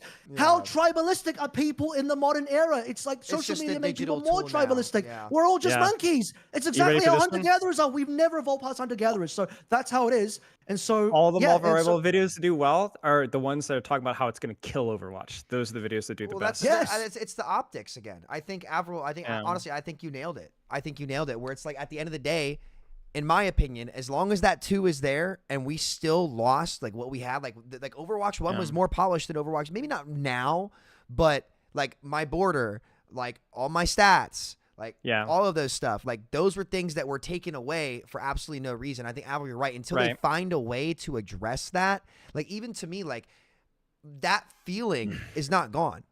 Like, now granted, I also might be biased because I really was looking forward to the PvE. Like I love PvE. Yeah. I love PvE. So like Borderlands 4 stuff was taken away. That's the thing. Is like there's not even a grain of truth. It's a whole loaf. You know what I'm saying? Like there's a lot of truth in it, right? It's like the radicalization. I mean, I was talking about this on Twitter the other day, like where I've seen more friends, like content creators on my timeline, but also I've received more death threats among other things in the last month of doing Marvel Rivals content, because I'm an Overwatch content creator. People, and if I say anything critical, or even just positive, like Sam, we had a discussion, right? I don't recommend you check the comment section, mate. There's some people cooking you, like in really, really nasty ways. I don't give a shit. Same thing with me too, right? But that's the kind of stuff. Like maybe you're more immune to it than I'm not used to like that level of hostility. Like Marvel Rivals players hate anything and everything to do with Overwatch. And it doesn't matter if you're a coach, content creator, streamer, you suck. I don't want your opinion. Your entire thing sucks. Your game sucks. You're all sexual offenders. You know, Blizzard Classic, you know, you guys are nutcases and you killed the game with roll queue and like you should freaking kill yourself and like among other things that I don't even want to repeat, but like and that's not like the majority of the player base, right? So that's a very small percentage. And maybe that's part of the casuals, but I think there's a lot of like trained antagonization to where it's like people are scared of Overwatch and they hate Overwatch and they hate everything to do with Overwatch. And it honestly feels like I don't know if Overwatch will ever change. Like it almost feels like we need another Conquer to fill in like a slightly bigger way so that we can beat up on somebody else. Like Overwatch needs to bully somebody else. Yeah, those Conquer guys. They suck. Look at that. They suck. At least we're not conquered, guys. Those morons. They couldn't even release the freaking game. Look at that. Those trash cans. Overwatch is so good, man. Aren't we great? It's better that we're not conquered. It's more that people dislike Blizzard and Activision Blizzard. A lot of the discussion, a lot of the decision making that Bobby Kotick did, more than Overwatch. Like I said, if people, I think it's both. I think it's both. It can be both, but what I'm trying to get towards is if people mostly looked at it more objectively and dropped some of the baggage and some of the bad faith and just objectively looked at Overwatch, the game is fine. Like it might not be for you, but a lot of games are not for you. Guess what? Most games that are not for me, I don't really enjoy Fortnite. I don't play Fortnite, but it's whatever. It's for someone else. I'm not out here shitting on Fortnite. And so it's the thing is like the reason they're shitting on Overwatch, despite not shitting on other games, they're just like people dislike plenty of games. But the reason why they'll do it for Overwatch is because there's some sort of resentment and grievance there that's way more tied. I'm gonna say like 99% tied to the Blizzard PR, to the sexual harassment lawsuit, to the Overwatch 2, broken promises of PvE, to a lot of the Bobby Kotick stuff behind the scenes, that pushing decisions and all stuff for other crap. Paying for that heroes all and baggage, all that baggage all combined is a real reason why you guys are experiencing in comments like this intense hatred for Overwatch, because people feel slighted in some way. Look, I had someone make a comment where like responding to me on Twitter is something like, man, they said, it's just a paraphrase. They said something along the lines of like, I never want to play a game where I feel like abused by the developer, by Blizzard Games. Like, what do you mean abused? Like, were you touched? Like, what are you talking about? Like, what do you mean abused? Let's like, people are very dramatic about these kind of things. Very There's some sort of insane mental trauma. They literally use the word abuse. I'm like, what the fuck do you mean abused? Like, did someone punch you? Like, what happened? Like, this is crazy. So you're just a player in a video game. Like, literally, it's like that Tyler the Creator meme. Literally, like, turn off a computer and walk outside. What do you mean abused? It's ridiculous. So my point is, I love your rant. I want to respond to it though. Keep going. People are hating Blizzard and using Overwatch as the vehicle to hate Blizzard, and that hate is not unjustified. What I'm saying is people are not being objective about the Overwatch game. You got to find a way to, yeah. And so really quick before you jump, Freedo, this is how you can drop the 2. I said earlier, dropping the 2 could actually cause you some negative PR backlash. You have a situation where you're trying to be culturally relevant again. Maybe you release an anime. Guess what? Some sort of show or anime fills the gap that PvE sort of was there to do anyway, which is the lore. What people actually want more than PvE is probably lore progression, because that's the thing that Blizzard and Overwatch do best in terms of the characters and the story. You want to see more of that. So the actual anime or whatever show would actually allow you to fulfill at least some sort of like, you know, fulfillment of the lore progression, which would be really huge. And then you have a huge thing where it's like, okay, but we're revamping Overwatch 2. This is going to be the new Overwatch. We're dropping the 2. It's just going to be Overwatch. It's going to coincide with the anime being dropped. The game is in a good state. Maybe they save a bunch of content. Maybe they do a giant content drop as well at the same time with some stuff in there, huge tie into the show, a whole bunch of stuff, and they can prove to the player base with some giant move culturally, a one last shot, because you can't do an Overwatch 3. Jokingly, I would have said, yeah, they just got to do Overwatch 3, and then there would be it. But you tie everything together into one large, culturally impactful drop, ideally at the same time, and this is if Overwatch really wants to succeed, ideally at the same time that netties are making mistakes, and boom, that's your moment to capitalize. And if people can come in with any shred of objectivity and good faith, they might, just maybe might realize, hey, this game isn't as bad as I thought. Because objectively, it's not as bad as people think. Okay. Being abused by Blizzard.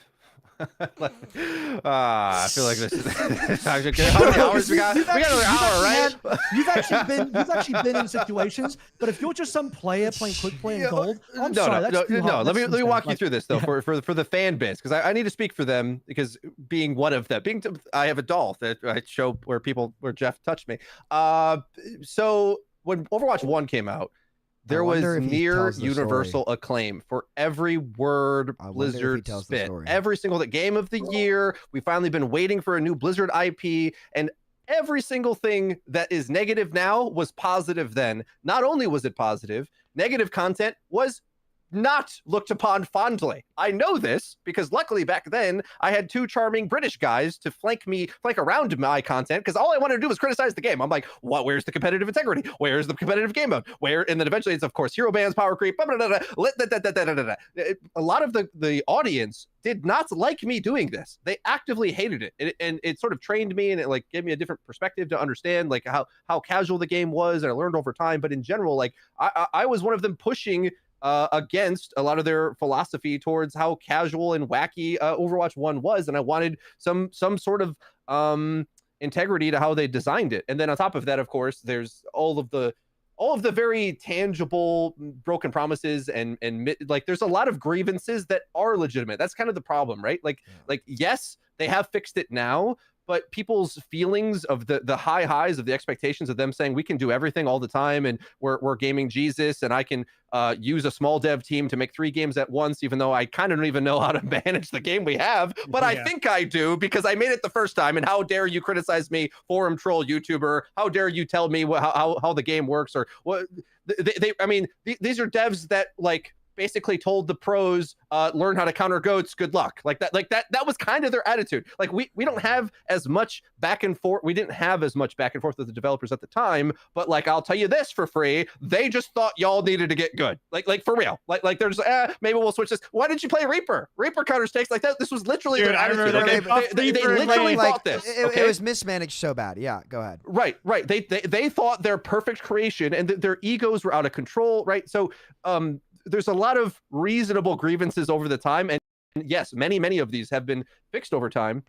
And then to like the negativity content thing, like I kind of understand where Spilo is coming from, because I mean most of my content was in Overwatch 1. I did a AVRL's show recently when we recorded it, and he was like, "You made like 1,000 videos." I'm like, "Oh man, it's really been that many." But I bet if I counted how many I've made in the last year, it's like a small fraction in comparison to how many we were pumping out for Overwatch 1 because frankly, like I don't do well with this negativity, man. Like as much as you think I might being the critical guy, like I was trying to give them the benefit of the doubt, and like all that content got shouted down by the community. I got bullied for thinking the game was on a good trajectory, right? I got bullied out of making content basically because I don't want to show up every day to work to be like, let's try to like figure the format out. No, we got to change everything. It's like, fine, like so the community kind of poisoned itself, in my opinion. Like there's the survivors that stayed in this game, they poisoned the well themselves. Like you could have had a different attitude to this game and sort of saw it in the same honeymoon phase that you saw with Marvel Rivals, but the community did this to itself, as far as I'm concerned. And this sort of happens over time.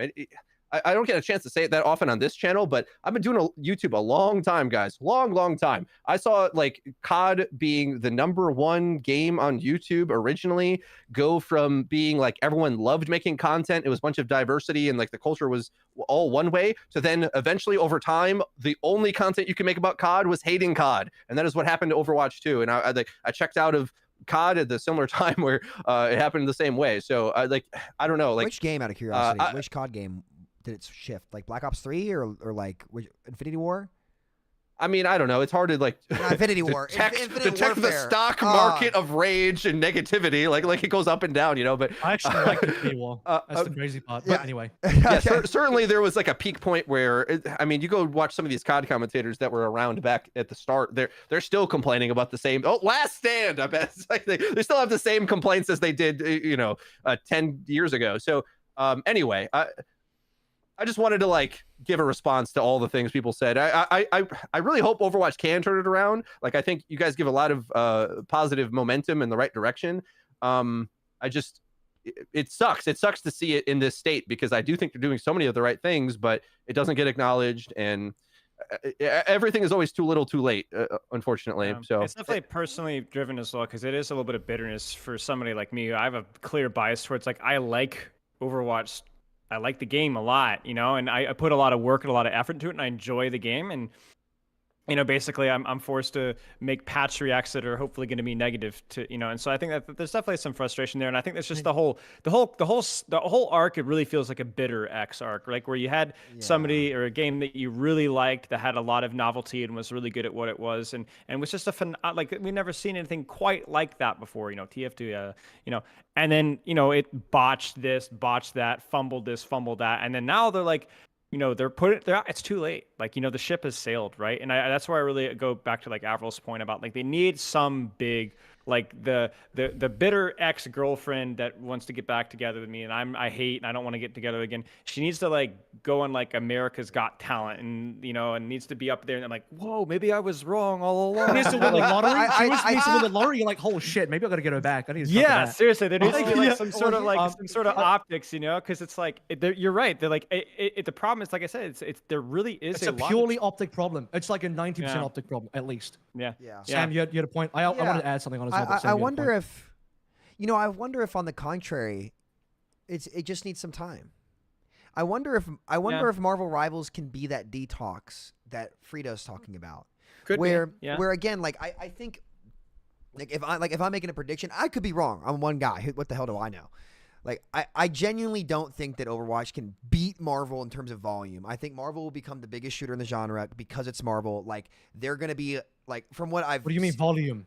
Like amount of people playing the game, the amount of people talking about the game. Because I think Overwatch's engine is just higher quality in general. Like I don't think that Marvel will beat Blizzard from an artistic standpoint in terms of like, Blizzard's game is like a nice, well-aged fine wine. Like you're not going to be able to get those grapes again. Like they've already been dug out and they come out with super high quality, right?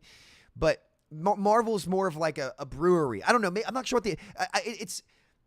Do you see what I'm trying to say? Game. It's a different game. It's a different game. Yeah. You get a different taste. And you're right, Samito. I just looked up Steam. You know what the reviews for Steam are? Mostly negative now. Not overwhelmingly negative anymore. Give it time. So I feel like the devs have been more negative reviews are actually popping up for Marvel Rivals from the censorship discussion. We're so bad, guys. Which one? But here's which one? There's like 4. There was remember the creator thing where they couldn't talk and then that kind of got brushed under. Like there's definitely some business practices that I think the current thing where like you can't type in, I don't know if I should even like I don't want to drag Can I the say words. it? Oh, it's just like talking about Can I say- Taiwan and shit. Free Just Taiwan. Free yeah, Taiwan. Taiwan, Hong Kong, China. Yeah. It's all that, and so there. But what I'm saying is like, here's the thing about Marvel Rivals. Well, I like both games. I think Marvel Rivals does a lot of stuff. It does a lot of stuff that I like more than Overwatch. Actually, there's stuff I like in Overwatch too. The point being here is that when you are riding a high and when you are riding momentum, the higher you go, it is more and more difficult to keep that train going in terms of momentum, but also the easier it becomes to take a fall somewhere because you are now setting standards super high for yourself. And like I said, especially with an aggressive content release schedule, there's a high likelihood that something goes wrong there. It might not even be intentionally. Obviously, it's not going to be intentional from NetEase, but it'll just accidentally happen where maybe they take too long to fix FPS issues. Because guess what? I saw the response. I saw some of the reasoning why that exists in the game for Marvel Rivals, and it is not easy to fix. The FPS problem with like how some characters like get more attacks and dash longer, all that kind of. That is not Marvel Rivals Rivals will save Overwatch. It could. Unironically could though. No, like, it could. It could. It absolutely. It brings more eyes in the genre. Yeah. It could. It could be The raising the devs water. right now feel like a lot of the Overwatch dev strategy right now seems to be like a lot of communication within the community, but like a lot of it seems like keep your head down and just do your job. This seems to be kind of like do your job, learn, do better. And it wait doesn't for your like, chance. Communicate. You need to do that.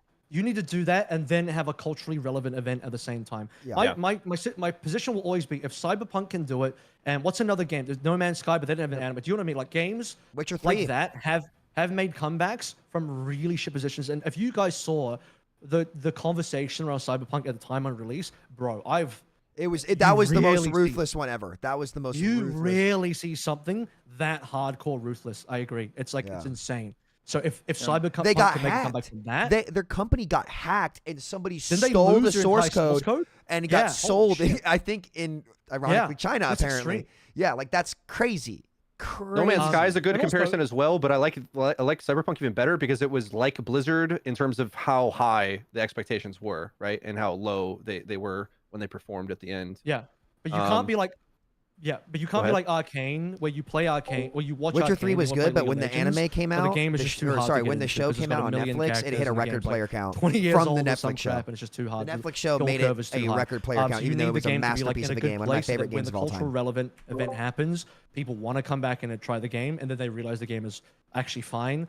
Beyond that as well, like TF2 is still alive. If TF2 is still alive, Overwatch is not going to die anytime soon. Yeah, The only way it dies is if Blizzard literally stop developing it and stop, they stop updating it at all. Just as a reminder, I brought this up at the start, and I'll bring it up again right now as just a cherry on top. Just remember, NetEase is not perfect. This is their third Marvel game, not their first one. Their third Marvel game. Yeah. This is not to shit on NetEase. It's just I like what they've done with this game. I think they made good choices. I think they could have had worse monetization. They surprised me by having pretty reasonable monetization. So I'll defend it. And it could change. But my point here being is they've already killed an actual game before. Marvel Super Fight. You can look this up. That game died June 2024. They literally ended the servers and ended that game. So you want to talk about people keep dead game. No, that's an actual dead game. A game that is like literally dead. As in you cannot go and download this game. The servers are off. It's literally dead.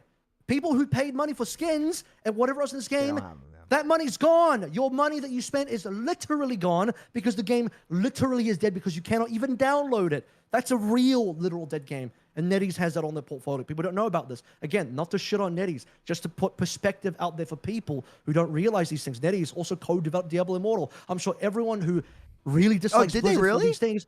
Yes, NetEase is a co-developer of Diablo Immortal. You didn't even know that. That's the thing. Well, I don't play know Diablo. these things. But everyone's shouting on Diablo Immortal, probably for good reasoning.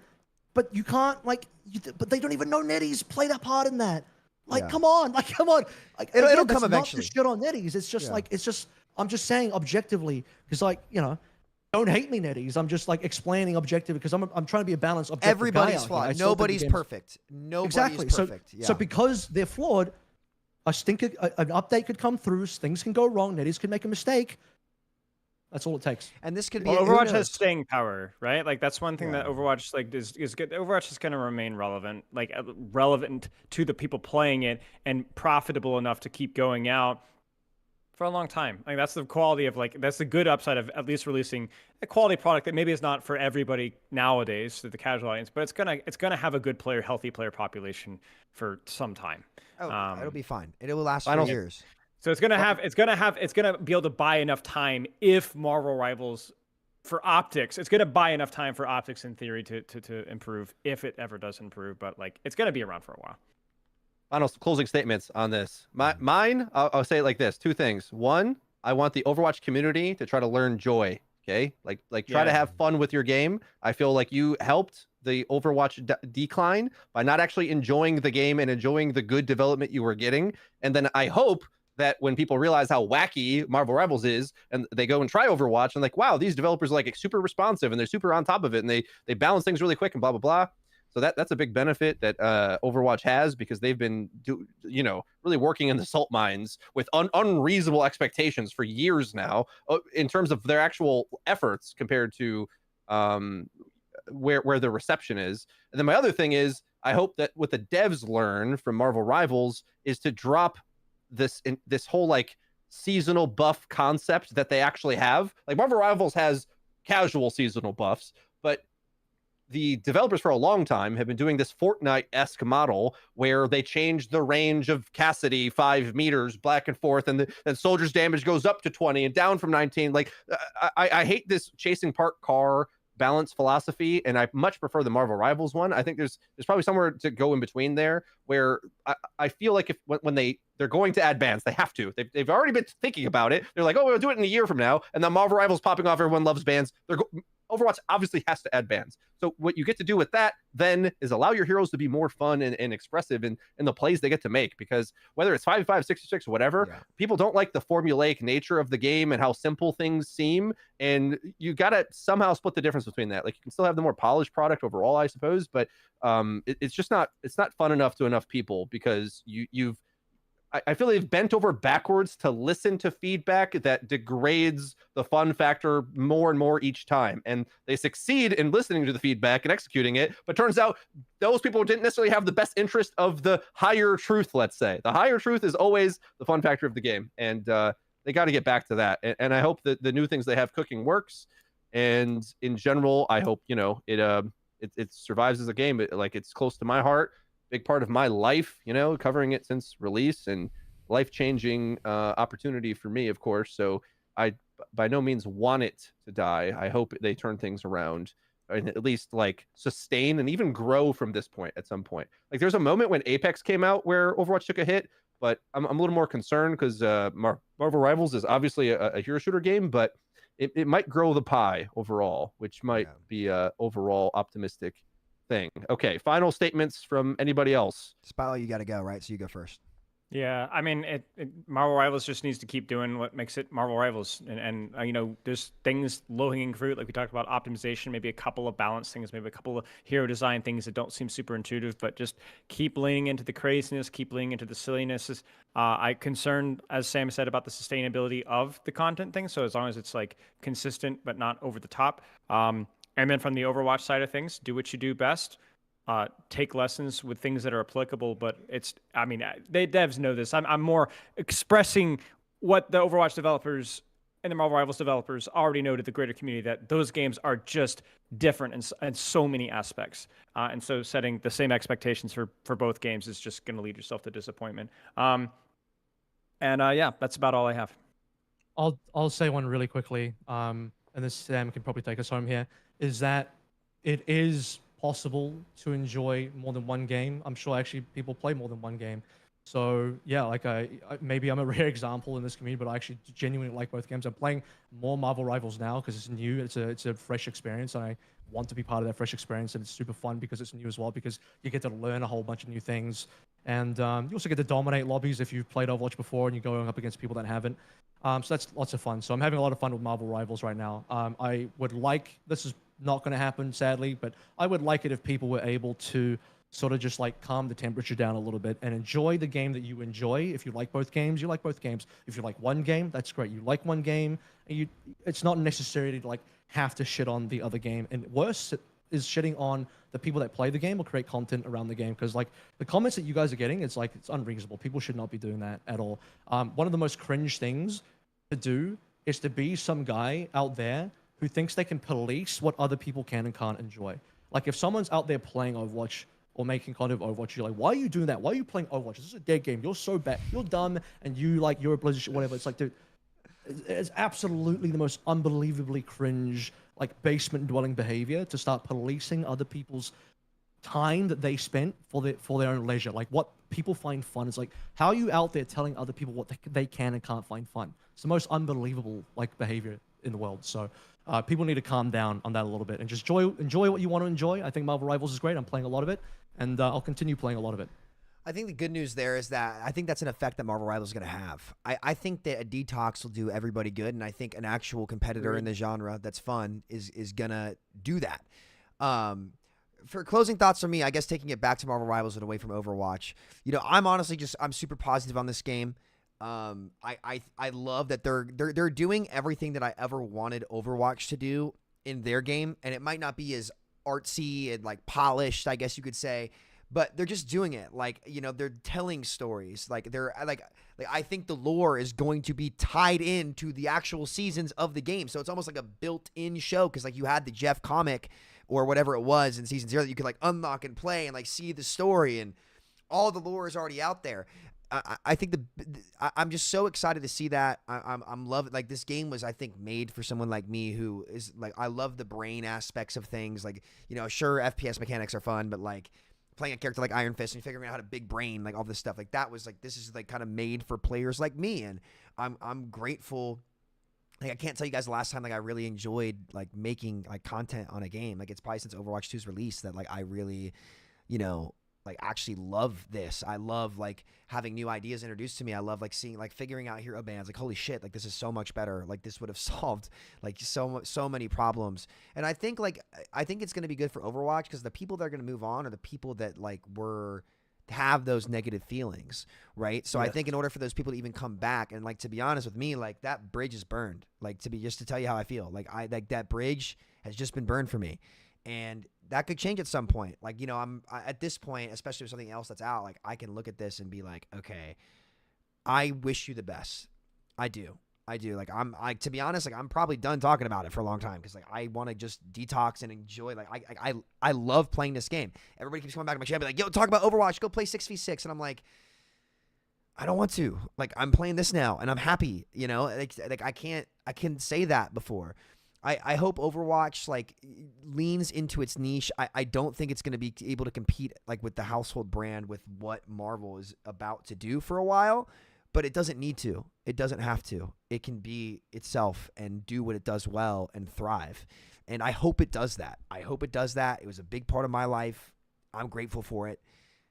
I hope it succeeds. I think giving it some time, and like that anime show, I still think they should get rid of it too, AVRL. I still think they should get rid of it. I think that's essential. I think they should in the right way. way. They do it is very important. Yes, Yeah. agreed. Yes. I can agree with that 100%. Maybe Overwatch and then like whatever anime, if they end up doing something like, you know, that could be the theme, or like how Fortnite has Fortnite Chapter 2 and like Overwatch 2 could have just been a chapter. Like, I don't know. Whatever. I wish them the best for it. But man, Marvel's knocked my socks off. This game has some freaking staying power. It has one of the most impressive charts I've ever seen for a new game release. And I don't think it's going to slow down. They've shown the ability to make new characters popular. They've shown the ability to implement popular characters. They've shown the ability to tell a story. It's everything that I ever could have wanted from Overwatch 1 or Overwatch as a franchise. And I'm just glad there's real competition. And there's not just new BRs coming out every month. It's now finally, hopefully, the era of this type of game, and I hope Marvel Rivals goes on. I love this genre. It's the best genre in gaming for me. For I tried to get Valorant, gaming. nope. Apex, couldn't nope. do it. Doesn't nothing. scratch the It's same. Not as much, you know. So I appreciate that, and you know, I hope Marvel Rivals becomes the next Fortnite. I do. I hope it becomes that caliber of game. Maybe not to the degree because, you know, Fortnite's using UE5 and, you know, to really become a platform like Roblox, which is brilliant on their part. But I think this game could easily, if they tell a good story, like I think they're going to, and they, you know, do this stuff, this will be a top tier. Maybe a League of Legends is a better example. I'm not sure how big League is now. I know it has a shitload of players, but yeah, it's mostly carried by Asia, but yeah. I think it's a lot in North America and Europe, unfortunately. Yeah. Overwatch fans Overwatch fans should want this game to succeed. They as should. well. Like, They should. I think That's how there's you so get many resources cool from lessons to Microsoft learn. too. Like, Yeah, cool lessons to learn, new innovations and things that we never would have thought to try. Like, especially because they're not in the same, they're like adjacent. Yeah. So there's like they're able to do weird things that Overwatch Yeah. would never think of in a million years. You know, Yeah. so like, some of it's appropriate, some of it's not. But I think it's in everyone's best interest for a game within this subgenre to succeed. And by the way, Marvel Rivals fans out there and Overwatch like haters, I guess, if Overwatch does end up dying, which I don't think it will, like that's bad for Marvel Rivals. So you think that we the reason why like a lot of the monetization stuff has had to be as competitive as it is because Overwatch exists. Yeah. Yes, you would have. Yeah. I guarantee That you you would have paid been Heroes, made to pay 100%. for Heroes. There's a The reason unknown, it was why there, in it the was beta- there. There's proof. You can't. Yeah. You can't. No one can even cope or lie about this. The literal proof was in the beta, owned, unowned, in the hero gallery. Yep. NetEase was planning on selling you heroes, and They they might decided still. not to. They decided not. They decided not to because they saw the backlash and what happened in Overwatch. So you should be glad that Overwatch existed to allow NetEase to do these things. People keep like, guys, seriously, just look at the history of the games. NetEase is typically a mobile developer. Okay. Oh, are we comparing a PC game to a mobile game? Doesn't matter. It's just, are you pretending it's not the same developer? What are we talking about here? So again, I'm not even shitting on NetEase. I'm just saying like, they're making good decisions. They're making better decisions because Overwatch. Because Overwatch exists. And you don't. If Overwatch dies, that's like bad for the genre. It's like, dude, you want the hero shooter genre to have like be less popular? Like, what are you talking about? We should want more. We should want the hero shooter genre to be like a bigger genre and a more popular genre in general. I don't know why. The dumbest thing is having this like internal civil war between your own genres. Like, dude, you should be wanting to compete with BRs like Fortnite and the MOBAs and the other big games out there. Because then more resources come in here because of that. You're trying to get a bigger slice of the pie within the existing pie instead of looking at the other genre and be like, hang on a minute, like we should be competing against them. You want to kill other games within your own genre, so what? You can be the biggest fish in the small pond? That's such a stupid position to have. Yeah. 100%. I have a bigger pond by competing with the other genres. Like, come on, guys. Yeah. I want AVRL to be my life coach. This is great stuff. I need this energy in my life. Get up and go to the gym. Come on, you missed yesterday. Actually, You what I'm never doing skip right leg after day. this- All right, Spilo, what you got? No, I was just gonna say Bobby Kotick walked away with $350 million so that Marvel Rivals could run. Yeah, he did. Check out everybody's links in the description. AVRL, Samito, FPS, and Spilo. Thanks everybody for coming on this very long but epic show. And maybe if this gets enough traction, we'll do another one at some point to check in and diagnose where we're at on this whole discussion. But thank you so much. We'll see you guys later. Bye. Cheers. Peace out. What an episode, boys. That was something, let me tell you. That was something. Wow. Great conversation. I mean, a lot to unpack.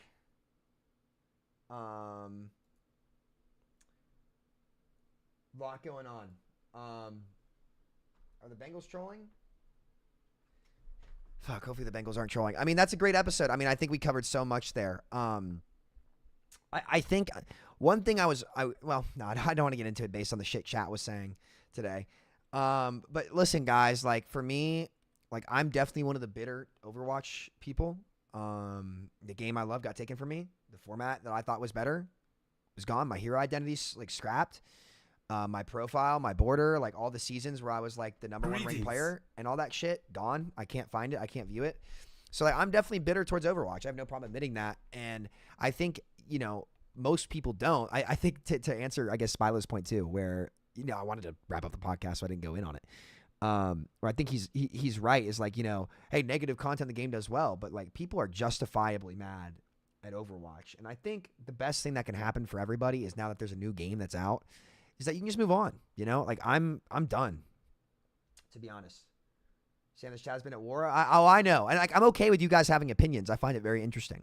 But I'm telling you guys, like Marvel Rivals, like what these guys are doing, like this is everything I ever wanted for Overwatch, with a bigger IP, with bigger stories, more characters, more toys. Like, I'll be honest with you, and this upsets a lot of Overwatch players, but it's true. Like, they can't compete with this shit. If Marvel Rivals executes how they have from the alpha to the beta to now, forever, like their volume and reach is just going to be more. It just is. I think optimization gets better over time as PC parts get better and they solve things and they do stuff.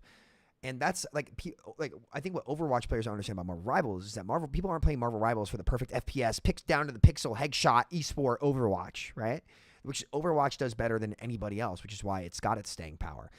Like the amount of content they're going to put out to the audience and reach that it has is just I don't think it's numbers that Blizzard can compete with. At least this iteration of Overwatch, I don't think they can do it. And why can't both coexist? Why push such a narrative shitting on another game so hard? How am I shitting on a game? I'm not shitting on it. See, this is where the disconnect is. I tell you that somebody else has opened up shop and they're just going to do it better. And you take that as shitting on Overwatch. It's not shitting on Overwatch. A better product came out. That's the nature of life. That's like me saying, hey, look, TF2 was great, but this Overwatch game came out and it's fucking awesome. And then everyone's like, why are you shitting on TF2? Made back-to-back videos saying where a game is killing another game because they're killing them. They're crushing them. They were down 20%. Like, if you refuse to acknowledge reality, that Overwatch is going to lose a massive chunk of players and not be on top, then you're ignoring reality. Like, me saying that they're getting killed does not mean that you have to choose. It's not what it means. I'm telling you what's happening. And how you perceive that, that's on you. But, like, I say what I think is happening, and I'm reading the numbers, and I can look at the chart, and that's what it says. Like, I'm sorry, your sentiment doesn't change the reality of what's going on in this situation right now. And, like, sentiment matters. You know, your sentiment matters. And you can play what you want. Like, Overwatch is not going to go away. TF2 is still being played. Overwatch is not going to go away. But, like, for its entire lifespan, it has been looked at as the king. And I think Overwatch not being looked at as the king for a while is actually what it needs. Because people hold the king to a high standard. And Overwatch clearly needs lower expectations for whatever reason. Like, it was such a good game. It promised so much. And it truly did have the potential to be incredible. It did. But it didn't. And that's okay. It didn't necessarily need to be. I think it was so good that people's expectations went to that, especially post-gaming boom. And now I think, especially with Marvel Rivals out, a lot of the people like myself who had those expectations for it, who were looking forward to Overwatch 2, now have a game where, like, as of right now, it's poised to not make those same mistakes. It's poised to be more casual, less esporty. It has the systems in game that, like hero bands, that make things better. Now, NetEase could easily make some mistakes. I'm not saying it's perfect, but if I had to bet right now, I mean, you could look at their Steam chart. It is what it is. So it's not a knock on Overwatch. It's not. Yeah, exactly. But really, it's Blizzard's fault because they're the ones who set this expectation. Like, it happens. It is what it is. But yeah, like, just because one game is crushing it and they're killing it, like a 20%, I can show you guys the Steam chart here, where my guess is you're seeing similar trends across the board. Let's see. Where is it? Donde Estas. Like, if I pull up Steam charts right now, take a gander here, fellas. Like, Marvel Rivals is at, like, this chart is insane, by the way. This chart is incredible. Like, this is a fucking solid chart, man. Like, let's see. Hold on. Let's go to 11-26. I don't know. Can I not do this? What? Why can't I do the month? This is ridiculous. Why? What the fuck? Okay, whatever. It's been like this all month where, like, every day it's peaking at, like, fucking 400,000. Like, this is an incredible chart. This is just New Year's and Christmas. Like, the only time it's not is on holidays. And then it's right back there. It's solid. I don't know if they'll keep this up forever. They've got the content schedule to do it. But, this is crazy. This is fucking crazy. It's actually insane. And then, like, if I go to Overwatch 2, is there a better site to go to than Steam charts?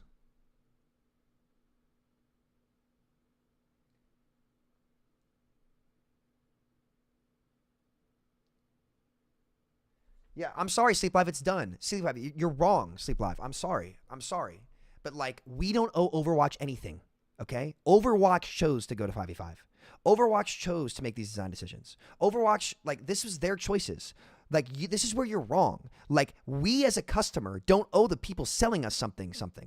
The people who are selling the product owe us. They have to deliver to us. And I'm sorry, it's too late. The better game has come out. That's better. Like, it's just more attractive. Look at this. Overwatch lost. That's a dude. 21% in 1 month in the holiday season on Steam. A 20% chunk is massive. SteamDB. Okay, I'll check it out. But like that's where your disconnect is, to be honest with you. Like, you think that we owe, like, that's not how it works, right? That's just not how it works. Like, they owe us, and after years of fumbling, we don't owe them to get the game back that we originally had that they took away from us for no reason. And like, that's not something that players are really looking to overcome. How do I look at this? What the hell? Is there chat? What the fuck is this? Also, this info is complete ass. Most of the players are on Battle.net app. Yeah, but it shows a trend. I was a Battle.net player, not a Steam player. I haven't launched Overwatch. Charts on the left-hand side? Oh, here we go. Okay, thank you.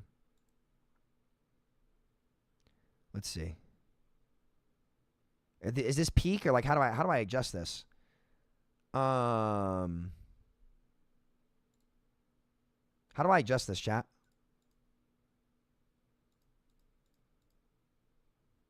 Whatever. It's the point stance. It's like you're seeing a 20% dip, which is massive, and Marvel crushing it too. Click charts. What? So look, it's okay. Oh, the server region selector is very nice. Like, it's okay. I promise you, it's okay. Overwatch is not going away, and I promise you that this is probably the best thing that could happen for Overwatch as well.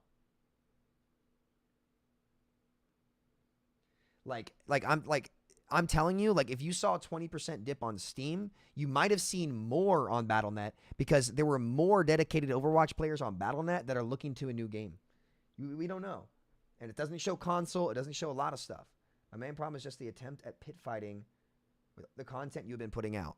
It's true. I'm sorry. I say what's happening. Don't shoot the messenger. This is how people feel. You can have a problem with that all you want, but it doesn't take away from the reality about what happened. And that's okay. And like, again, like, I'm trying to move on. Like, I'm good. Like, I'm done. And a lot of other people are done too.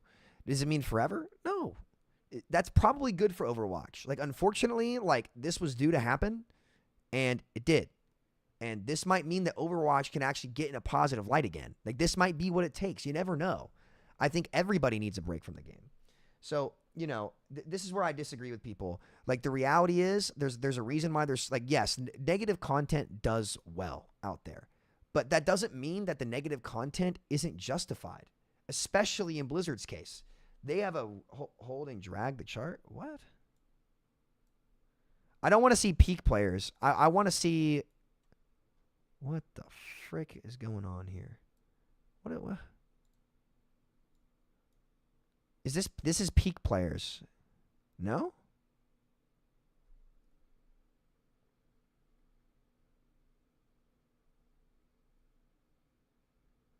And like, a part of it you could say is honeymoon, but the game's just good that they made. That's all. And this is good for everyone. It really is. But I mean, you see what it's peaking at in October, and you can see where it's at now. Like, 20% is a big number. Hit max on the chart button at the top. Yeah, I don't care about max. I care about, like, this looks like daily. This is peak. This is daily peaks. This isn't like averages. I'm more concerned in the averages than I am the peak, to be honest. But yeah, no, it's okay. And I get it.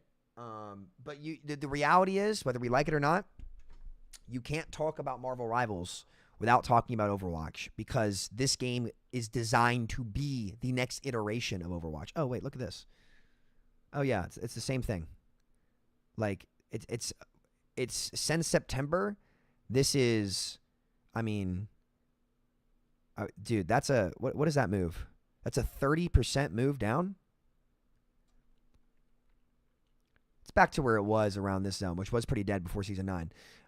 Which I guess the Season 9 changes resonated well with people. And that's okay. That's okay. It's no big deal. It's all good. I wish him well. But yeah, for that narrative, like, it's impossible to not compare the two because of what they are. Like, it's meant to be the next iteration. Very clearly. So then you aren't moving on. You say you want to move on while also having your cake with pitting the audience against each other. No, you're just coping. Sorry. You're just coping.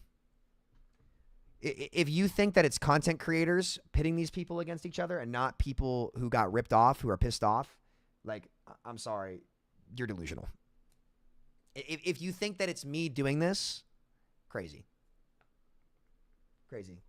That you're undermining the opinions of all of these people. And that's okay. It doesn't matter. You're entitled to your opinion just as they're entitled to theirs. I'll just tell you that it's a delusional take to say that. Completely delusional. But yeah, look, I'm excited to make Marvel Rivals content. Like, it's going to be really fun. This game is everything. This game exceeded my expectations in every way. And I hope that, honestly, I really don't give a shit what happens to Overwatch anymore. But, you know, it's all good. 350K greater than 20K? Yeah, obviously, but it's not counting BattleNet. Like, until we know, like, what the BattleNet numbers are or the console numbers are, we'll never know. But I think worldwide, from here on out, for the foreseeable future, Marvel Rivals will be the biggest hero shooter in the world. I'm excited for it.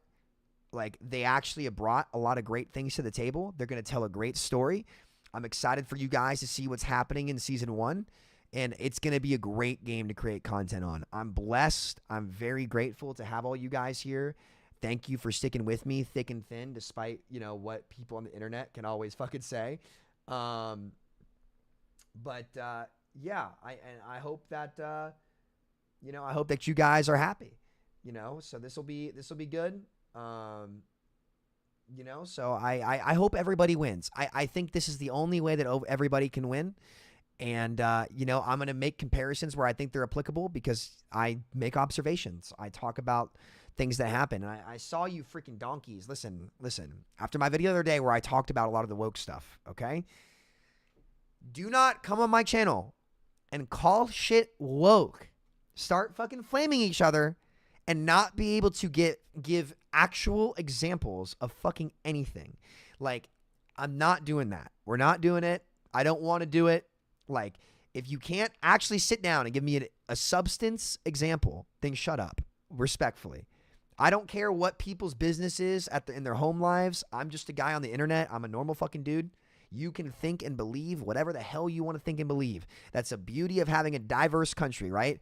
Anybody who wants to unilaterally have everybody think the same way that they do is a part of the problem because you don't want actual diversity at that point. Just don't drag stupid. Don't bring the stupid from everywhere. I don't care what side it comes from into my chat if you're not willing to have an adult conversation and be polite with each other. It ain't fucking hard. It ain't fucking hard. It's really not. Everybody's welcome to my stream. I don't give a shit. I mean, granted, if you want my opinion, I think that some examples like the report system of trying to create a safe space are fucking horse shit, and it hasn't worked in gaming, and it's never going to work. And I think a lot of that's gone too far. But a lot of people misunderstood what I said as like an issue of like, well, representation in games is good. How could you say it's bad? Not what I said. Never going to be what I say. Don't twist my words. I mean what I say literally, and that's it. Nothing else, buts or maybes. Bengals are up right now. Hell yeah. Hell yeah.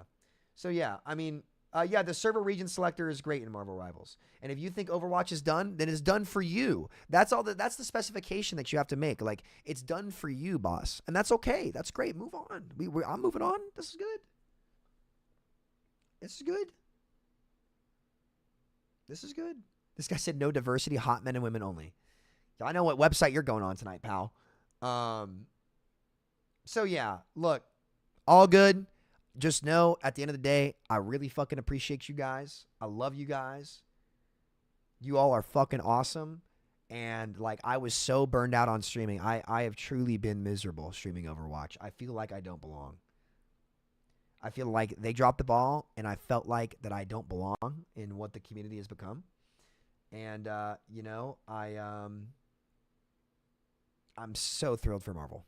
I really am, and I'm very, very blessed to every day be able to boot up my stream and live my dream every day. Like as a kid, this is all I wanted to be honest.